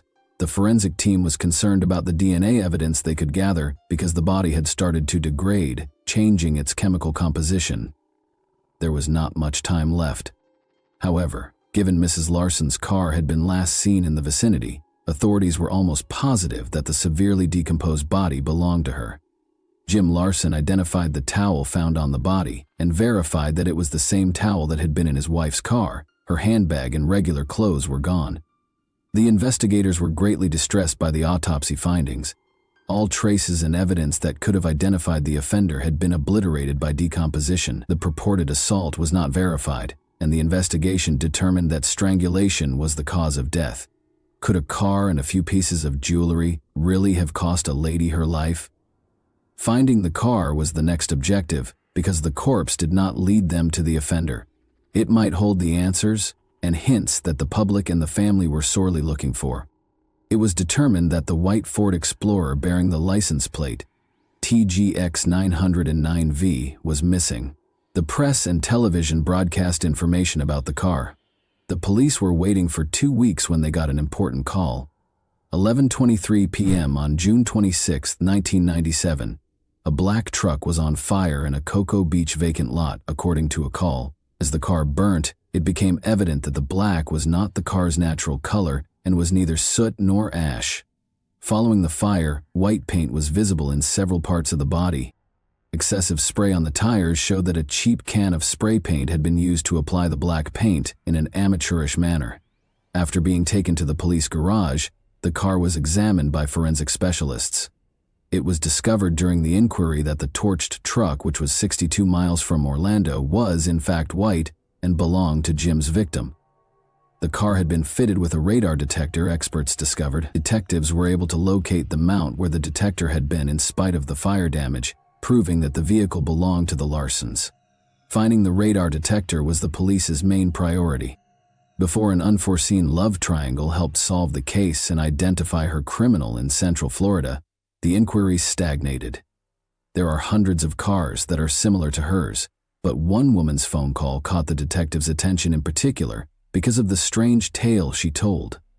Angel Huggins and her family had arrived in Orlando on the day Carla Larson vanished. Despite having traveled to Orlando together, Angel clarified that she left the city without her spouse. Angel informed Orange County investigators John Linner and Cameron Wire that infidelity, violence, and drug usage had made their family vacation a complete bust. At a motel close to Disneyland on June 9, their family vacation came to an end the same evening it started. According to Angel Huggins, she was almost strangled to death by her husband, John Huggins, since she had refused to have an intimate relationship with him. He left the motel on West Highway 192 early the following morning and didn't come back until midday. John Huggins drove a white truck that was identical to the victim's car when he arrived at Angel's mother's home in Melbourne. In the midst of their divorce proceedings, Angel was enraged with John for his adultery. John had become engaged with Angel's sister when they were in Melbourne. Tammy also informed the cops that Huggins had been given permission to park the white SUV at John's friend Kevin Smith's residence for a few days. The investigators went to Kevin's house to ask him some questions because they were so intrigued by this narrative. However, his girlfriend answered the door as Kevin wasn't home. For a few days, Kim virtually proved that a white Ford Explorer had been parked in their driveway. It had been parked in her space, and she was unhappy since she had once lost control of her little vehicle while driving and collided with the Ford Explorer, denting it. The Explorer's white paint was still visible on her pickup. To determine whether the small paint sample belonged to Carla's automobile, collision specialists sent it to the lab. Since the paint from Mrs. Larson's automobile had been discovered on Kim's, this was required to demonstrate Kevin Smith's role in Carla's car's disappearance.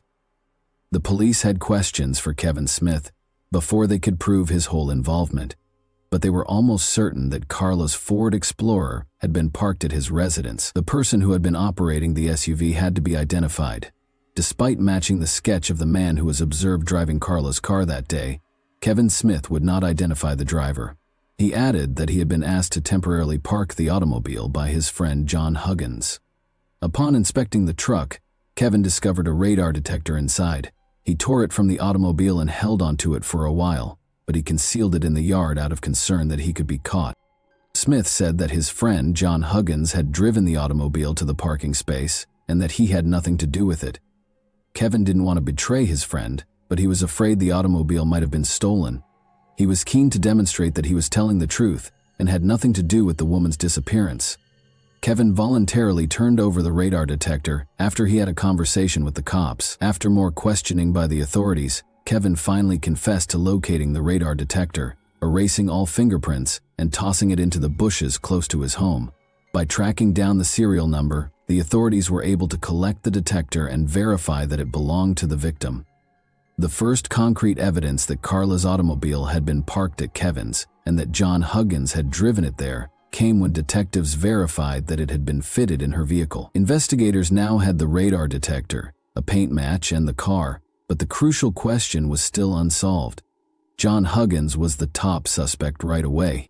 John Huggins has a lengthy criminal background, according to a thorough investigation of his past. He was a noted bank thief with a history of armed robberies. As it turned out, John was known to carry guns and had outstanding arrest warrants for robberies in Florida.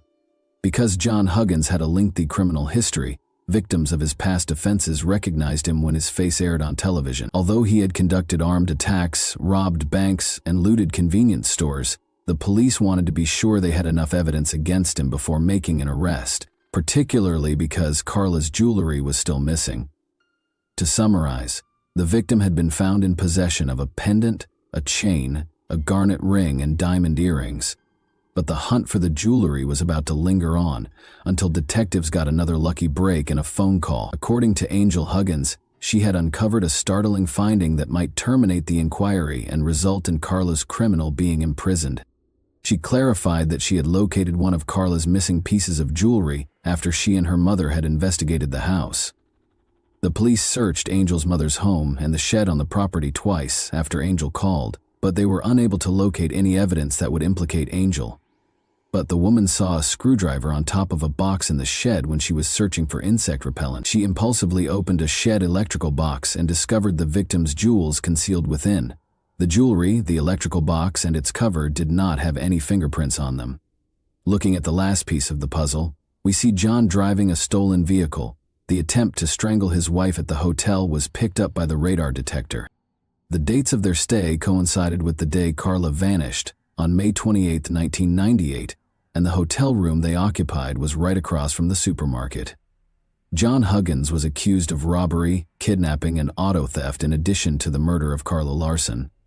After being indicted by an Orange County grand jury, John Huggins was taken into custody in Maryland. Huggins requested that his case be transferred, and the trial court granted his request, moving it to Duval County.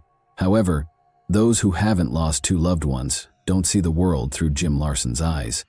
On January 25, 1999, Larson sat in his tidy living room in a peaceful, tree-lined Orlando suburb, the kind of home that most middle-class Americans consider safe, feeling a deep void and an unrelenting, numbing pain.